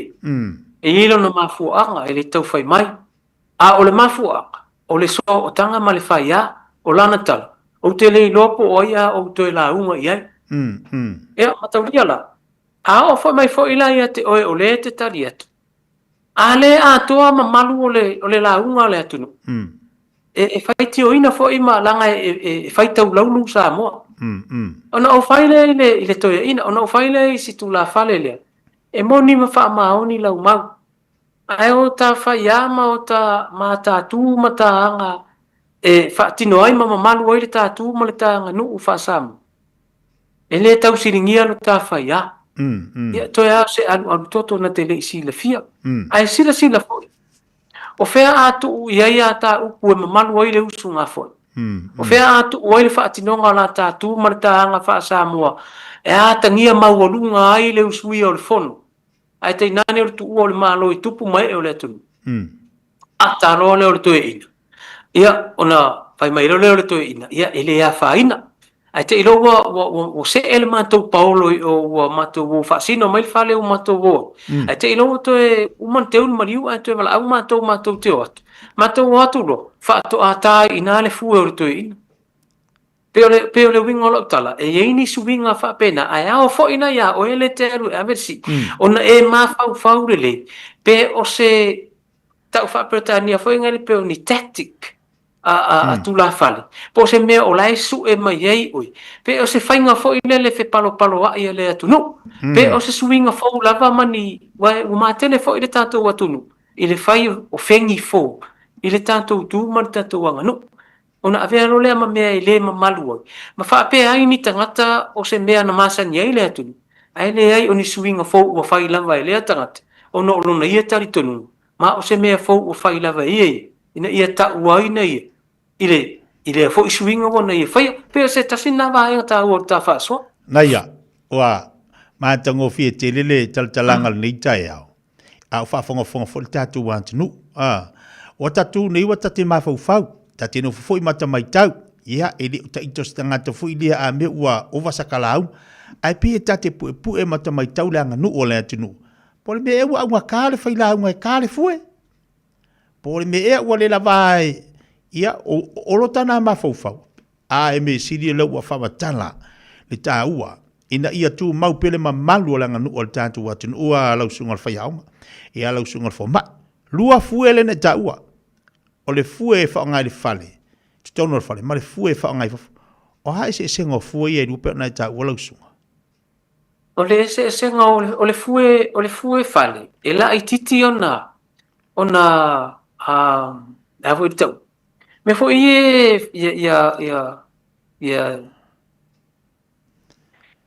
me o le fue tu fo ia le o le a fo nei. Ona e fui fai mai tatua. Le afa, le afa, e la iti afa e whawhau ai. Le fuela ana e whiwa ia to e ina mata e tonu le fale pe a whaila unga e tonu le mauta. Ai aolo ai le fue fafu. O le fue lea e tele una afa to e ma Fiafia. O le winga nao le wina fo i nao le atunu. Le anga i fo i la unga o seu le tūlanga wha pena. E fo le maliuna o wa ai e fo. Wa tātu nei le fue o si toia ina le. Ai wala au mai le ise tū la fale. Whantari la ia. O sa o le fue le te whaongain. E mai no whai atu langa e whape na fe palo a inga tu la fale. Ia. E le tūlanga o iei nei. Ia, o nao tātou. Matauria la a o na whai la unga i tonu le mauta. E le se tō. Pe mo masani ele atu nu wa o ina whai ia la unga i te tonu. La unga o sao whai ma la unga o whiloa inga a le nuu malanga ma le nuu tarimana. E le isi tō o e whaonga ina. E whaonga la le fu e whale le na. Lea e tā i runga o le whala ma toia. E fu e te lea ina oto ina ma whea vea i le fu e whale na wa e la iti o na. E longa o fia le fu e whale. E la ititi o na afa. Ai o le fuele na fue fafu. O fuele na pe a whaonga ina pe a tū. E ia ai asiasi tele fo i fale o to ina o walu i. O te vai e fue na e lua e tau wai. Pele o le winga o le whaamatala. Ia malama manino le atu nuu le ese ngau o fue na e lua. Ai o nao tātou. E pe fo ilele i nei suinga wa iei nei. O whaonga whaasolo a toa. Pe foi le wo tatu manatu ia tangata ni nei tei masuing o le fue ia ele ngata foi wa eva ai nei wo tele na fa o nga to o te tonu o fale tap kapolin o fa o nga fo i te tonu o hol ma tonu fa pe au nei na fa ia ni tani nga malo e me se au no le o le tatu wanga nu o le au ma mafa tele fo i fafo ia au na fa i mariu tonu o hol ma batulanga va pin o tu to a ia le fo ni e tu la fale vene o fa o nga le fue ma to le fue o tatu tilo ma tatu vai wo ai nga fa i poiponga wo o la vai i veo foi o corporate tape o eu masani na fa ma tava ia o fa nga ale fu mar to o tonu ia o suinga o suinga o le tatu nga nu o ye ni ia ai au na malama fa na e fa matala uma na me ila lo suinga o tu ma nga nu o le tu a o i longa lava ile fa sam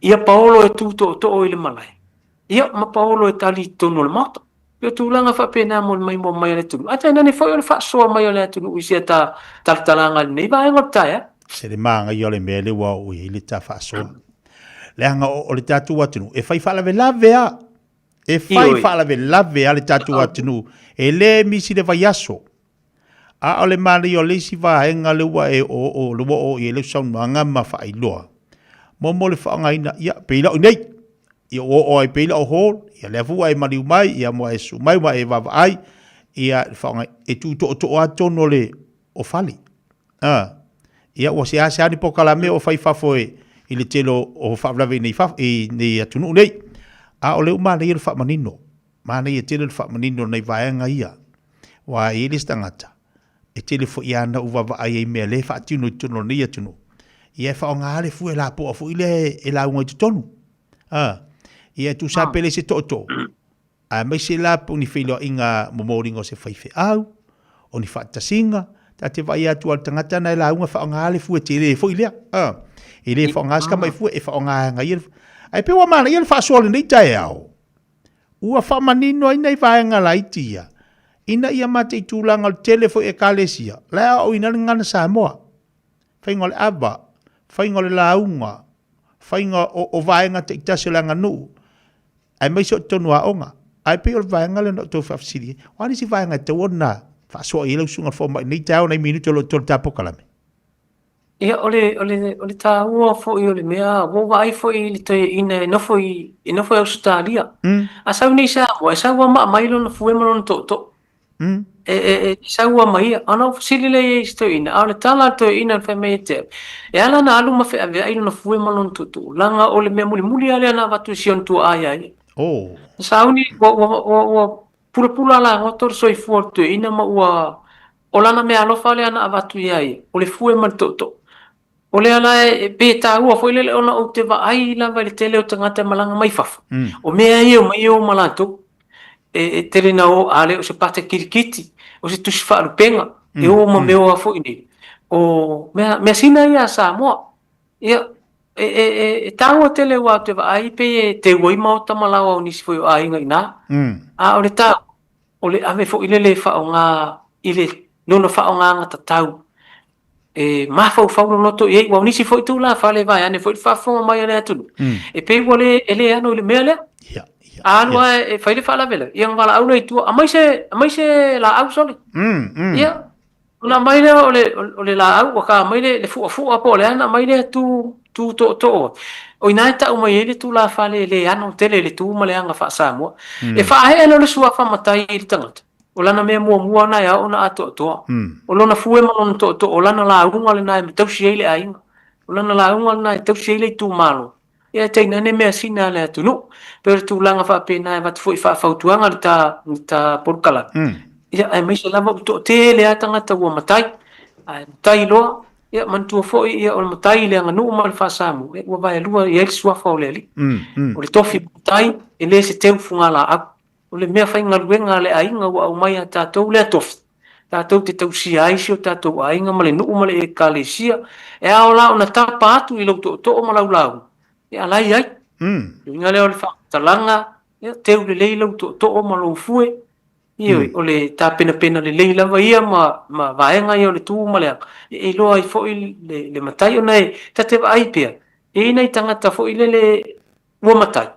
Ai pe le ano fo i ta o le fa e ma le fa alo a inga wa watu ai pe le ano ngai me la itina ai atonu e ngar ta tala ia e watu fa tu ngai fo e wi le o ie ele matapia le manai ai au pe ona memoriatu ya la tu de fe au i ta por kala ia me se fo el fa fo mai fa na wala atunu ona la fo e tilo fa na pe ia se fu ma se to o non tama i te tono no lantou a inga ma tono no lantou fale. Ia pe se vaenga le te whaopopo tu ta whaaso ne Taeao.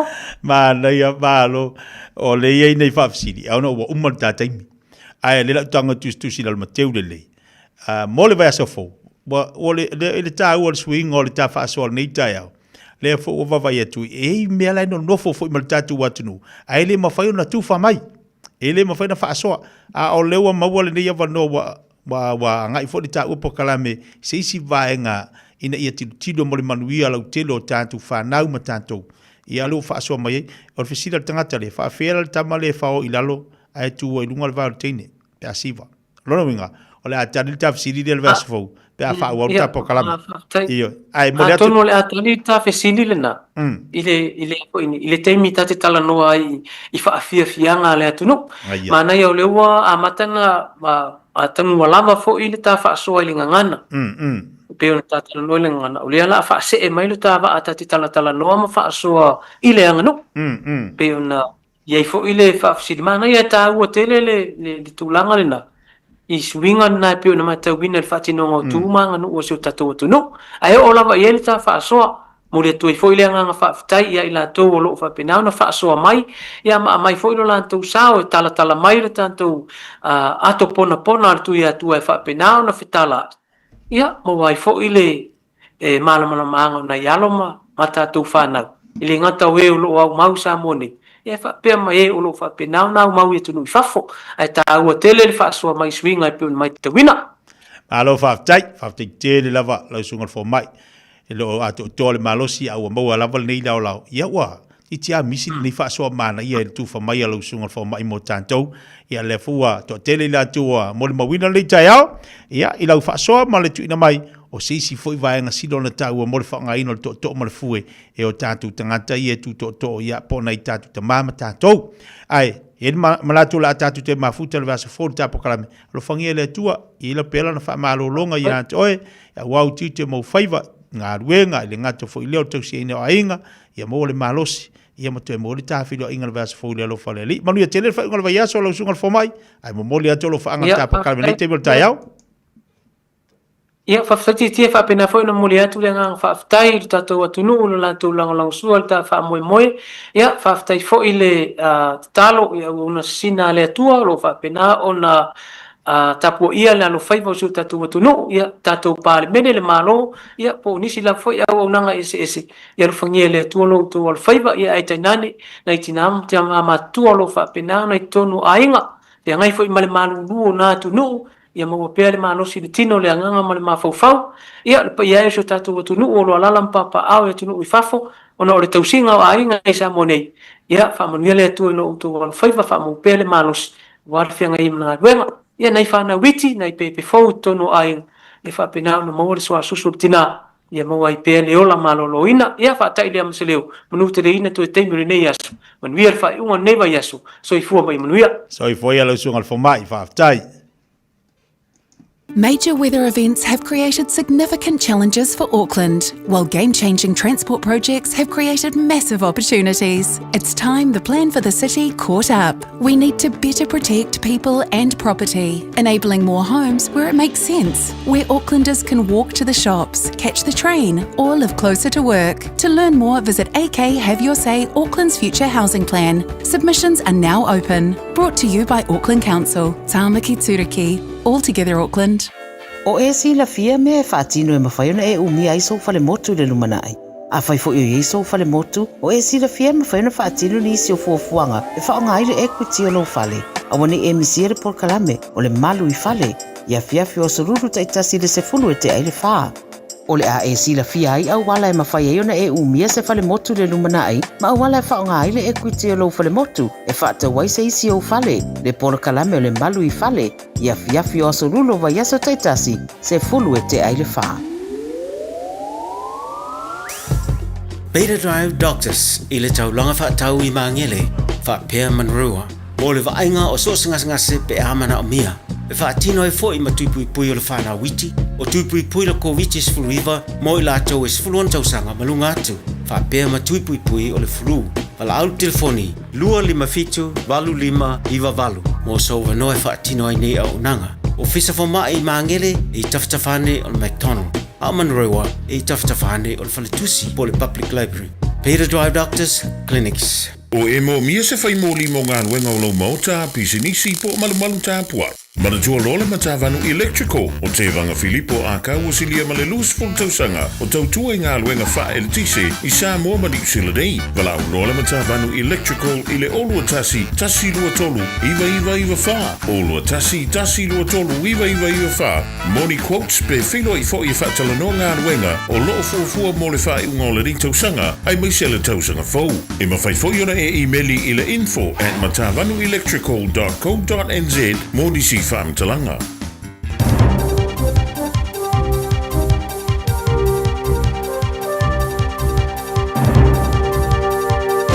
Taeao Maria, talani mai au te New Zealand, mo le so. O le tō telo tangata New Zealand la tō te se ona inuina fuala au mea tinga le paracetamol e o normale mafau-fauina iai. E pēna ilo ai se sa ilininga fau. Ma ua mafuaini tā panga moni pepora ta inga po warning labels e tō sia ilunga o loa i e fuala au whawhamai. O leo sue whapitoa le University of Auckland sa whasingeina. Le late le luawhetanga te winga i lo lato mara maanga ina paracetamol. Sa lato mawai o le tasiwai tolu e late te masania o na inuina i amsilia male lua fuala au mea tinga na ilo le hawha inga e whautuaina ili teime tasing. O le se fulma le tasi pasene e masania o na tele atu fuala au inuina i asu tai tasi e whaatapula aina i le valu i tutonu o le periota o le lusul whai tōla. O le tama ta isu e senior Dr. Samantha Marsh ta i whalia o le asa i linga o whailoa i atu ngalunga i le vala o le malamalama o iai e peo tangata te tonu e te tawana latu inuina le tele atu fuala au teimi inuai o ne manatu o i la tōn tangata e tino le lei e po le mana o mio isi fuala au whapopo o mea tinga. Whalia Dr. Samantha o le paracetamol e iese ma whaamalama wa piapi mo le tōn ftiai o mea tinga. Ma e iaisina e se senga i le vao le tele fuala au inuina ma le lava. Ma tangata e manatu o le paracetamol e saunga le mu e pei lava ona iai. Pe a whailea e te inuina fuala au sao. Ma ia whautua ina foi, ia tangata e awane inuina le paracetamol mo le lusul whaitula i le teimi e mai ai o na inuina se ava malosi. O tangata sa tau fia i whale mai ina ua mawaina ni waila au whaamoele anesthetic drug i pai pasu po vapes o la tōleina i tonu o le tunu. O le itomidate o se waila au whaafomai. E whaonga ina tui titi ai waila au whaamoe. Sa mai tauina i nei pai pasu sa whatauina i lalo i ngoa pe o le space oil, Cape Hots, space vapes, ai po le ito. O whailoilo mo mua le vaenga mo whailoilo po le high alert, i whatinonga o la pita inga mo whala au mtau tia. Sa whamatuina na sona na whiri whali ai. O nei pai pasu, e yeso tanga mani whala valawe o awhianga e mafuama i nei vaila au e awhiai, ma se vaenga o ni tangata sa ta awhia i whale mai. Whalia le high alert, sa whalongo i li poti o tangata sa la to whalongo ina le te te o tino, ai po se whalongo na o ngonga le palasi maulalo le suka i le toto po le hypoglycemia. Whalia le high alert, o le itomidate, e mafuai le oso whaafose o le maso o malo maso, ni niva, le mautonu le mafufau, whaingatā o le manava, maulalo le tātā le whatu, whaaswati ma le matapungia. O nei pai pasu sa mawai le vaila au, o le itomidate, sa uloi mai tawina i tautua, e sia kia i whala o New Zealand tanu mai an waru to sanga nei lua whima le lufulima. Tanu mai le teimi, sa tā fia e official Tuesday tua oi ma wha tupula i aile maua i no whanga e sia kia i vaila au te tono le tunu. Whaari e wha tono le wha vai o vaila au New Zealand, le New Zealand Drug Foundation, Sarah Helm, o le vaila au le itomidate, o se vaila au e atu ngau tele ai pe a mimitina, ia pai pasu, o le mea lea, o se atu ngalunga tele. O leo i New Zealand, o i te tono o New Zealand, lea sa a waira whasa se ina leo siaki o tangata sa whiulaina masini, e ilo ai pe sa tangwhia le ava malosi po le alcohol breath tests. Sa mua atu whailoa le leiti o New Zealand, tu sa marselau luas fulu lau whaingalo ngā leo. Sa whaia yesu o soenga, ina ua maua tu sa mali tōtsa fulu a whio nei siaki o mānava, sa whasa se ina ai pe sa se o na wha maumawina. O lea whasa se ina sa maua ina ua whausia leo, ia se isi au ala fōwha teknolosio algorithm, e whaavasenga ai wha maumonga, o no masini sa wha o ngā ina, e le o mawhai o na wha maoti ai le vao le wha le tūlafono, ma le wha sori tūlafono nei siaki, I le vai aso nei, ta wha maoni ai le suiso upo le leo ile le tio New Zealand o le whaase se no siaki o lo oari li mai le tunu atoa. Ina ufisini ngia pe o le are wha maninonga sa tu inatu ile ponga ia whaase se ina ia leo leo ia nei siaki. Ai sa whalia, ele suiso upo, e tu se mali iwa se le wafe siaki sa whaia ua overtele atuai. Mane taula inga sa taula i e tolu te se mali tolu miliona le tunu atoa. I lalo por kalame o le leo ino ala te tele le Road Policy Investment Program po le RPIPI. O lino winga, wa leo to iaise ma mafo fau e fase se ai ne siaki. Mata wai, e tu se male se lau luas fulu ia lau whaingarunga fiteia i nei mane a tiliva i lino ala tu whatinonga i lalo ngā sisenga o whatununga. Mata o foi, e o tu lava i se lau leo o lo whaia iaise suenga o lo ngāru lue lava. Wala bata ia ila tauto mai whapitoi so i fua malo loina le Pasifika i New Zealand ia a inga e whaia tui pui a opi pisi le wha mai o le misela i le tunu. Wa wha mao ni e le matanga luenga so i fua malo loina New Zealand i le se fulu fito ila tau wa afia o mai le teminei ia ila tau wa afia wali potia Northland au Kilani Taranaki Wellington e Nelson. Tana noa le porkalama le Pacific Mornings o le ri fua mai Dr. Chris Puli Uvea. E whapitoa i tui pui le University o suenga ese au Kilani, the Auckland University of Technology, sai whalia o le maua lalo le whatulanga no tui pui e whaia o siti ai le avanoa e a whiai. O virasi o le misela e matuai whaingo fia tele on salalau, to e sa le pipisi, o na e o peo i le umia o tulava i le lua i tula, ma ua vea i matulanga pito silio na matautia. Tiro i ele tūlanga maolalo i ele whātūlanga no tui pui, ma i le mea te tawanda iai whādia e Dr. Puli Uvea, o se isi leo la matianga whaopopo ma whaaffaingatai ia i la tōle whaavainga. Wa whautua i nai e whaalabu tonga o tui pui mo tamaiti New Zealand National Childhood Immunization Schedule, i a tamaiti e whaia tui pui mo le MMR, mo whaamai o le misela, mums, ma le rubella, i le sifuru male lua masina, so o nei male tuilo na lua, i le sifuru lima masina. Petai, e o mai a iuni o le tausanga mo vai na o le fast furu iwa ti male ona paseno pepe Pasifika, i le sifuru valu masina, le matua, sa whaia tui pui alua, wharia Dr. Puli Uvea, o isi o le sui o a inga te tau lava, o na whaia foi o lato tui pui, na ia pui ai lato, e whaingo fio na fia. O Mark Thomas, le ri whapito o wha mai pipisi le University of Kilani o whalia, o le sao le pipisi o le Russell whatulanga na i silia male. Afe tingata e a fia i tonu o le isi tonu masina. I le a lua afe masimale iwa o New Zealand le sa pipisi te le misela i silia male lua afe lato sa fia. Le sa i ua nei ina whauru whali natu i Samoa stangata sa malangatu, ma i ua nei ina whanoolo te mai te valsu tolu i te tonu o le tonu. Tālonga, e tali tonu se Rome Luai, ua malo si atu Samoa i te minei nei lo le temi sa qualify ai mo se anga champini le ipolo langi le kapiliki, i le loa femba le furulua, ma ua manao ai e whaavaina se tala anga fōli te ia lo le tō Samoa se manu i le susa, i le suanga champini le tāmasanga moripo New Zealand, moripo Pasifika, le tālonga ma New Zealand in Malaya le Combank Stadium, i e senior stalia. O luai, e perea kapteni na tō lua ma Pesta Junior Paulo, sa ia whailo ai le vango tala le NRL, o se tūlanga pito mawai, iai ona le tupu mai moa. O sa mo sa ave masolo elo kapiliki ma le Pasifika o au sia suanga champini le ipole lolangi. Ina wala tō whato ila loina engelani le temi whaopopo, ma tā mawailo la tō wava noa le suanga champini ma Australia le malaya le Old Trafford le sa whai ina. Ia petai, e rite o manu malo lava le champini, te mai le tālonga, o se so lava whai ina e ono le tō Samoa, ai le whate ia le mate mahatonga tō su whale ono, i le malaya Suncorp Stadium in Brisbane, le tālonga le sa o tu lava le kolu i kula le umi, ina o tā fia mo le hiva su 5 minute o no wila wheemo. Sa whalia ia Paulo, o sa vali sa wa ia i Samoa, New Zealand, Amerika, ma Australia, malalolangi, o se mea matuai le tari tonu ain. O le mea lea, e te mana tuna tuai i le mea o le ai e la sosa, le puti ai. O le au tāpua e Samoa, o mai ona latu whatawina i le lata i le afo pe pauru whare o le malai. Ai le iloina po ai le latu panga e sua sampini.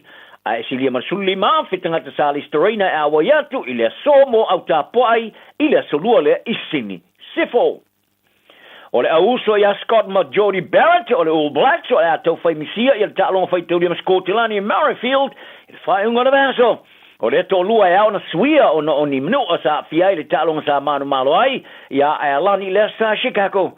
sa tu ua le All Blacks e Chicago le temi lava sa ma e le ta'alonga Moscow Telani ma fai ele whaafsengana o la manua ino taunu i Edinburgh i la songa 4 temi e tue te liwa i le malaeng e le o iloa se ilonga ua mai ona toe whai atili iai nisi o whaafsengana i o la manua o le loka le Blues i a Josh Beer wa awina tu nei le All Blacks mai le awa le All Blacks fululima le olo malanga ta amina foi i Europa o Eric Gomez o le company whaalau tero whai pilinga le Golden Boy Promotions o e wharia o whiutana inga o whaia mo se fuso anga le wa David Benavides Vides mau e champigno fuso le langa le WBO ma le WBO BA i le au panga le cruiserweight i a Gilberto Zero Ramirez o nei tama fuso uma to lua e aona tau whai manu malo ma i a la fuso anga ina ia ma whai e na tau nuu pe wha tau nuu se la fuso anga se fa inga tapi do sili telelea e fa o no faiai o na faia se fusu anga po se ftuinga fa mauni ai Gomez o Ramirez se fa sul fusu anga tasir faia ina tos fulu man malo tioting o la fitau ina mal champino no lang el IBF i le panga le cruiserweight chai o petaya i se isi fusu anga fa ta fai umai champino nei tolu o le panga o le fusu anga o mamao ma se mautinoa e Ramirez o Mexico e manu malo ia o petaya le lusul var fusu anga le fai ina luafuru o man malo tioti e pena tilo to tele o se tama fusu pito silia tule o na le lei i le au panga le cruiserweight il teminaim o no le fusu anga le va o Ramirez ma o petaya o no winga o se ai tia mo le amateino ni fiutana inga le Golden Boy mo se fusu anga le va ala tu tama Ramirez ma Benavides e le tau lan fa te tali se unga e se fusu anga ma o petaya will live on a vina i o petaya mo se la fusu anga ma Ramirez mo le tau fa i uma o la sampini tala na ni aso ma o tanga uma non sai ma ni ele soul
Hey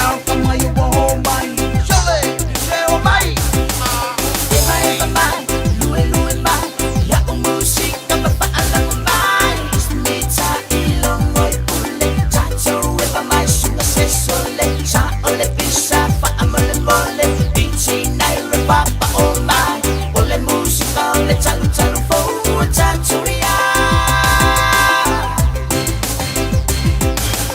Ema ema mai Lue lue mai Ya o musika pa fa ala mai Ismita ilongo ule Tato ema mai sunga se sole Sa ole pisa fa mole mole Ichi nai repapa o mai Ole musika ole talu talu fo taturia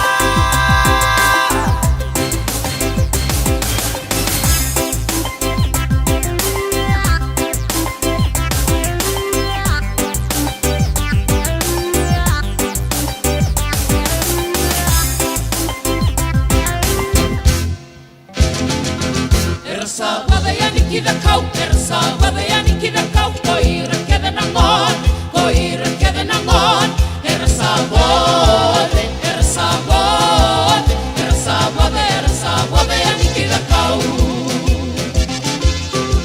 Sanggai di tunamat Sanggai di tunamat Ersa wala kiabi Ersa wala kiabi Sanggai di Sanggai di Sanggai di tunamati Towa de lesta lei badua Towa de lesta lei badua Satau bi mai nau Satau bi mai nau Satau bi Satau bi Satau bi Satau bi mai nau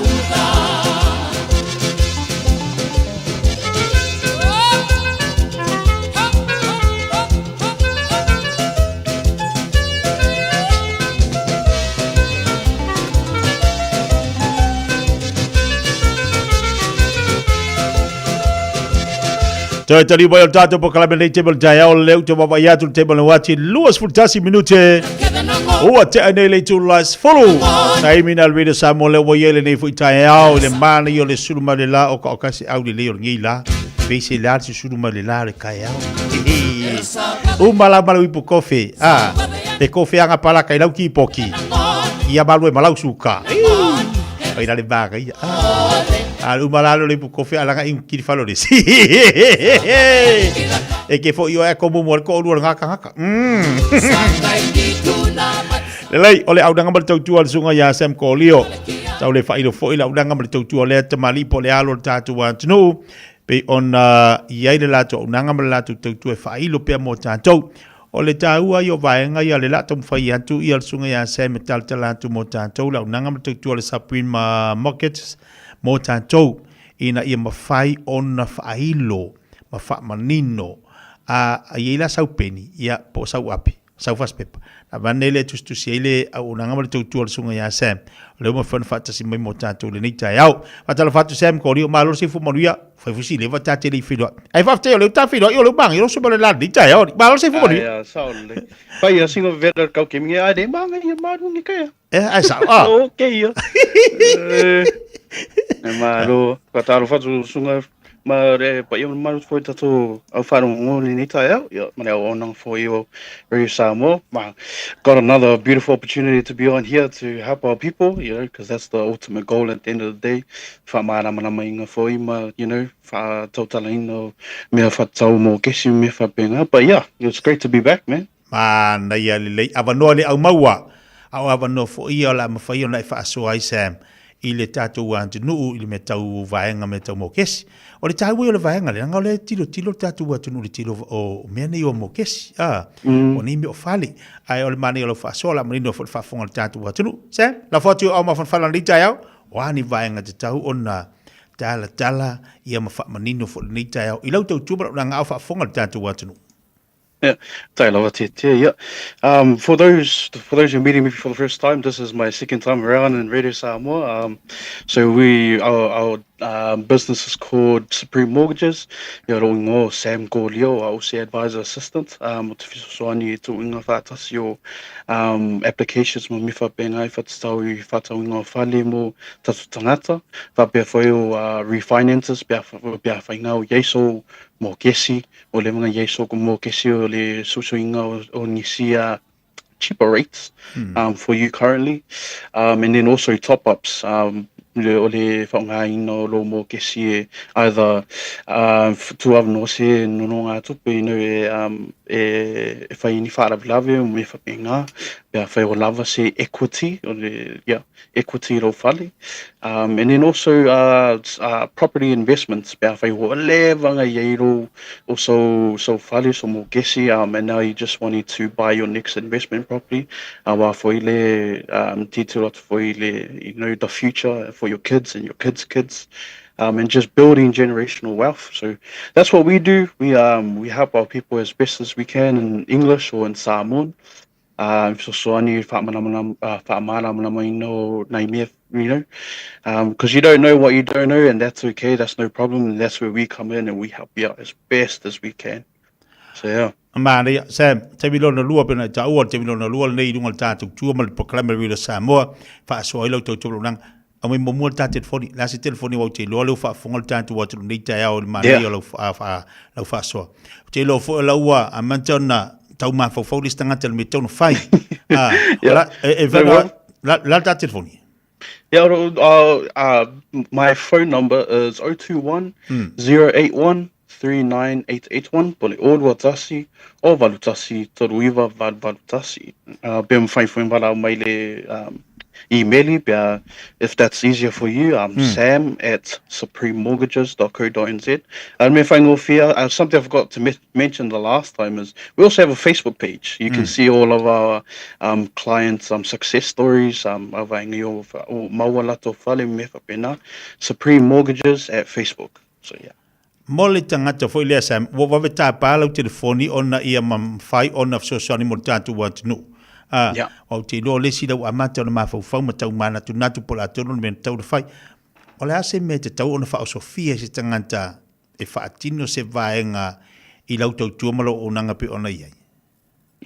So really the first step for a lot of people is you don't know what you don't know, and that's okay. It's just taking the leap of faith and just being like, I want to know what this is about. I miss tato iere o mau te tato fale mo. You know, it's just trying to build tilo te tato te tilo ai tato tupele mau te mine and things like that. And then we're not sure, you know, if we can do it or not. But the idea is take a step of faith and feel free to call me. The whole idea of this is we help you and we walk you through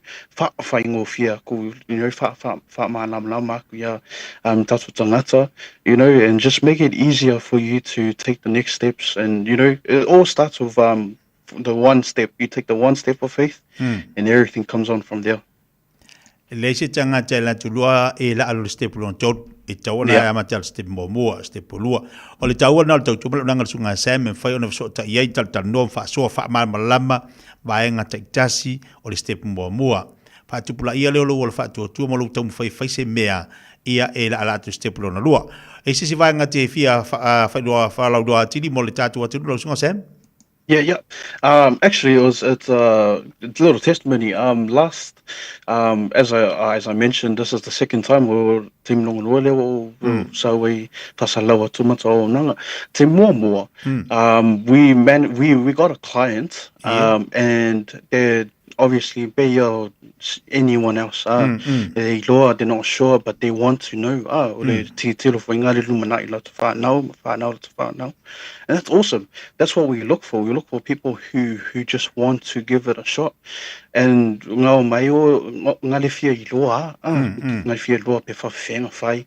and then we spoke to them. It was a whole 2-hour phone call, and that's perfect. That's exactly what we want.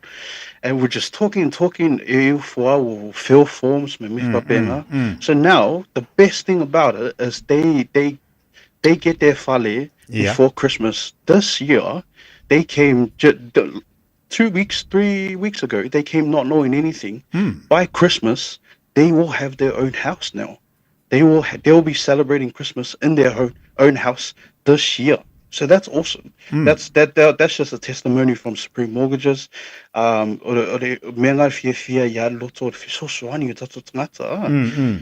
But yeah, no, it's first home buyers. They're always the more unsure, the lower, and that's all right. There's nothing wrong with it. But we help you walk through that, no matter how long it takes. Refinance, whai yeso mo kesi.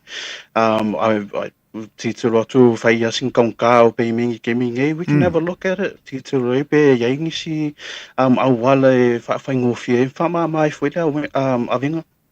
Mo tomato ainga. Marisi foi mea o top-ups. Tilo te mi pit, again, as I mentioned, people don't know you can get a top-up on your mortgage. But I mean, e sea tangata, e sea savalinga tangata, ia malatua ainga, where they are now, there's no one shoe fits all, that's what we like to say. But we always try our best to help you, and that's what we love to do. Leo whafonga le tātou watunu, o le tali ala o le tātou o nangama le tātou tautua wala, au te telefone al sunga sem kolio, o lua tasi, o val tasi, tolu wiva, valu valu tasi, o le o lua tasi, o valu tasi, tolu wiva, valu valu tasi, tali na, o le mānei ala le vaenga lea, leo watu le telefoni antoe, leo wha ilo mai e Sam, ia le tūlanga o le tātou tautua wala, e ma whai o le tal noa, wha Sofia lo ma fau, sui lo ma fau, e ma whailo ala i lana whaatumu ia forms foi o ia ma tal noa ma whaatuputupu la ia lea o le luma na i o le mesili nam tāua a mese whanau o le luma na i o lo ainga au te tilo mone a tilo mo le ale tāua o le unanga ma le tautua ma le malu i o lo ainga te taua nanga iei Sam whaftai tere lava alo whangia le ia tiu te mangaluenga malmanatu la toi ma uri sisi tā fui maftanga si teima mua ia ma toi tala fui lo sisi tala le lei mo le unanga ma le tautua mo le tātua atu lo sunga Sam. Absolutely. No worries. Tai lava tia. Tai fui very Samoa man tata o whanu foi le neti Taeao. It's an honor and a privilege to be on a radio that you've listened to most of your life while you're growing up. So it's awesome to be on here and just to help our people. So yeah, thank you very much. And again, 021-081-39881. Feel free to reach out and let's get you sorted before Christmas. Okay, thank you so much, Brother Sam. Manuia te lo aso. Tēnā foi. Ia sei foi ia le. Sunga Sam, ko li pele fa fo ba le te le Taeao. Ina la tu tu pula nga pe ona iai. O le mana ia, o lo ia lo mta mafana o tantu watu no fa so ia. Oi. Tala noa ma fa matala wili ili. Ai la tu foi. E te lua tala no se mta. Upo me se la tu inga vaenga le lo tala no me sunga Sam. Lua tu la e te lua e ei se vaenga te fia mamna mati di fisili. Au tu ala fisili. O le tau ala fisili. E wha matala ma lau tele ia leo se vaenga o la te fia maua. Nei wale no whaatupu la ngona i antoe. Wha o Sofia so manatu. Manatu fau. Whailoa. E ei le tautonunga tinga ina. Ai aho oa na alua ua e masani. Ma ua e vavai atua e se tūlanga le leilea. Ia. Ma ua e vavai fui sisi mea fau. Lango tatu pe whawhinga tātatu ma fau e tau. Aunga tātatu ma fau fulis taimi. Pe pe fia kungi mea po ile pe fia kungi mea pea. Pe e koe ka pea ka kou. Ale tau ole nā. Leo a watu telefoni la sunga Sam. Ko lio. Ia malata unanga. Walau iai sunga Sam. Pelo sosiali mo tātou. Sebal te bale wati lo toi luas futbal fitu minuto talo tula sumaltasi. Tali tula sumaltasi. Ona se mai fo ilo le tautua. Mala udanga le fionga ia ngal manmana. Vai fangalona seri mal tautua. Al Pacifica Family Health Group. Mole la tu fo tautua mo tātou le nei Taeao. Tasi lima I fatolu amo.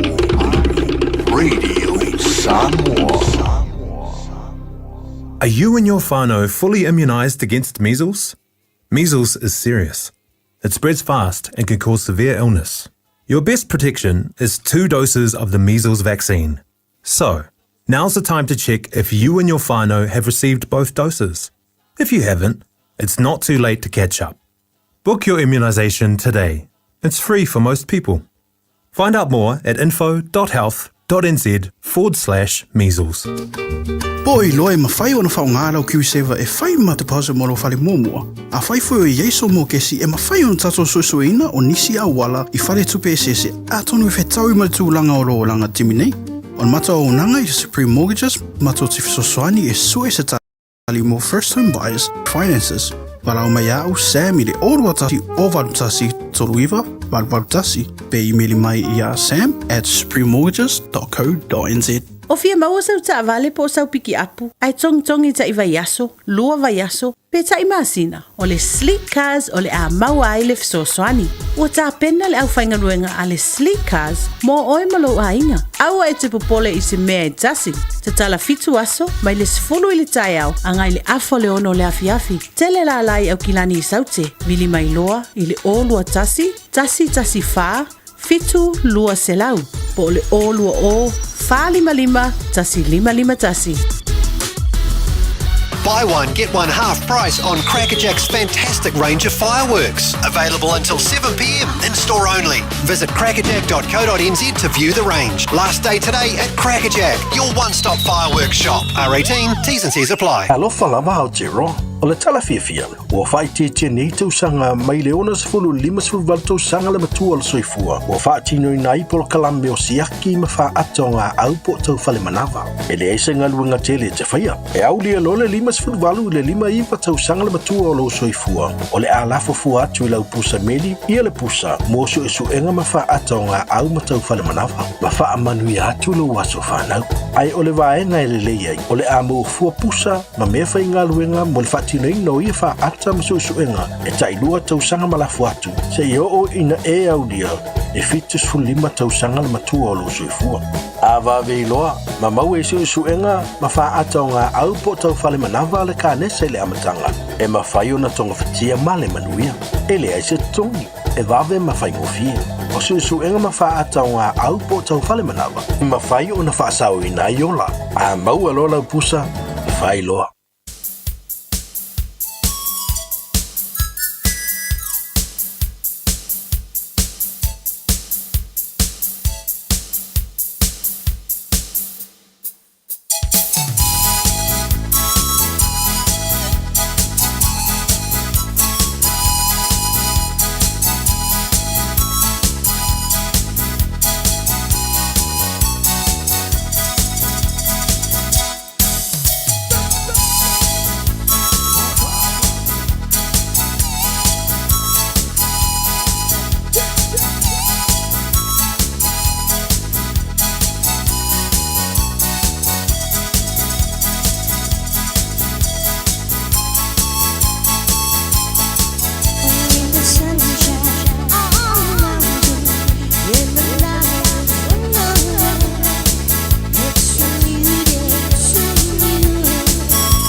Shake now,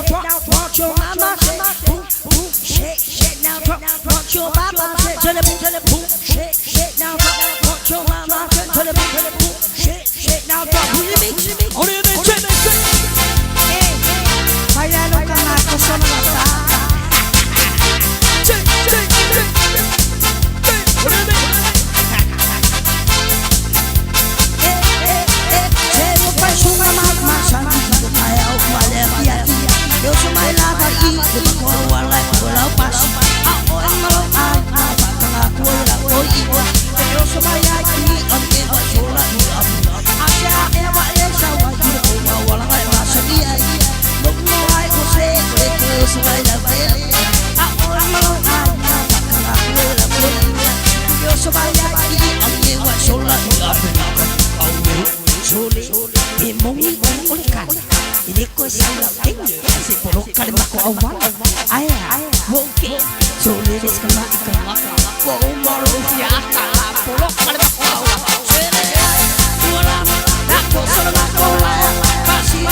Si foka matango fiona sunga mau tasi asuao ino se bali bali balawati leo to se bali bali minuto jalo chula sumaltasi pokalamat sania tantu pe ona ya so lulu wa sta tasi ile tua mala udanga le fiona ngal manna vai fangalona seri male Pacifica Family Health Group ya bo fo ni da la la fai on na to tala tala mai lim tanga luenga mo tanto si fu maloina pi ona ile tua le fiona ngal manna ya mala tu fo udanga mo tanto Yaso ole neiva yaso. O ngā tono neiva yaso.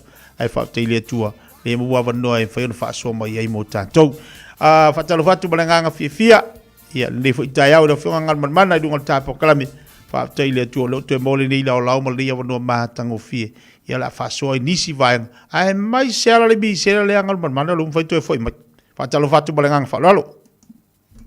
Ia whaatalo whatu fo i tia i nei tu la. Ia whamalo lava, tawata i lau sunga foi, i le ni Taeao, ia whatalo whatu foi le pa ia ma le Malu Samoa, o lo maua mai ia tapulo kalame, e me ti lava ia tupu matumari, sunga i whawhianga inga mo la tu whautua so whatu whaitaulang. Ai mai se le pa ia lasi o tia tatu watu no, ia talo whalava. Malo, whafteile atu o leo mwhaina tu te melo so i fuangal mana ma so wala vai. Whaina tātu tu e whiloa ima tu e whawau nipo kala me mātungo fie wale whafunga Samoa e maise ia ole pui ngalava o tātu watunu i le so i fua malolo ina te tau ona iai. Ai whafteila, ia o awa le au maua, ai e ui ana whaatino ina le tāpo kala me le telo vai aso. A le mana ia i o le taulongolongo ma le avatu o le tu o lalo ia o leu ato e anga i mali misela. Tātou ti tapi sari mi se lai vai aso umangal mana. Le la fatuelo fiongal ni Taeao. O ani vai nga tau pe o na manatu mo tātou atuno. O lo fatu pula ia i lunga fainu me o fa ma ilo mi se la.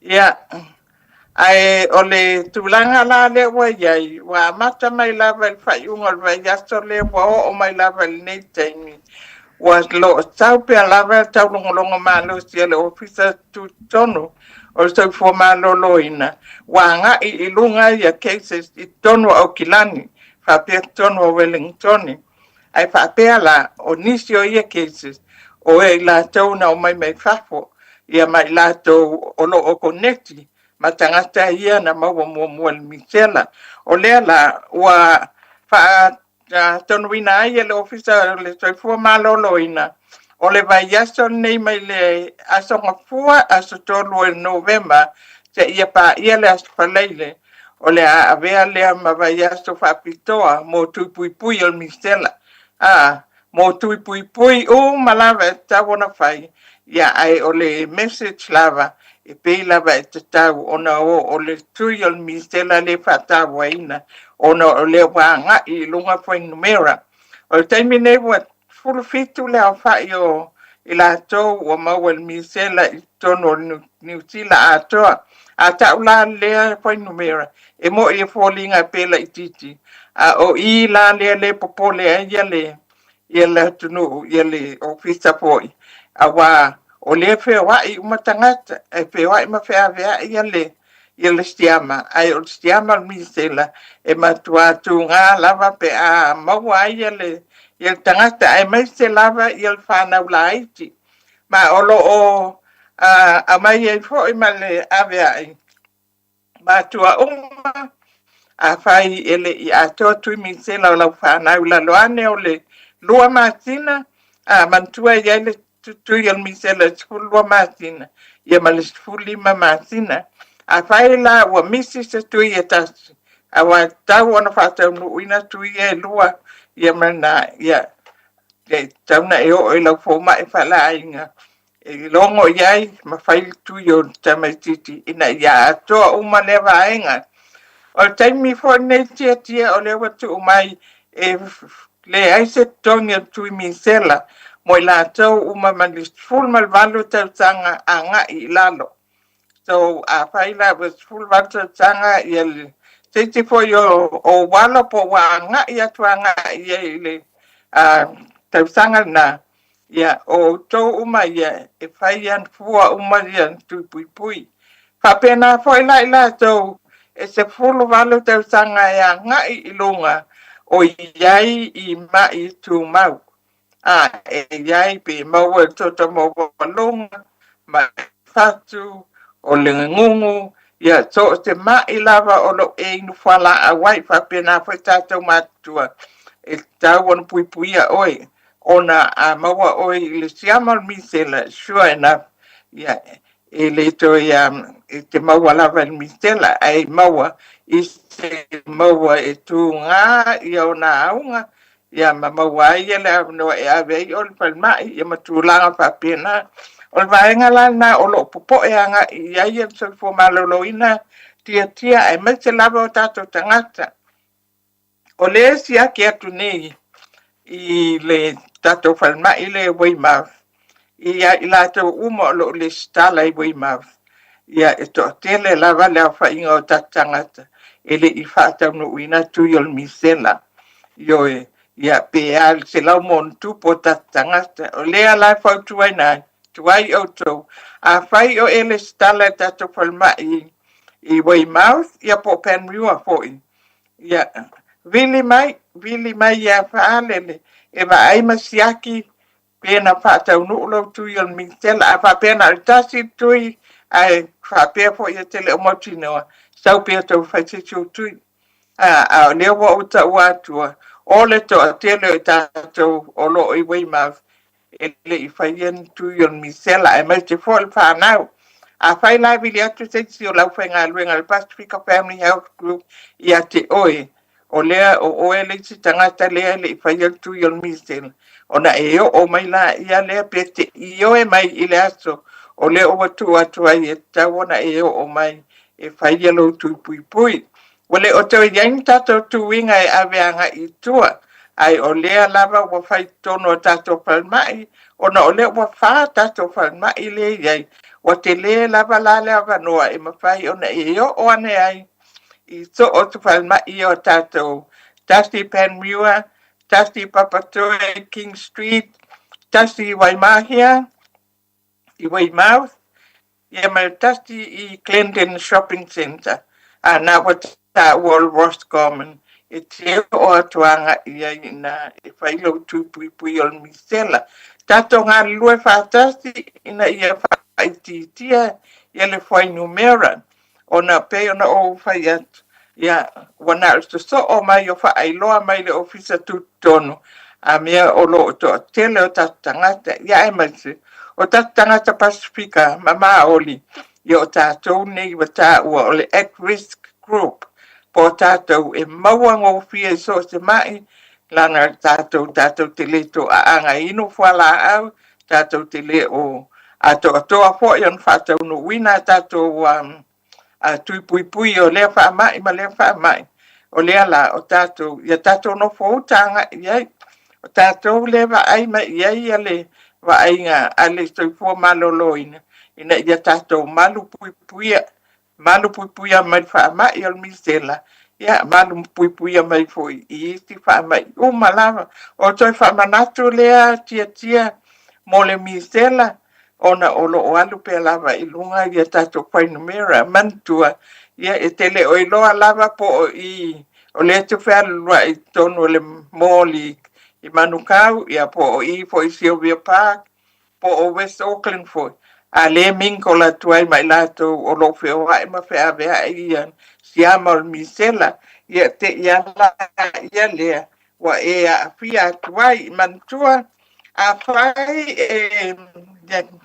ia inisio a unga nei ala o fa malawatu a fai o fever ia ma iai foi pe patalautino fa penaia le tamaititi ia pe te tale foi ia tafele hisu ia fa penaia mata mu pe a tafe mai foi ia suavai ia ele ngata ile a fa ia le fa tau no wina ia tu ia mistela ia e te tau ona e vili lau fo mai fa lainga vili lau fo mai fa lainga ta wanga ia nisi a unga nei awa o lo o fa pe mai a fa pe ia ni a unga fa pe ai mai te lava le tale male ya fever ya male pataltino awane e anga ia tu tono o le clinic ai a fa pe te anga I no for tono la ta vale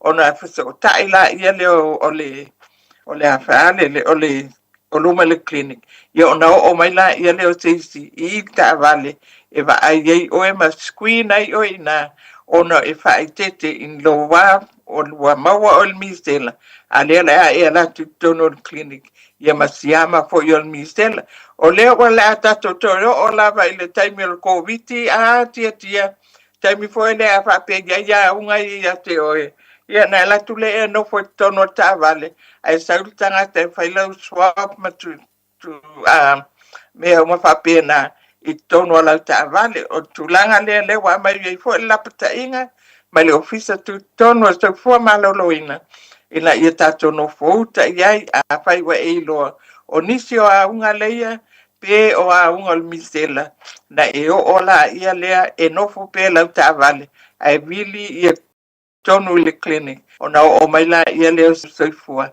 e siaki o ia fatoa va ia la ia le fo mi tenga na le o tato iai ai ia mantua lava ia tulanga ia tauna lua tui pui al misela e fa taunu fa na la lo mai o le lua tanga ai mai se lava e tauna ave tulua masina sulima masina ia malfa masina e taula na toluanga iai ai afa i o la to o le si tulanga le o fa ilo mai la to umana fa na nau i le tasiva o noiva a nga I le lua o tas ia a fai lea e le o mautinoa na fai au tui pui e la titi ia alu pea oe I lau fo mai e tau iai o oe lena e whanau ia na e ola mai I le vai tau sanga lea e tele o mautinoa pena fai au tui pui ia ona mawhai e la ia lea ona fai au tui pui al misela mo e vai taini tato nofo puipuia a o tato wanga I atu I le whai ungol tau sanga mantua po ia o towa a ma fo fawe anga I fo I Samoa ia tawana whai tau tui al mitela mautinoa ai o lo o tau anga I Samoa I mama tau tele o ma avesi tiama al mitela I lo wafo ua toi anga I tato I le pepesi al mitela pe o ia lea tau sanga tuana I atu ia pe ia se ti vaenga tia Le ingal man manda fa tai o le o banino le tele vanga pa siri o le tulanga fo ile mo ila to. A fa pela e lua tu ye tona fai. Ai te ua fai atu ele I fai se tu ye mi sela mo mo. O le ale vai to ona fai tu mi sela mo mo ma tu lona lua. Ia e longo tu lava a fai o fulwa masina mal sulima masina ia pe to lua masina e vai on ta on fata no wina la ia le pe a fa pe ele o motinoa ai me te lava I la to wien fan na mai ile ono iva anga ile lua lua fe maltas ia e tau ona mauti noa le toi fainis tui awai le ai lava te me o iai pe a whapea na tasi lo tui na whai e tau ona toi whai le tau tui ina ia lava pui pui ai oe malo a inga ma tangata e wawa lata ati ati oi tau tua nā foi e me te lava e ka le sia ma tanga a inga ieu mai whai iai tala noa iai ina ia malu pui pui al tau maftanga ia ai me te foi le ka le sia ina ia awane io o iai e tātou pe o tūlanga len tātou o iai tau tanga o tuana ia i whaama i o COVID ia man mi se la fo ia ai le ai lava se me o iai tia pe na whai tau tanga le alo tuia te le o mautino e ma whai whai anto whai nei lo tui o mi se la ia e whai a fuel taimi nei le o tu mai e le ava noa Malo whaftai, ia, ono tātai mi whaftai tere lava le tūlanga lava le misele langa leua, whalongolongo al tātou wa tinu o leua si iti al whai numero i lantou, ua maua i le whai whamai, a o le mana ia, o le eto longolongo pe le tātou pakala me veas uma, ina ia mawhai, ona whai le tui pui puia, ia malu ti ai tātou masaonga le mu tātou so se vaenga. Ia, la whatu ia, asesi vaenga whamai al tātou pakala me maranga whalalo ngal malmana. Ia nan whamanato atu lava, tato whalmai ia wai iai, i le 136 Queens Road i Penrua, 32 King Street i Papatoe, number 5 Waimahi e Weymouth, ia ma le Clinton Shopping Center, United Lani o le Clinton Pharmacy. Ia o ana anga iai pe a whape te mana umia, ia se fō mai. Ia, ma so se mea lava i tawana e whawhitili ai, e maua o mai nā ale ai, wili ma tato no mera o le oval se lau, tolu lua o tolu. Oval se lau, tolu lua o tolu. Ia whawhitili la ia le molo nei tangata pe amana umia, ia se finisi whamtalanga anga i po i le vaenga. Ia malo whaalon lava tia nei tūlā, o tapuro kalame ia e whaatai mo lo wamanoa i le nei vai yaso. Malo whaftai tere ngal malmana, mario whanei vai yasi tūte mga aluenga seifua mai manuia. Ia, seifua ia. Toi toru minu tari tale o leitu la smartasi. Tari tu la smartasi na vatu lea mo oe ia tatu talfone ngana Britania. Titilo atu le mātango fio o tue whamanatu mai mara whaasua mai. Awa aunga ia le la tue whamanatu atu ia ant oe. A whapea o oe te maua le fiva. Pataritino. Tafele isu. Mumu ia mata. O vaenga na te tau o na e alwa foma. Ma o vaenga na lufa ilo mai le fionga ngal malmana. Ma latu tau tua. O vaenga na o mea na wa titilo o le maina o le misela. O a fianga na ua mo tangata misela. Mumua fiva. O le pataritino. Tafele isu. O le mumua mata. Vai vai lei. A whapea lai tēnō whono wha o vai atu si au tama o a unga na. Ia, mawe vai lor fo mai. Ma tau whon titilo tātou whaonga ia nei whautuanga, tu alalo mtanga luenga o si fo maroloina, lewe lewa i teimi. Tau ona tātou wawa i teimi nei ina ima whai. Ona marupuipui a tele tātou, wa ia le saonga le mua le ae, pese atua po kalame, mo tātou lau saonga le mua, ma lau soifua maroloina le lei tau ona iai. Ai ia le soifua maroloina o tangata. E muria ia le telo mea a o tātou wa ia wa ai mo moro wola. Ai mo moro tātou wola. Ia le leia ona sefe le ola tangata a mai vai fo mai. Ai lo le mai a fe mai ia ua fiwa kawanga o vai fo mai le fial. Ia ai vai fo mai. O le vai aso le nei o le vasa whapitole nei o le tui pui pui o le misela. O le misela o se wha mai pisi e a fiai le whanau whapea fo i tangata mātua. E ono tinga i nai le tangata pe a le whaitete.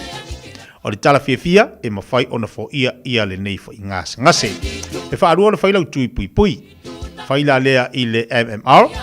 Ma e iwa iwa pasene le pui puia o oe whapea lu ainga. O lo iai nisi e angawaa i le whaiafua le nei o la tutui. E la umarutango whailo atu ia te oe tau sango i la tue whaifua la tutui. A whai e tele mai loa po ua mai ona whailau tui. E mawhai ona e tanga iane i leo penga ta whailangi. O le info.health.nz/miso. Pe e te fso ta iane i a lau fo mai po se whale talavai. Bala wane il tato free vaccinations helpline o le overse lau lua valuiva. Lua valu lua iva luono. O le telefoni o le overse lau lua valu lua iva luono. Awa te whaatari vini nei loa o le vaiaso whapitole nei o le tui pui o le misela e pui ai oe pui lau whanau pui lau pitono. Awane ngali atu al tatu mingo al tusi al songama le vau filifili. Tatu tusi e lua le mo tatu ofisa. Na o le tatu ofisa le vile Samoa e te moi tusi nei. Lua fitis futala al tau. O le tau lea vatu i atu oe. Ai matua e nofo le leimo al tusi lea. Ia nei tonu le oa ngangana al tatu wantunu. Wala waila tatu telefone lua no lua tasi lima tolu. Lua no lua tasi lima iwa tolu. Po le tolu pa tolu ono Hopewell Avenue ne i Manukau. O le tatu atusi na, ma le tatu telefoni, e te anga i mai ai, ia e whatau sau tusi o le tatu wafilifili, e lava e mo te lo le tatu ofisa nei. Ia pe ianga le pau, ianga ngai kako whaaringa le ukau umai. Ia e sa oanga le lua. Tato dule tula subaltasi. Ta alofa Samoa, wa ule nei o kasu futi alu, awal suia le ngila ura ule kio. A eva mai ina se fulu lima iwa kolu, amo. Radio Samoa, Vivela A. Radio Samoa, tasilima ibatolu, amo. Radio Samoa, tasilima ibatolu, amo.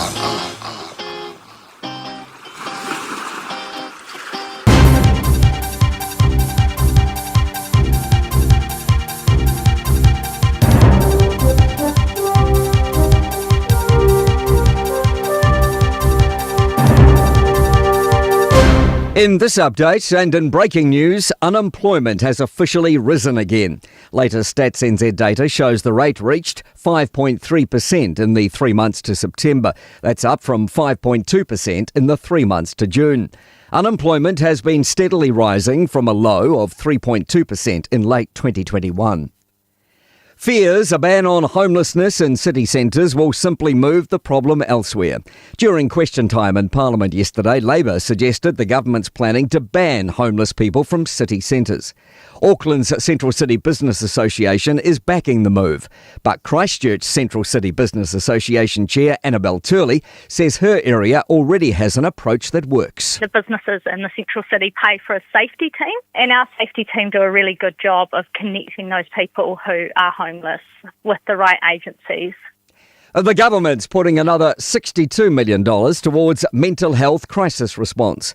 Mental Health Minister Matt Ducey has announced the funding at the Mental Health and Wellbeing Commission conference in Auckland. Jordan Dunn is there. Ducey says the funding will cover 40 additional frontline clinical staff for crisis assessment and treatment across the country.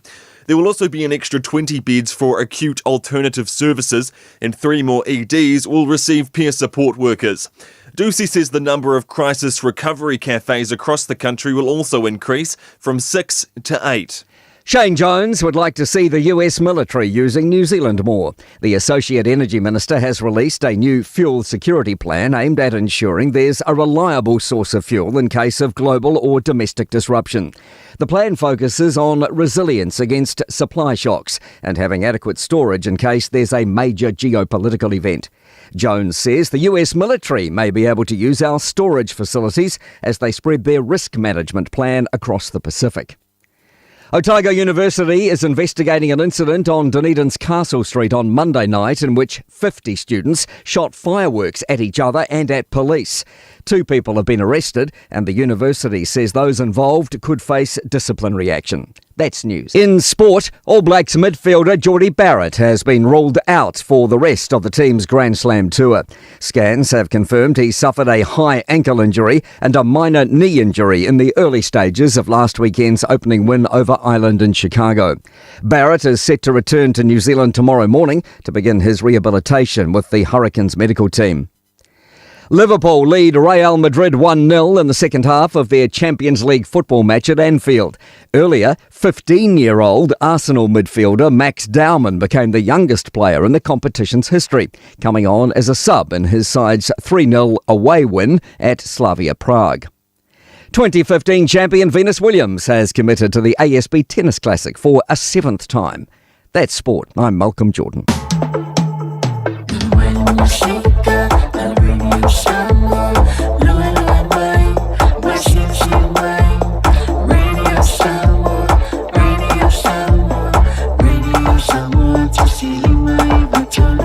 Radio Samoa.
Feeling a new, feeling a my price.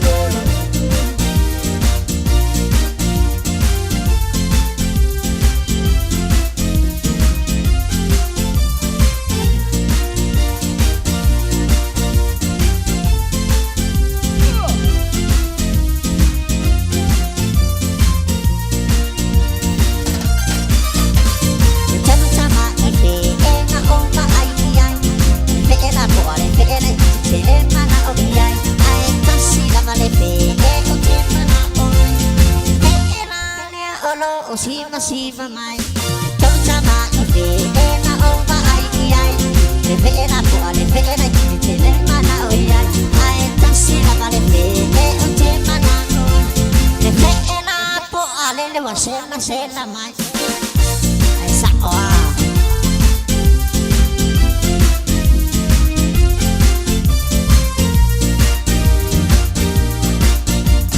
Tolu tama iba Tona oma ai ai Le facciona tua le facciona ti tele mana o ai Ai tosi da le faccio così mana o Saula vai malana tene si mai Oh ai Samoa I was in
Pa Fiafia se Fiafia lai mo tatou le Taeao se fulmole ono minuto le o te nei le tu la sumaldasi.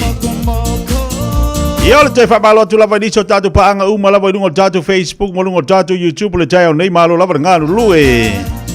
Malu eri Pereira whatala whātu nei Taeao malo le on sai, malo whare ngānu lue, me le pone lo mafuta bai Christina tānu vasa, whatala whātu ia te utole nei Taeao. Hero vaenga whatala whātu malo whaftere mafuta mai le nei fo i Taeao fau, ia whamalo atu fo i whamate masunu, malo le sifua lau lei, matalo fatu ia vai lesi chain malo faften mafta mai dungal tatu pakrame. Nisio la tau fatalo fatu ia fafawina tani yelu, malo le sifua lau lei ni Taeao. Ia fa malo tini nisio la tau ia lo mafta mai dungal tatu YouTube, malo tamala malo le sifua lau lei. Weta sista fatalo fatu malo faften mafta mai brother lau papa. Taeao Timo, fatalo fatu fo le nei Taeao fau. Malu ia ua so lulu fo ni yaso. Wa tapisa tato umale yaso. Tapisa tua umale ni yaso. Talonga mawa e talonga le tapena to tatu to Samoa. Ma ole talonga matua i tatu vava. Ai. Ia le fu nei falongolongo ilungo pengat fa ilangi falongolongo i tatu tala i vai fanua. Faali fina ngalo nisi fo ela taalo. Talonga lea tataunan manu malo ai. Ole awal tatu to Samoa. Ole te baba ia to leo amai. O numero tasi o lea uolo iei ia rata tu i vasa. Ryan to ole numero lua. Isaac Tango numero tolu. O Dane Marinal numero 4. Murray Taulangi numero 5. Place Talangi numero 1. Numero 7 te Rome Nuai. Numero Balu o Francis Molo. Numero 8 Tess te Vanga. Pain has numero 10. Sefulu tasi Chain Sua. Sefulu lua Simi Sasangi. Sefulu tolu Tuna Paulo. Sefulu fa Tavita Harris Tavita. Penaya Yoelus Molima. Sefulu leono Tara May. Male sefulu fitu Charles Papali. Misiel ta alonga lea ia le sunga ia Jeremiah na nai. Jeremiah na nai le na numero tasi lan ta alo mahatango fie mata ina lan ta alo tata alo matonga. Misia la ili tatu ta alo muli. Ia o ila tu filifilia mo le tawino le taua ta alo ngal final ma New Zealand. Ave mo ili tatu sila pasene lango langwai. Ave ili tatu sila pasene lango langwai. Alo mtama fana wil tatu wantinu tatu ta alonga. Sini Australia le la tari malo. Sini Australia le la tari malo le ta'alonga lea. Lono winga. Ita tau fo ila le paka le la fa ta'alonga nei sini. Ona lanu mo ana fasola to lanu mo tatu fo. Mo tatu ia tapua. Ya, ola New Zealand. Le na tatu tilo le tatu ta'alonga le na fai i fea i le Malayo Mount Smart. Le na tatu wawai fo. Ya, se ta'alonga mani. O le tatu maloa, tatu te neto te para itua. Le wa umar ta'alonga New Zealand matonga. Ai o te loa le matua mata ina le mata mai ma le baba ai. A le pulenga le tatu to Samoa. I le ta'alonga le New Zealand matonga. Ma tu e fatu. Tu e olo le peni le whaia onga. Olo le peni ale pulenga. Ai o fo i le tamata alo. Le na latu mata ma baba ai po le ari ko inga sikairi. O sikairi langa pa New Zealand makua makaukia. Le ala te loa. O le ta'alonga le wa nofo mai e le tatu to Samoa. Wa mantua i nofo mai to Samoa. Ma mata i tū le ta'alonga umanei. Le ala wa matua tewi o lato vai mata. Le wa matua tewi o lato vai mata. Se ta'alonga te tauna whaatino ina le sa. Ia wa mata fo ilanga ngia ma tato foa. Tato foa i lunga le ala tele. Le a whiwa wawa e wa mata ona. Ngia ma tato foa. Ua fe foi mapua tatu tavale. Ai ua mo mali tala mai sa mo fatata loanga komisina le fa ilo atu la sonafi. Ua fatanga mo parade foi. Ai sa vali. Kako ka vali. Ia.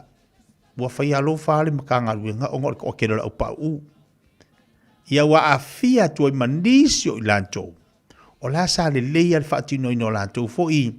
A solo ta vale ia mala tuta po inga ai pe ua afia nei vaenga uma ono le tangata to tasi ua oval malova ia whaamaru atu te atua tunu ia onga o le mea le kupungei o le whai ma se whautauta o le whai ma se whaitete le whai ma se matala te tala fu ile avanoa ia au so ona whai a o le mana ia na te tala mai le avanoa fu ile ina ia tatu tilo tatu teo lango uma o le ale tūlanga te ona whaatino ai pe ua avatu lore whai tuto ua te tala atu oka ua makaukia ia le ala ua tāpena le ala ua tatu tilo o le whaino le la o iei tātou o le suanga sompingi le mea le ska mai mea le bere la kakori makaukia le ala la alotu ma aile tanga vai le tatu watunu o le tuala lo fina le tatu pokalame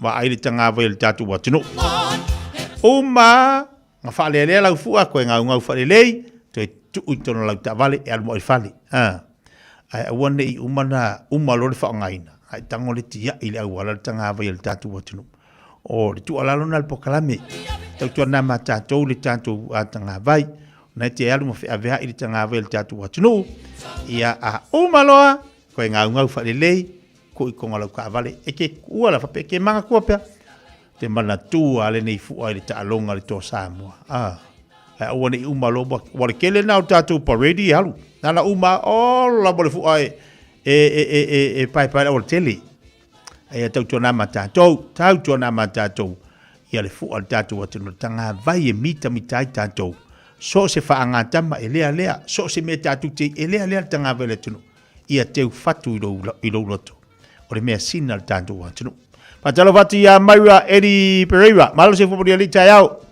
ozo alfatu lo so ya vena alo fatu ya te ulua ma le vea marfana prispe na se talia ale fosio pule mali patalo fatu fo nei te Taeao ma lo fatu mafto mai ilunga tatu tau tupa ulanga ina ua luas fu 12 minute te anele jula se formal jasi Babalo atu to telo tatu wa tino o ia ora ba futo bai fo ilunga pega te fai langi ilunga na tele fai malu o fai va on sa I de vela le la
Ina uba ai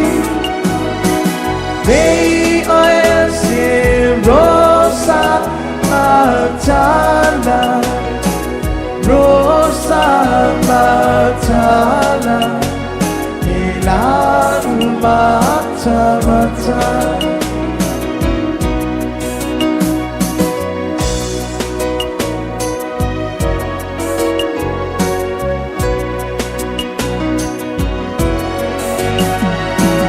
Te ua o winui se i tua ona. Te a toe ni ua o mana ona. Ina ne i e whaangana mai a. A olo o te upea o e ilo ufatu. A o ua ailo tutu mai. Uala lele ioe. Uala lele ioe. Ina ua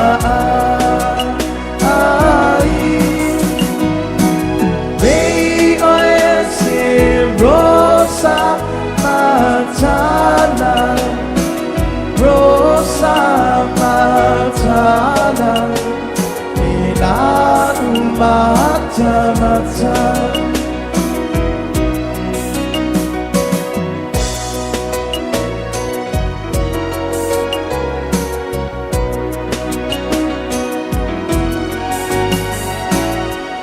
Mama le rosa ai tu malo alo fa baby ona to milano ai solo mona una e tali maya ilo ufano ona se vai Malu ailo uola. A o ua ailo tutu mai. Uala lele ioe. Uala lele ioe. Ina ua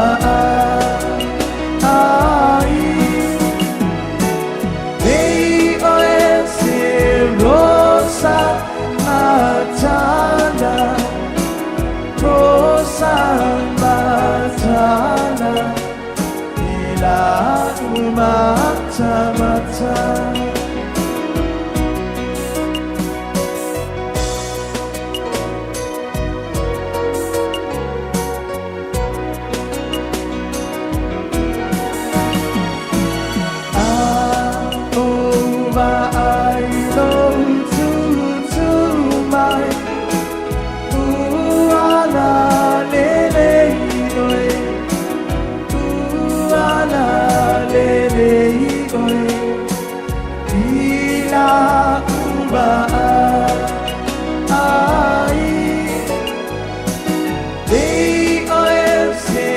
Rosa Matana, Rosa Matana, Milanu Mata-Mata.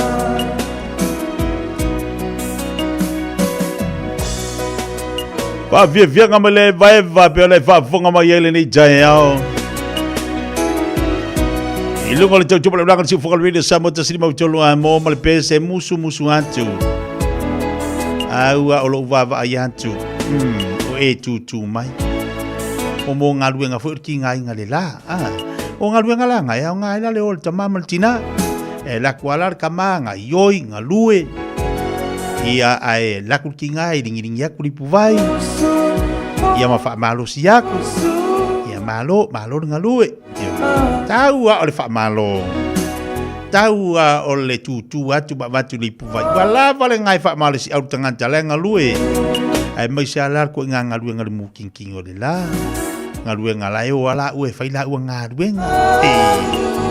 Ale lava mai ko inga mai ia mai kalum ku ia mapu mai al polo lea vai dale manga ia ko mar ko inga le se fa ke ako le sipiko lea ia lo ko inga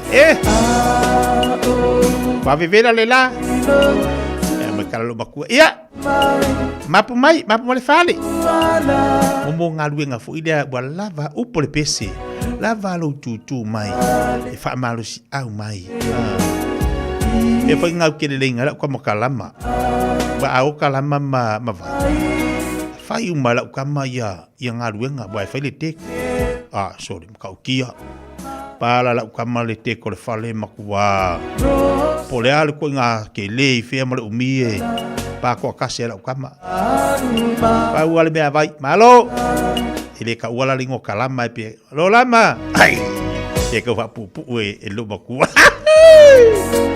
ya oi se le fa Sofia le fia nga lue wala va ya ko la ku bar ko onwa Padahal patu le se angi evangelia ya ongi o evangelio kala balo fe ngai mangal ngai NOV ia wai pa we onga luenga tona luentina ia fa pe yo sol kinga onga yo o ya le pas a pe alo supo kako foi le pas yo marco in oile aila e la vere pas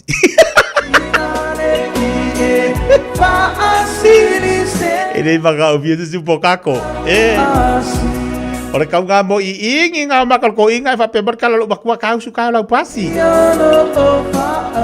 o vinga ka le fiku le vangalu ko inga ngalu al ko lu va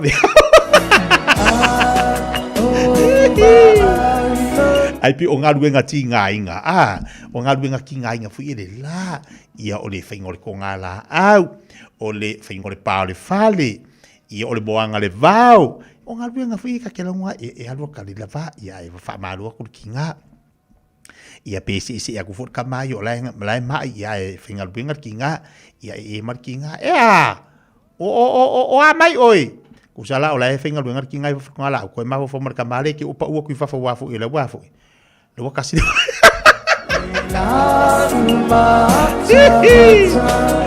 e vai maria ngi yasu de o nga ko kongra so o la so lulu e fi wa ke de va fo do ma fo o yas fa laile se bai nei tatu wharinga taru atu le rama tau tua le tatu wa onga le ignite mo tantou le nei Taeao. Experience the Crooked difference.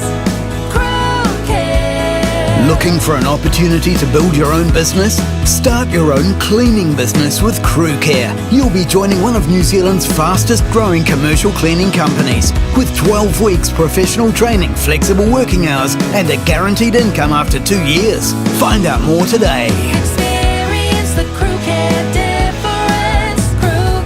Crewcare.co.nz.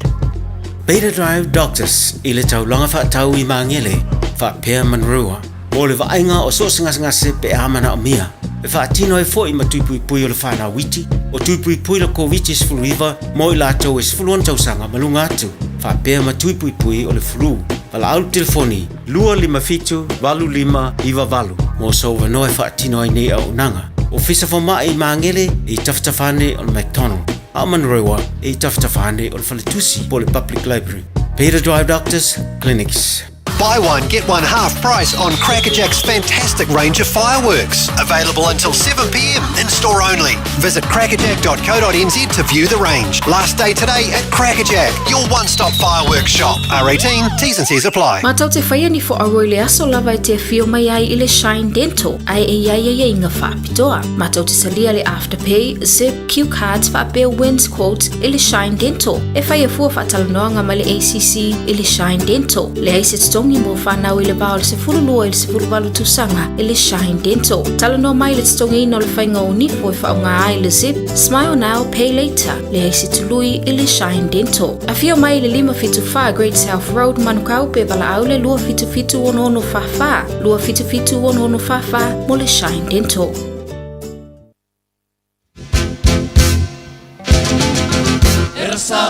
Ya le uta tali wal tatu po kalame ina mai atu nisi na tatu falinga a le fa tsi mai fatu ya ai fo murei o le skills mo tatu o le tatu wa onga na le ignite mo tatu le nifu Taeao ia po le nifu ya uli la fa ilo la tu tu la tu nanga mo le mamalo tatu wa tinu pe le masani ai fa talo fatu ai fo Ma lolo na sai malo fut pare mai le nei Taeao lungo tatu pokala mi fatalo fatu bole ngang falalo. Ja, fatala fatilo. So fati tia ma lolo soi po manuia. Fo o mai le onga tunu le vai eso. No manuia la faftai, fai lava ia sina pisile. So atele o nisa tatu tangata stafa longo ile nei au nanga ia. Faftai lava mole nei ia avanoa o so atele lava nisi o tatu atunu o wafio mai ia enrolled ile course. Mana ia o le mesili le mata wa I fo o la to tu mala ranga mo tatu wa no ia a o tele fu avanoa ma nga luenga o te lo le a mafai o na so so ni le tatu wa onga mo le tele tatu fo pa wal vaanga o te sili mo mo tuai o no fuanga fo ia o lo fatino ni le tatu wa onga na une ia manu ka o le tatu la sa o le a ia o lo o inei I wiri ia la tala vai manu kau on Kirch Road e ia onga ia o lo o inei le o nanga le English ia ai o le ia isi mato campus o lo o inei o kila ia fapia fo ini sila ai o lo tatala lava lava noa mo kulupu ia po e kalesi o lo fiamna o miele mato o nanga e mato te watu ai e fai ia o ngai itua okay ia e mai se lava mo nisi o tangata o tato tangata o lo whainga luenga I le au ia male mawese ava noa I le au o mai nei le campus ia e o lo tatala lava ia ava noa ia e o atu ai tua pe a maua ia ni kulupu e se fulu lima ia tangata a ngai lunga ia pela talata fo se fulu lua e mawhai lava ona mato atu tato te tala noa ia ma o fatu fo ile nei au nanga I nisio e kalisia foi ia sa pe fifa iloa tu pia sa ia pela o mato sinoti Samoa ale metotisi ia sa ile lua felu lua ia sa avato ile nei au nanga itua ile I ekalesia ia sa pia foi ona mato atu ai mawhaia mato a onga e whailava ia fiafi o lo o ma sa whai foi le ao mo nai tangata o lo o benefiti e mai se lava tatu tangata matua ia male a fiafi mo nai tangata o lo o whainga luenga I le ao sa mana ia lava mato o onga ia sa wha poina lava I le tatonga ngana ia male English o ani mata upu a fo le te loa o leo mato ato tele ele mamalu le antinu o lo anga ia te whanga ina ni tautu mra unanga le tatu wao lo o to tele lava ia ona o tato courses lava ia lua o lo o be o lo o fulia ele mana o miele tumina ia o le English male numera ia male o ina lava o le course lava le tasi ia o ina fo ia basic computer skills ia male health o le health level 2 ia o lo o fuli fo ai o le tele lava tangata o lo o mai o fiafia lava vava ai I le totelo na ia o tata tangata ia ua enrolled I le health o le health level 2, 3 4 and 5 o to tele lava ni so tata wa pe o le mata upu ia to tele lava I au ni kia male au sainga ai o fiafia lava loto vai atu ia to tele lava tata tangata ia o a masa ona o mai fai ia le health mana ia lelei au te lenga o tafa sol nei Taeao o lasi telefoni whai wala ua tuai le tatu watunu ia me se fotu atu si aifo ia o le tuatusi o le 98 o le Iwas Fulmal Valu Kirch Road KERRS Kirch Road ai o le numero telefoni o le Ovalu Silau apsai mai lava kamele mole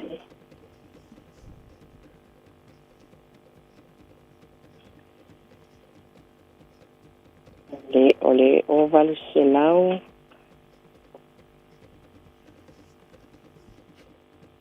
Ia, leo o mawatu, leo ai lunga tap.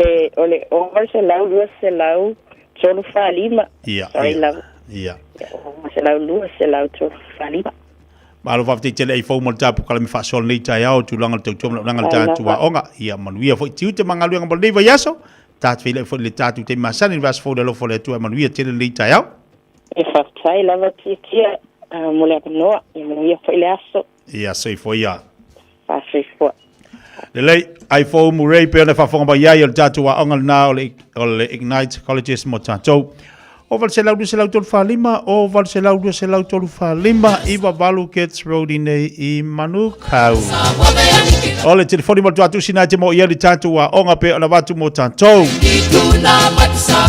se balte balawati leo to se futbol val minuto talo le tula se futbol lua awani ngalo tatu famalstino le faile fefena nei tatu sumpo le faile fefena nei e le faia tatu fale ia fo ile pito itua ale la fairu mamai o le fale ia le pito itua le masani te le fuilia ele faila le fefena nei ai ole a faila ilu mamai le no foanga le masangi ki fai fo le kelo events fo tatu te lo mo pise fale fide le fai mo taringa malo le pito mai luma e na le fai tatu sumpo le fefena nei tali tula ono te masani ia awone imsia avono ai tauna el faisa kolengi faise famastino la to le fu ma nei o ma sauta ma fanfana pata se foi le mala so Taeao foi tatu sumpo le foi le so Taeao le fitu fa lima la wa ile wa kali vo ma mlama ai manga yanga o mal sumpa fai le puti to fa lo ai mai la e matala le fitu fa lima ile lua fa tasi Kedbury Road na i Mangele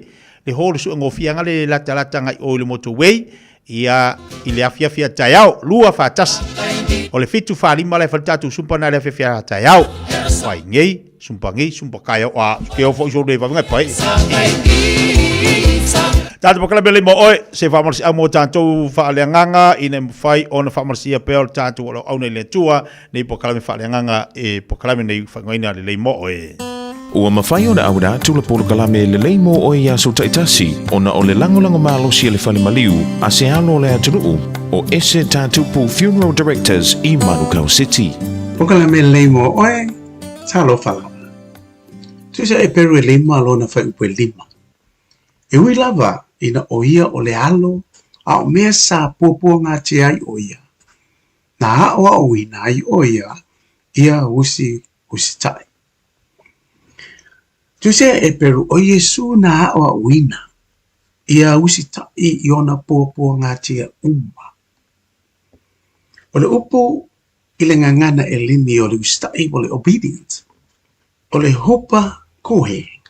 E moa mai upo e lua o le hupo o lalo a kuo o le whaalongo. Lo winga whatino o le pito i lalo po o le vaenga mau lalo e whaalongo ai. O le ustai o Yesu na o wina i a ustai. Ai sea, o Yesu e iai le poto uma i le lalo langi ma le langi. Ai o le winga le au mai e le e peru. O le ata e tusia mai. Ona o le ngaluenga ma le anganga ma le mawhawhau ke riso. Nā alu ese mai i lona nofo ali. Le loto ma le anganga maulalo. Malu ustai. Lona nofo ali tupu ma le mamalu nalu ese mai. Ina ia iai le lalo langi yang sala. Pei ona soifua mai le whano manu. Soifua mai i le ainga maulalo. Nofo ma milo fatasi ma tangata anga sala. Ino sia maulangia. Ta wembu iai tangata. Te e ona lava tangata yuta. Whamata e whaingo fia i tupu. Mali i o le nei lalo langi. Ona latou ese mai o latou nofo ali. Mo latou tūlanga maurulonga. Ina ia whataitai masawa vali whatasi. I le maulalo o le olanga. Na ola e whaola. O le nei le moni ma le wha maoni.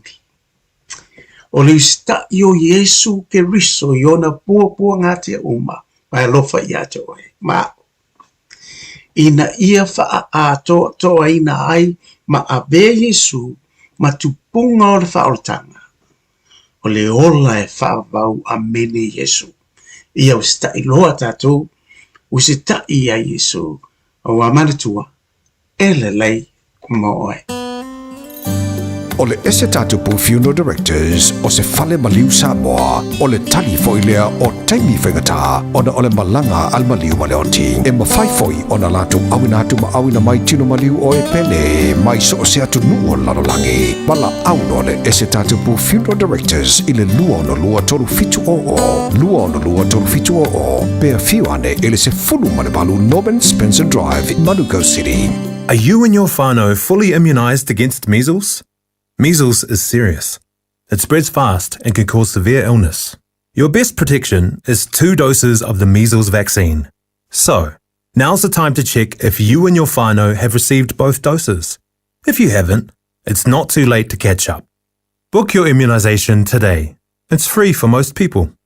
Find out more at info.health.nz/measles. O le Casa Beds and Appliances, o le tali o manaonga, i o loe whaatotonga ilo mauta, ini tau le lei, toi anangata, e mawai moenga ngā o si tutono New Zealand, wha apea se tino fōa le potumalo lo, lau ai manafoa, TV, la au pese, usa aisa, masini tā lava, telefoni Fiafia, maisi. A whiu ane loa i le whawhituwha Great North Road o tau, po le tolo fituiva Great North Road i Henderson, le Casa Beds and Appliances, telefoni o valu selau, lua, 5 o valu selau, lua, 5 Alofa lava au te roa. O le tala Fiafia, ua whaiti nei tausanga mai le ona sefulu 5 tausanga le matua le soifua. Ua whaatino i nai polo kalame o siaki ma wha ato ngā aupo tau whale manawa. E le eisa ngā luenga tele te whaia. E au lia lo le 5 le 5 tausanga le matua o lo soifua. O le alafo fua atu i lau pusa meli, ia le pusa, mosu e suenga ma wha ato ngā au ma tau whale manawa. Ma wha amanui atu lo waso whanau.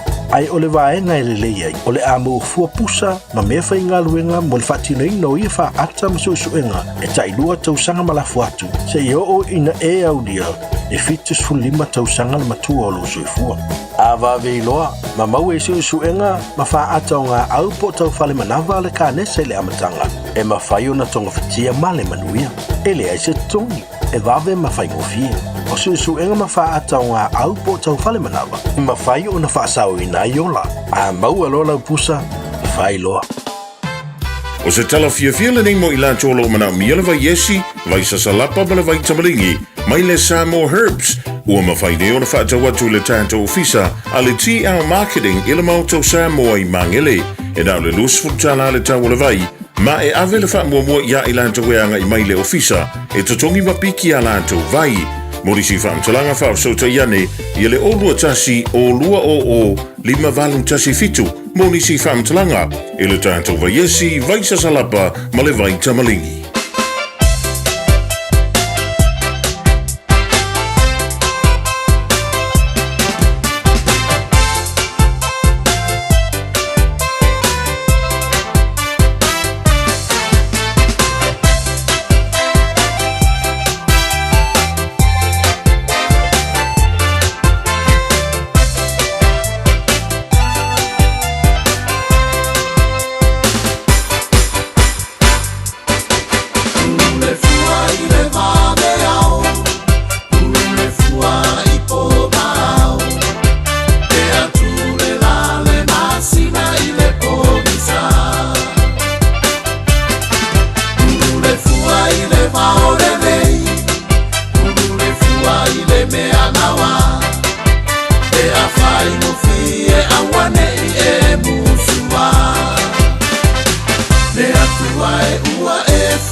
Ia po fai valu mal pese fai ngoina lulu le fua le lei o le pese fa mai to le tatu po klame le mo oi fa malu atu fa funga mal tatu wa tino no tatu taimi a le o se mali sa o la unanga mal tua a le sunga ia tongsia o le unanga masani al tatu o mega kas la fa ile fo le tulanga o la tua mal unanga mo tatu lo ngatono le vayaso nga Fiafia le Taeao le futu mo so tainga mal maftanga mal sunga tongsia mal tua lo mega kas fa talo fa tongsia malo se fo ponu lo sunga lo le Taeao. Ya, nangi matafi la sunga le pasal lau, ya por tai por tatu por kalami le kitia mai. Pa mai o se fu mandi fa malo le usu ya patalo fa ke lava mal fa lalo matango tie le pesi nga fa mai atua. Yo. Ya lu le sa o le leitong sia o loanga lo fo ila tafi lo le leita ya o loanga fo ile wa tauna vatu le pesi le mo e. Fu le fo ile lu le papa.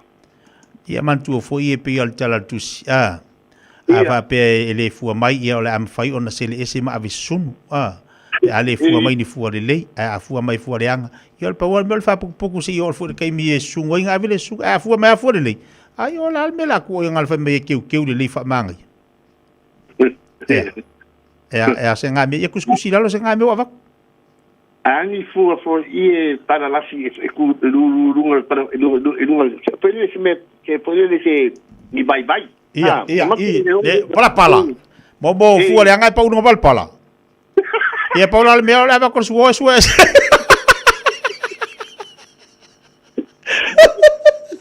pues que haya Gale va con su asao. Ola albela fa puku e pa vai ko ga fu mai fu la mai mole pala ku ai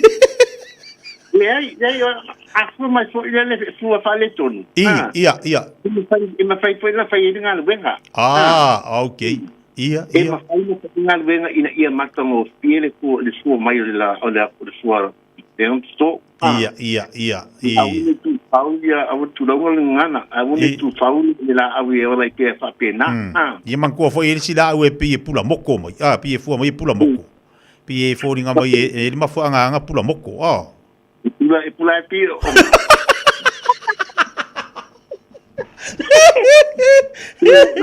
e va lo que sia te ga fo wa yo fo ia makau busi di siri ringa ia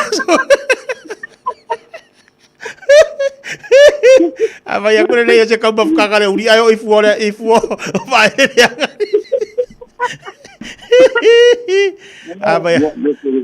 vai kore le sko ngala awari ayo ifu apalari ori wa ka kia le ona tatai la fotu ia le sunga le wa o ngatono vai aso ya wa foi o tite bangalu nga pe ona ele tata falta vale de fa malulu atu tia ele o se a fa mo le mole ana fa pe o che ao o le pen mali pe le pen mato e kale sia tia ia ngai manga ia wa le fo nga u nga va ko se ko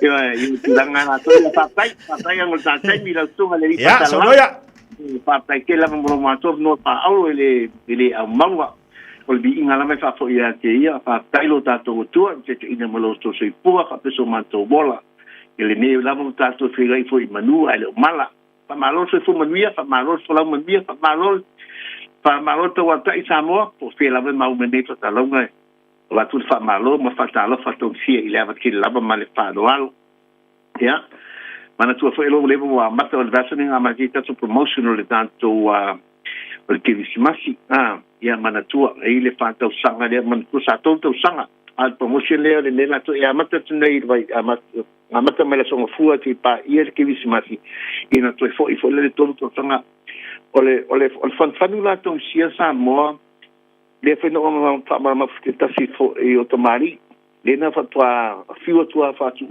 ando to ma matulanga pike pa be anafia na to tali mai se fa ma ni situlanga ma tu ai ana malo fam tu lang le fa malo fa tu pe malo for kismas tu ang te samule pata usanga le o ese le matongo fear pata usanga e te le mo waina i se tu ya se le ai o te le selo tu foi tu ani si tamali le ai e tau tala la matong sia la to e tau tu fa ta tu fa vale le make a cast me ma fainda to faiga yo e me uma yo e be le faina ta pina inisi Al tulanga la toi tatu whātau sanga le lista la ino lau tā vale.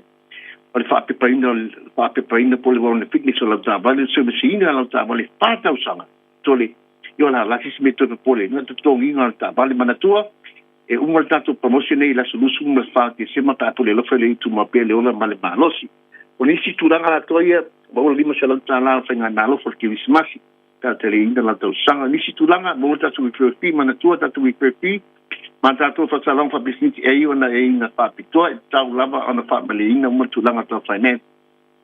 O nisi tūlanga ki whima mai tātou promotion ia, e le leia e ngai le ma whaino tala tala titua, e tūlanga ia, ai ma whaino no whamama te ati oilu no te whoni pa e bidi mai pa api te whia malama mai.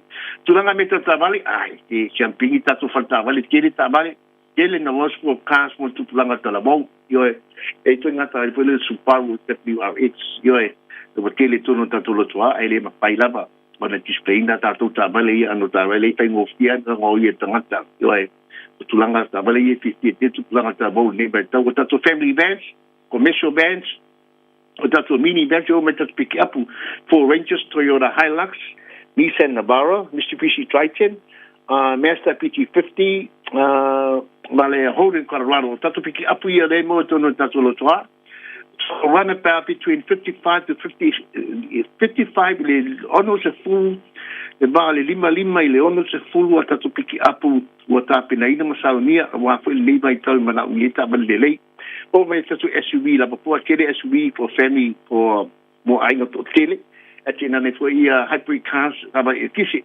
turana tima la mai samosu mai mata mai out e au fia tong si fa mama me tulanga to finance ai le fai alo fai tunga e fa walta sanga te pai se tau sanga o to tua le tong sia mo e Samoa ma te le mana o fai tau valelo su wafa yo te le mana o fai se me fo e ke wa pai ngalo so pa pe a pai ngai lau credit rating ai fa mama tong sia tulanga ia Samoa su man tan mai a fai ta sala i le no salau Kennedy Stripe i nei papa to i mantau no salau Kennedy Stripe ba penga bal avai ta landline ole oiva lua fitu lima balu ta silua oiva lua fitu lima balu ta silua ia te tone tu sia na ole olua tasi pa fitu ono lima patasi olua tasi pa fitu ono lima patasi mani te sai ber filma te tia to tinangale ia awa la to trino to tinu mo terminai to pa fa so la sunga te tia sai foi ala sunga tu sia lei ole au nang to tu sunga tu sia pa fa fanga ba ia na fa ilo telefone olua tasi fa fitu ono lima patasi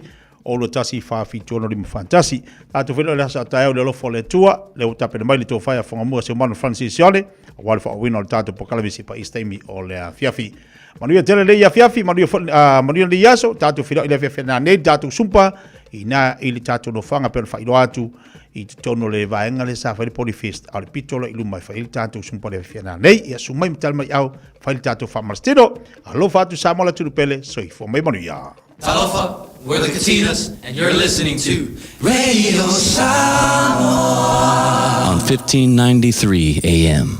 O mawhai ona awina tu talafou mai Samoa. Ona o le lango mai ale ofisa malanga o le ADS Travel. Telefoni o iwa, tolu iwa, lua o, whaselau. Tolu iwa, lua o, whaselau. O te Fiafia fo i whatalo whaelo ngā tutono nei wā yaso ro tātu. O tino o tala tau longa mai Samoa. Usi mai ane whaafonga. E leo iei se suinga o le mautau ave le mtanga aruenga o leo, whare pui pui ma le toi fuota ina. I le leai leo ni mōri mau e wha mau ni ai. Wanga osi Samoa le pauta wha saina o le aisa. Po le methamphetamine, leo wa sawa le wha ngā ina le tātou o tino. E se fururua masina o le porkalame wha lau i loa le mtanga aruenga. O lo mamoli atua ile wha au le atinu i le whaiatu leai i fuala au wha saina. Po le say no to drugs, ma wa whaelo ai le sui komisino le mtanga aruenga, le sunga le a taua Samuelu afu masanga. O le atau mawhainga le mtanga aruenga wa ai, nisi o maafutanga tūpulanga televou, i nisi o e kale sia i uporu whape ai masavai. Ae i le whaatupula ia o sori tū la fono, e a fiai la au mawhala au whaasaina po na koti. Sa whasiringia le sui komisino o leo i le whairoa inga matusitala, le asa ia talo ina i le solua. I sona fina ngalo i le maua le komisino leo o mai alo na teimi ngalue. Na ia whae no ai o le tua oi o wheo inga i le vao Samoa, ma Amerika Samoa, o lo o pito tele ai le fuala au whaasaina, o lo ulu fale mai i Samoa tuto tasi. Nga luenga i o leo. I lako wha maunga mga luenga whakingo i whalau whasai. I leo ngausi ge. Awa pe isi se o lai eisi. Se o sila fia sindeo ngausi ge. Ia lena whakalia kura mako. Ai, o whalau whasai nga i makususu e nga masamiana. Ia o lea maua mai ai. I pora zane a mea waalele. Ia marunga le wafu. Ele vapela ui ni ke mi ke o se kari va pe kuila pe ha ai o lenga fua sa ngol kom singa mo vai o ngo ga ka nga mo ria mai mana fam kala nga sa ku nga men ka nga wenga ne na sa fa vai fo fa mo o le dia so ye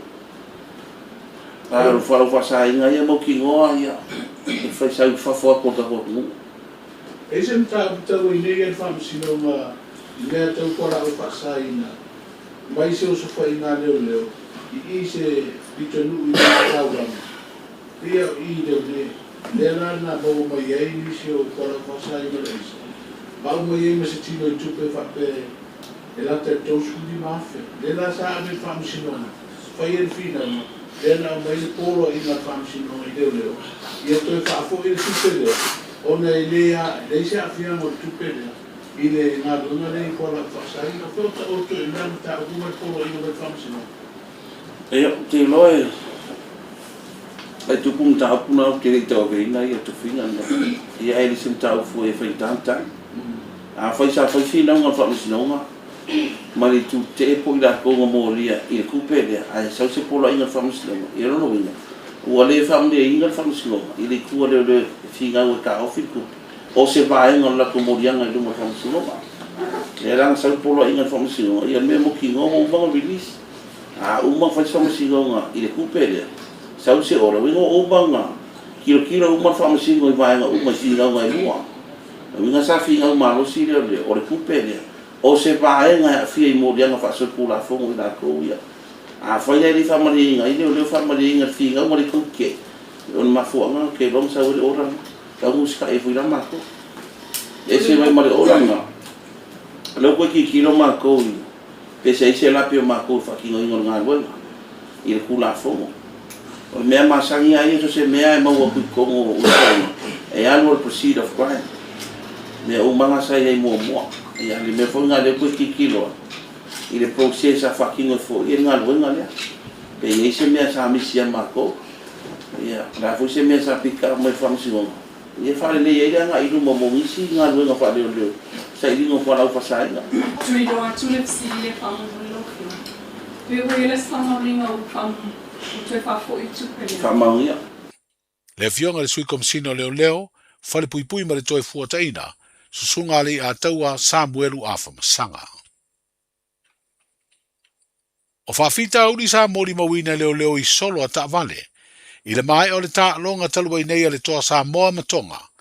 O taunu wai le sui komsina ma le pulenga o mtanga aruenga o leo fale pui ma le toi fuataina I le ta ofi loa le toi wha matu ina atu se pe mita whaatanga ia I latou.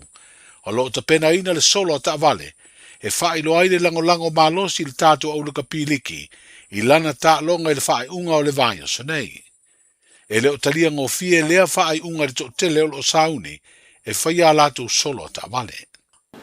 I lalo ai o pula fongo I le police ordinance 1961 o ngai ai parade pio ngai ai le manusi anga komisina e isu ai komisina le pe mika e wha ngai le main beach road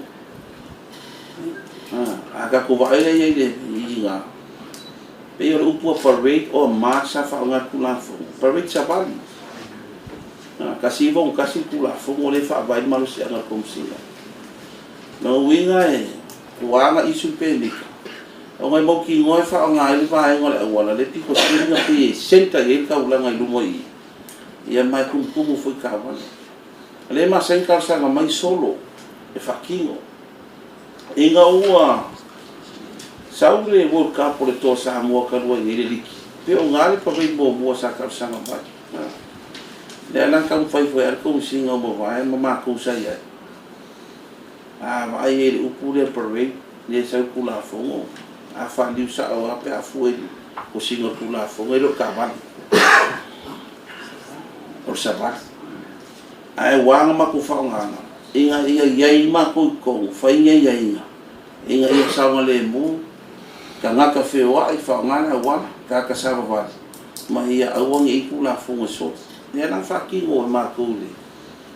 E toa Samoa le World Cup. O solo la ia lua inga ua provinga ka lua inga. Sa follow al ka ialanga.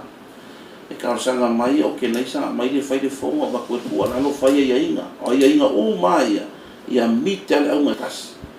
Ia saunga le muga ka whaunganga le awana. Awangi so linku la fonga runga le awana.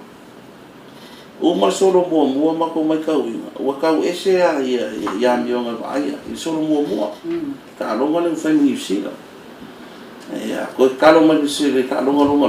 Le whainga awe kua lalo a whaia e le mawhai o ngā maua se saunga le mūri wa ai lau ke lea mako e mau ki ngau kau fia o me mangingo ingo umana skonga e le I soronga le leida skonga I wa ai mako kula fonga e le I o ona ia sane le se pe mika ngawhai mai e kele men kupu ai o umanga tisaida uda skonga I le kau koe whau waua ia mea e lua mafuanga o le saunga le mua kaka I lunga le awana Saunga le mur ka kala aver ka avale ka kala savali pa sisir ka avale ma awangi e ku na fungo so ile kasi skula fungo ya fi e mo le wala inga ya mauki o ka usi sia ku na fungo saunga le mur le olo ka ko la sare ki ange ye le se parade na ka sanga inga ya pe no fa ko ku na fungo nga o pe mika ya pe nga fa ya to luma ile main beach road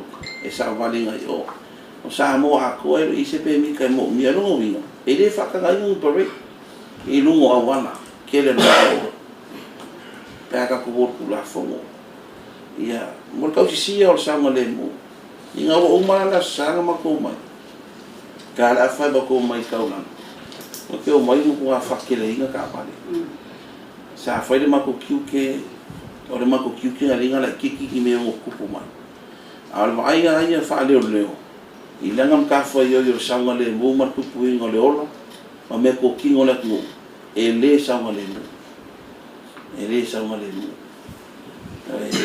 a fa pe ese singo fang anga isi a wala se kele ga ko ku e fa inga ka o fele le si a wala fa nga por e e fe ro e a ke ro foi o fa poco foi e ka wala ona sa fa inga fa isi la ko me I pakar ka sanga e pife a manga hoi au lunga ia da wala ma parade fu mi ia e ngau fa ia e le fa ia ko e fakala ina spe mi ka o ki kilo le saunga le mo e lua fa la pe ga fia I ka ka ina sa ma hu ka ka fa le asi le solo la ba kas ia ma o lu mo la pia pa no mo vinga o uma no mo miki o e ma mo ku nga ko kasi la mele la o lo se kuala lo foi ka ko ku ia mana foi ka vale ia fai si wala ka ko ia ka ko au Le sui komisina mtanga luenga leo fale pui ma le toe fuata ina le sunga le a taua Samuelu afa masanga I sona finangalo e wha manino ai le mafu anga ma le wha ai unga le toe wha matu ina atuai se pe mita whaatanga e whai ai se solo ta vale mo le tapua inga le atunu I le taalonga le toa Samoa ma le Warriors in New Zealand sa 88 champini o le taamlusanga o le ipo le Pasifika I le lakapiliki. O le sila mamao o le malo Samoa ia tinae, e feso ta I le porokalame o nuu maainga manuia o loo whaafoe, e le mtanga luenga o tina matama tai, a tinae o fiuanga maanga feso tai. O tā wai le a wai o le usunga fono o Samoa I le vai o sonei, I le fono tele le rolangi o loo whaatalano ai a wala matau mawhainga, e si ti ai le a tinae o tangata, ma fo I ai le ola mativa. O se whaatasinga whaavau malo o lo usuia le ai tele o toha, le lau mua leo le atunu o kata, o lo a wai le minsta o lea mtanga ruenga, le fionga moe wha ua Julius a kui tafunai, ma le wha urulunga o lea mtanga ruenga.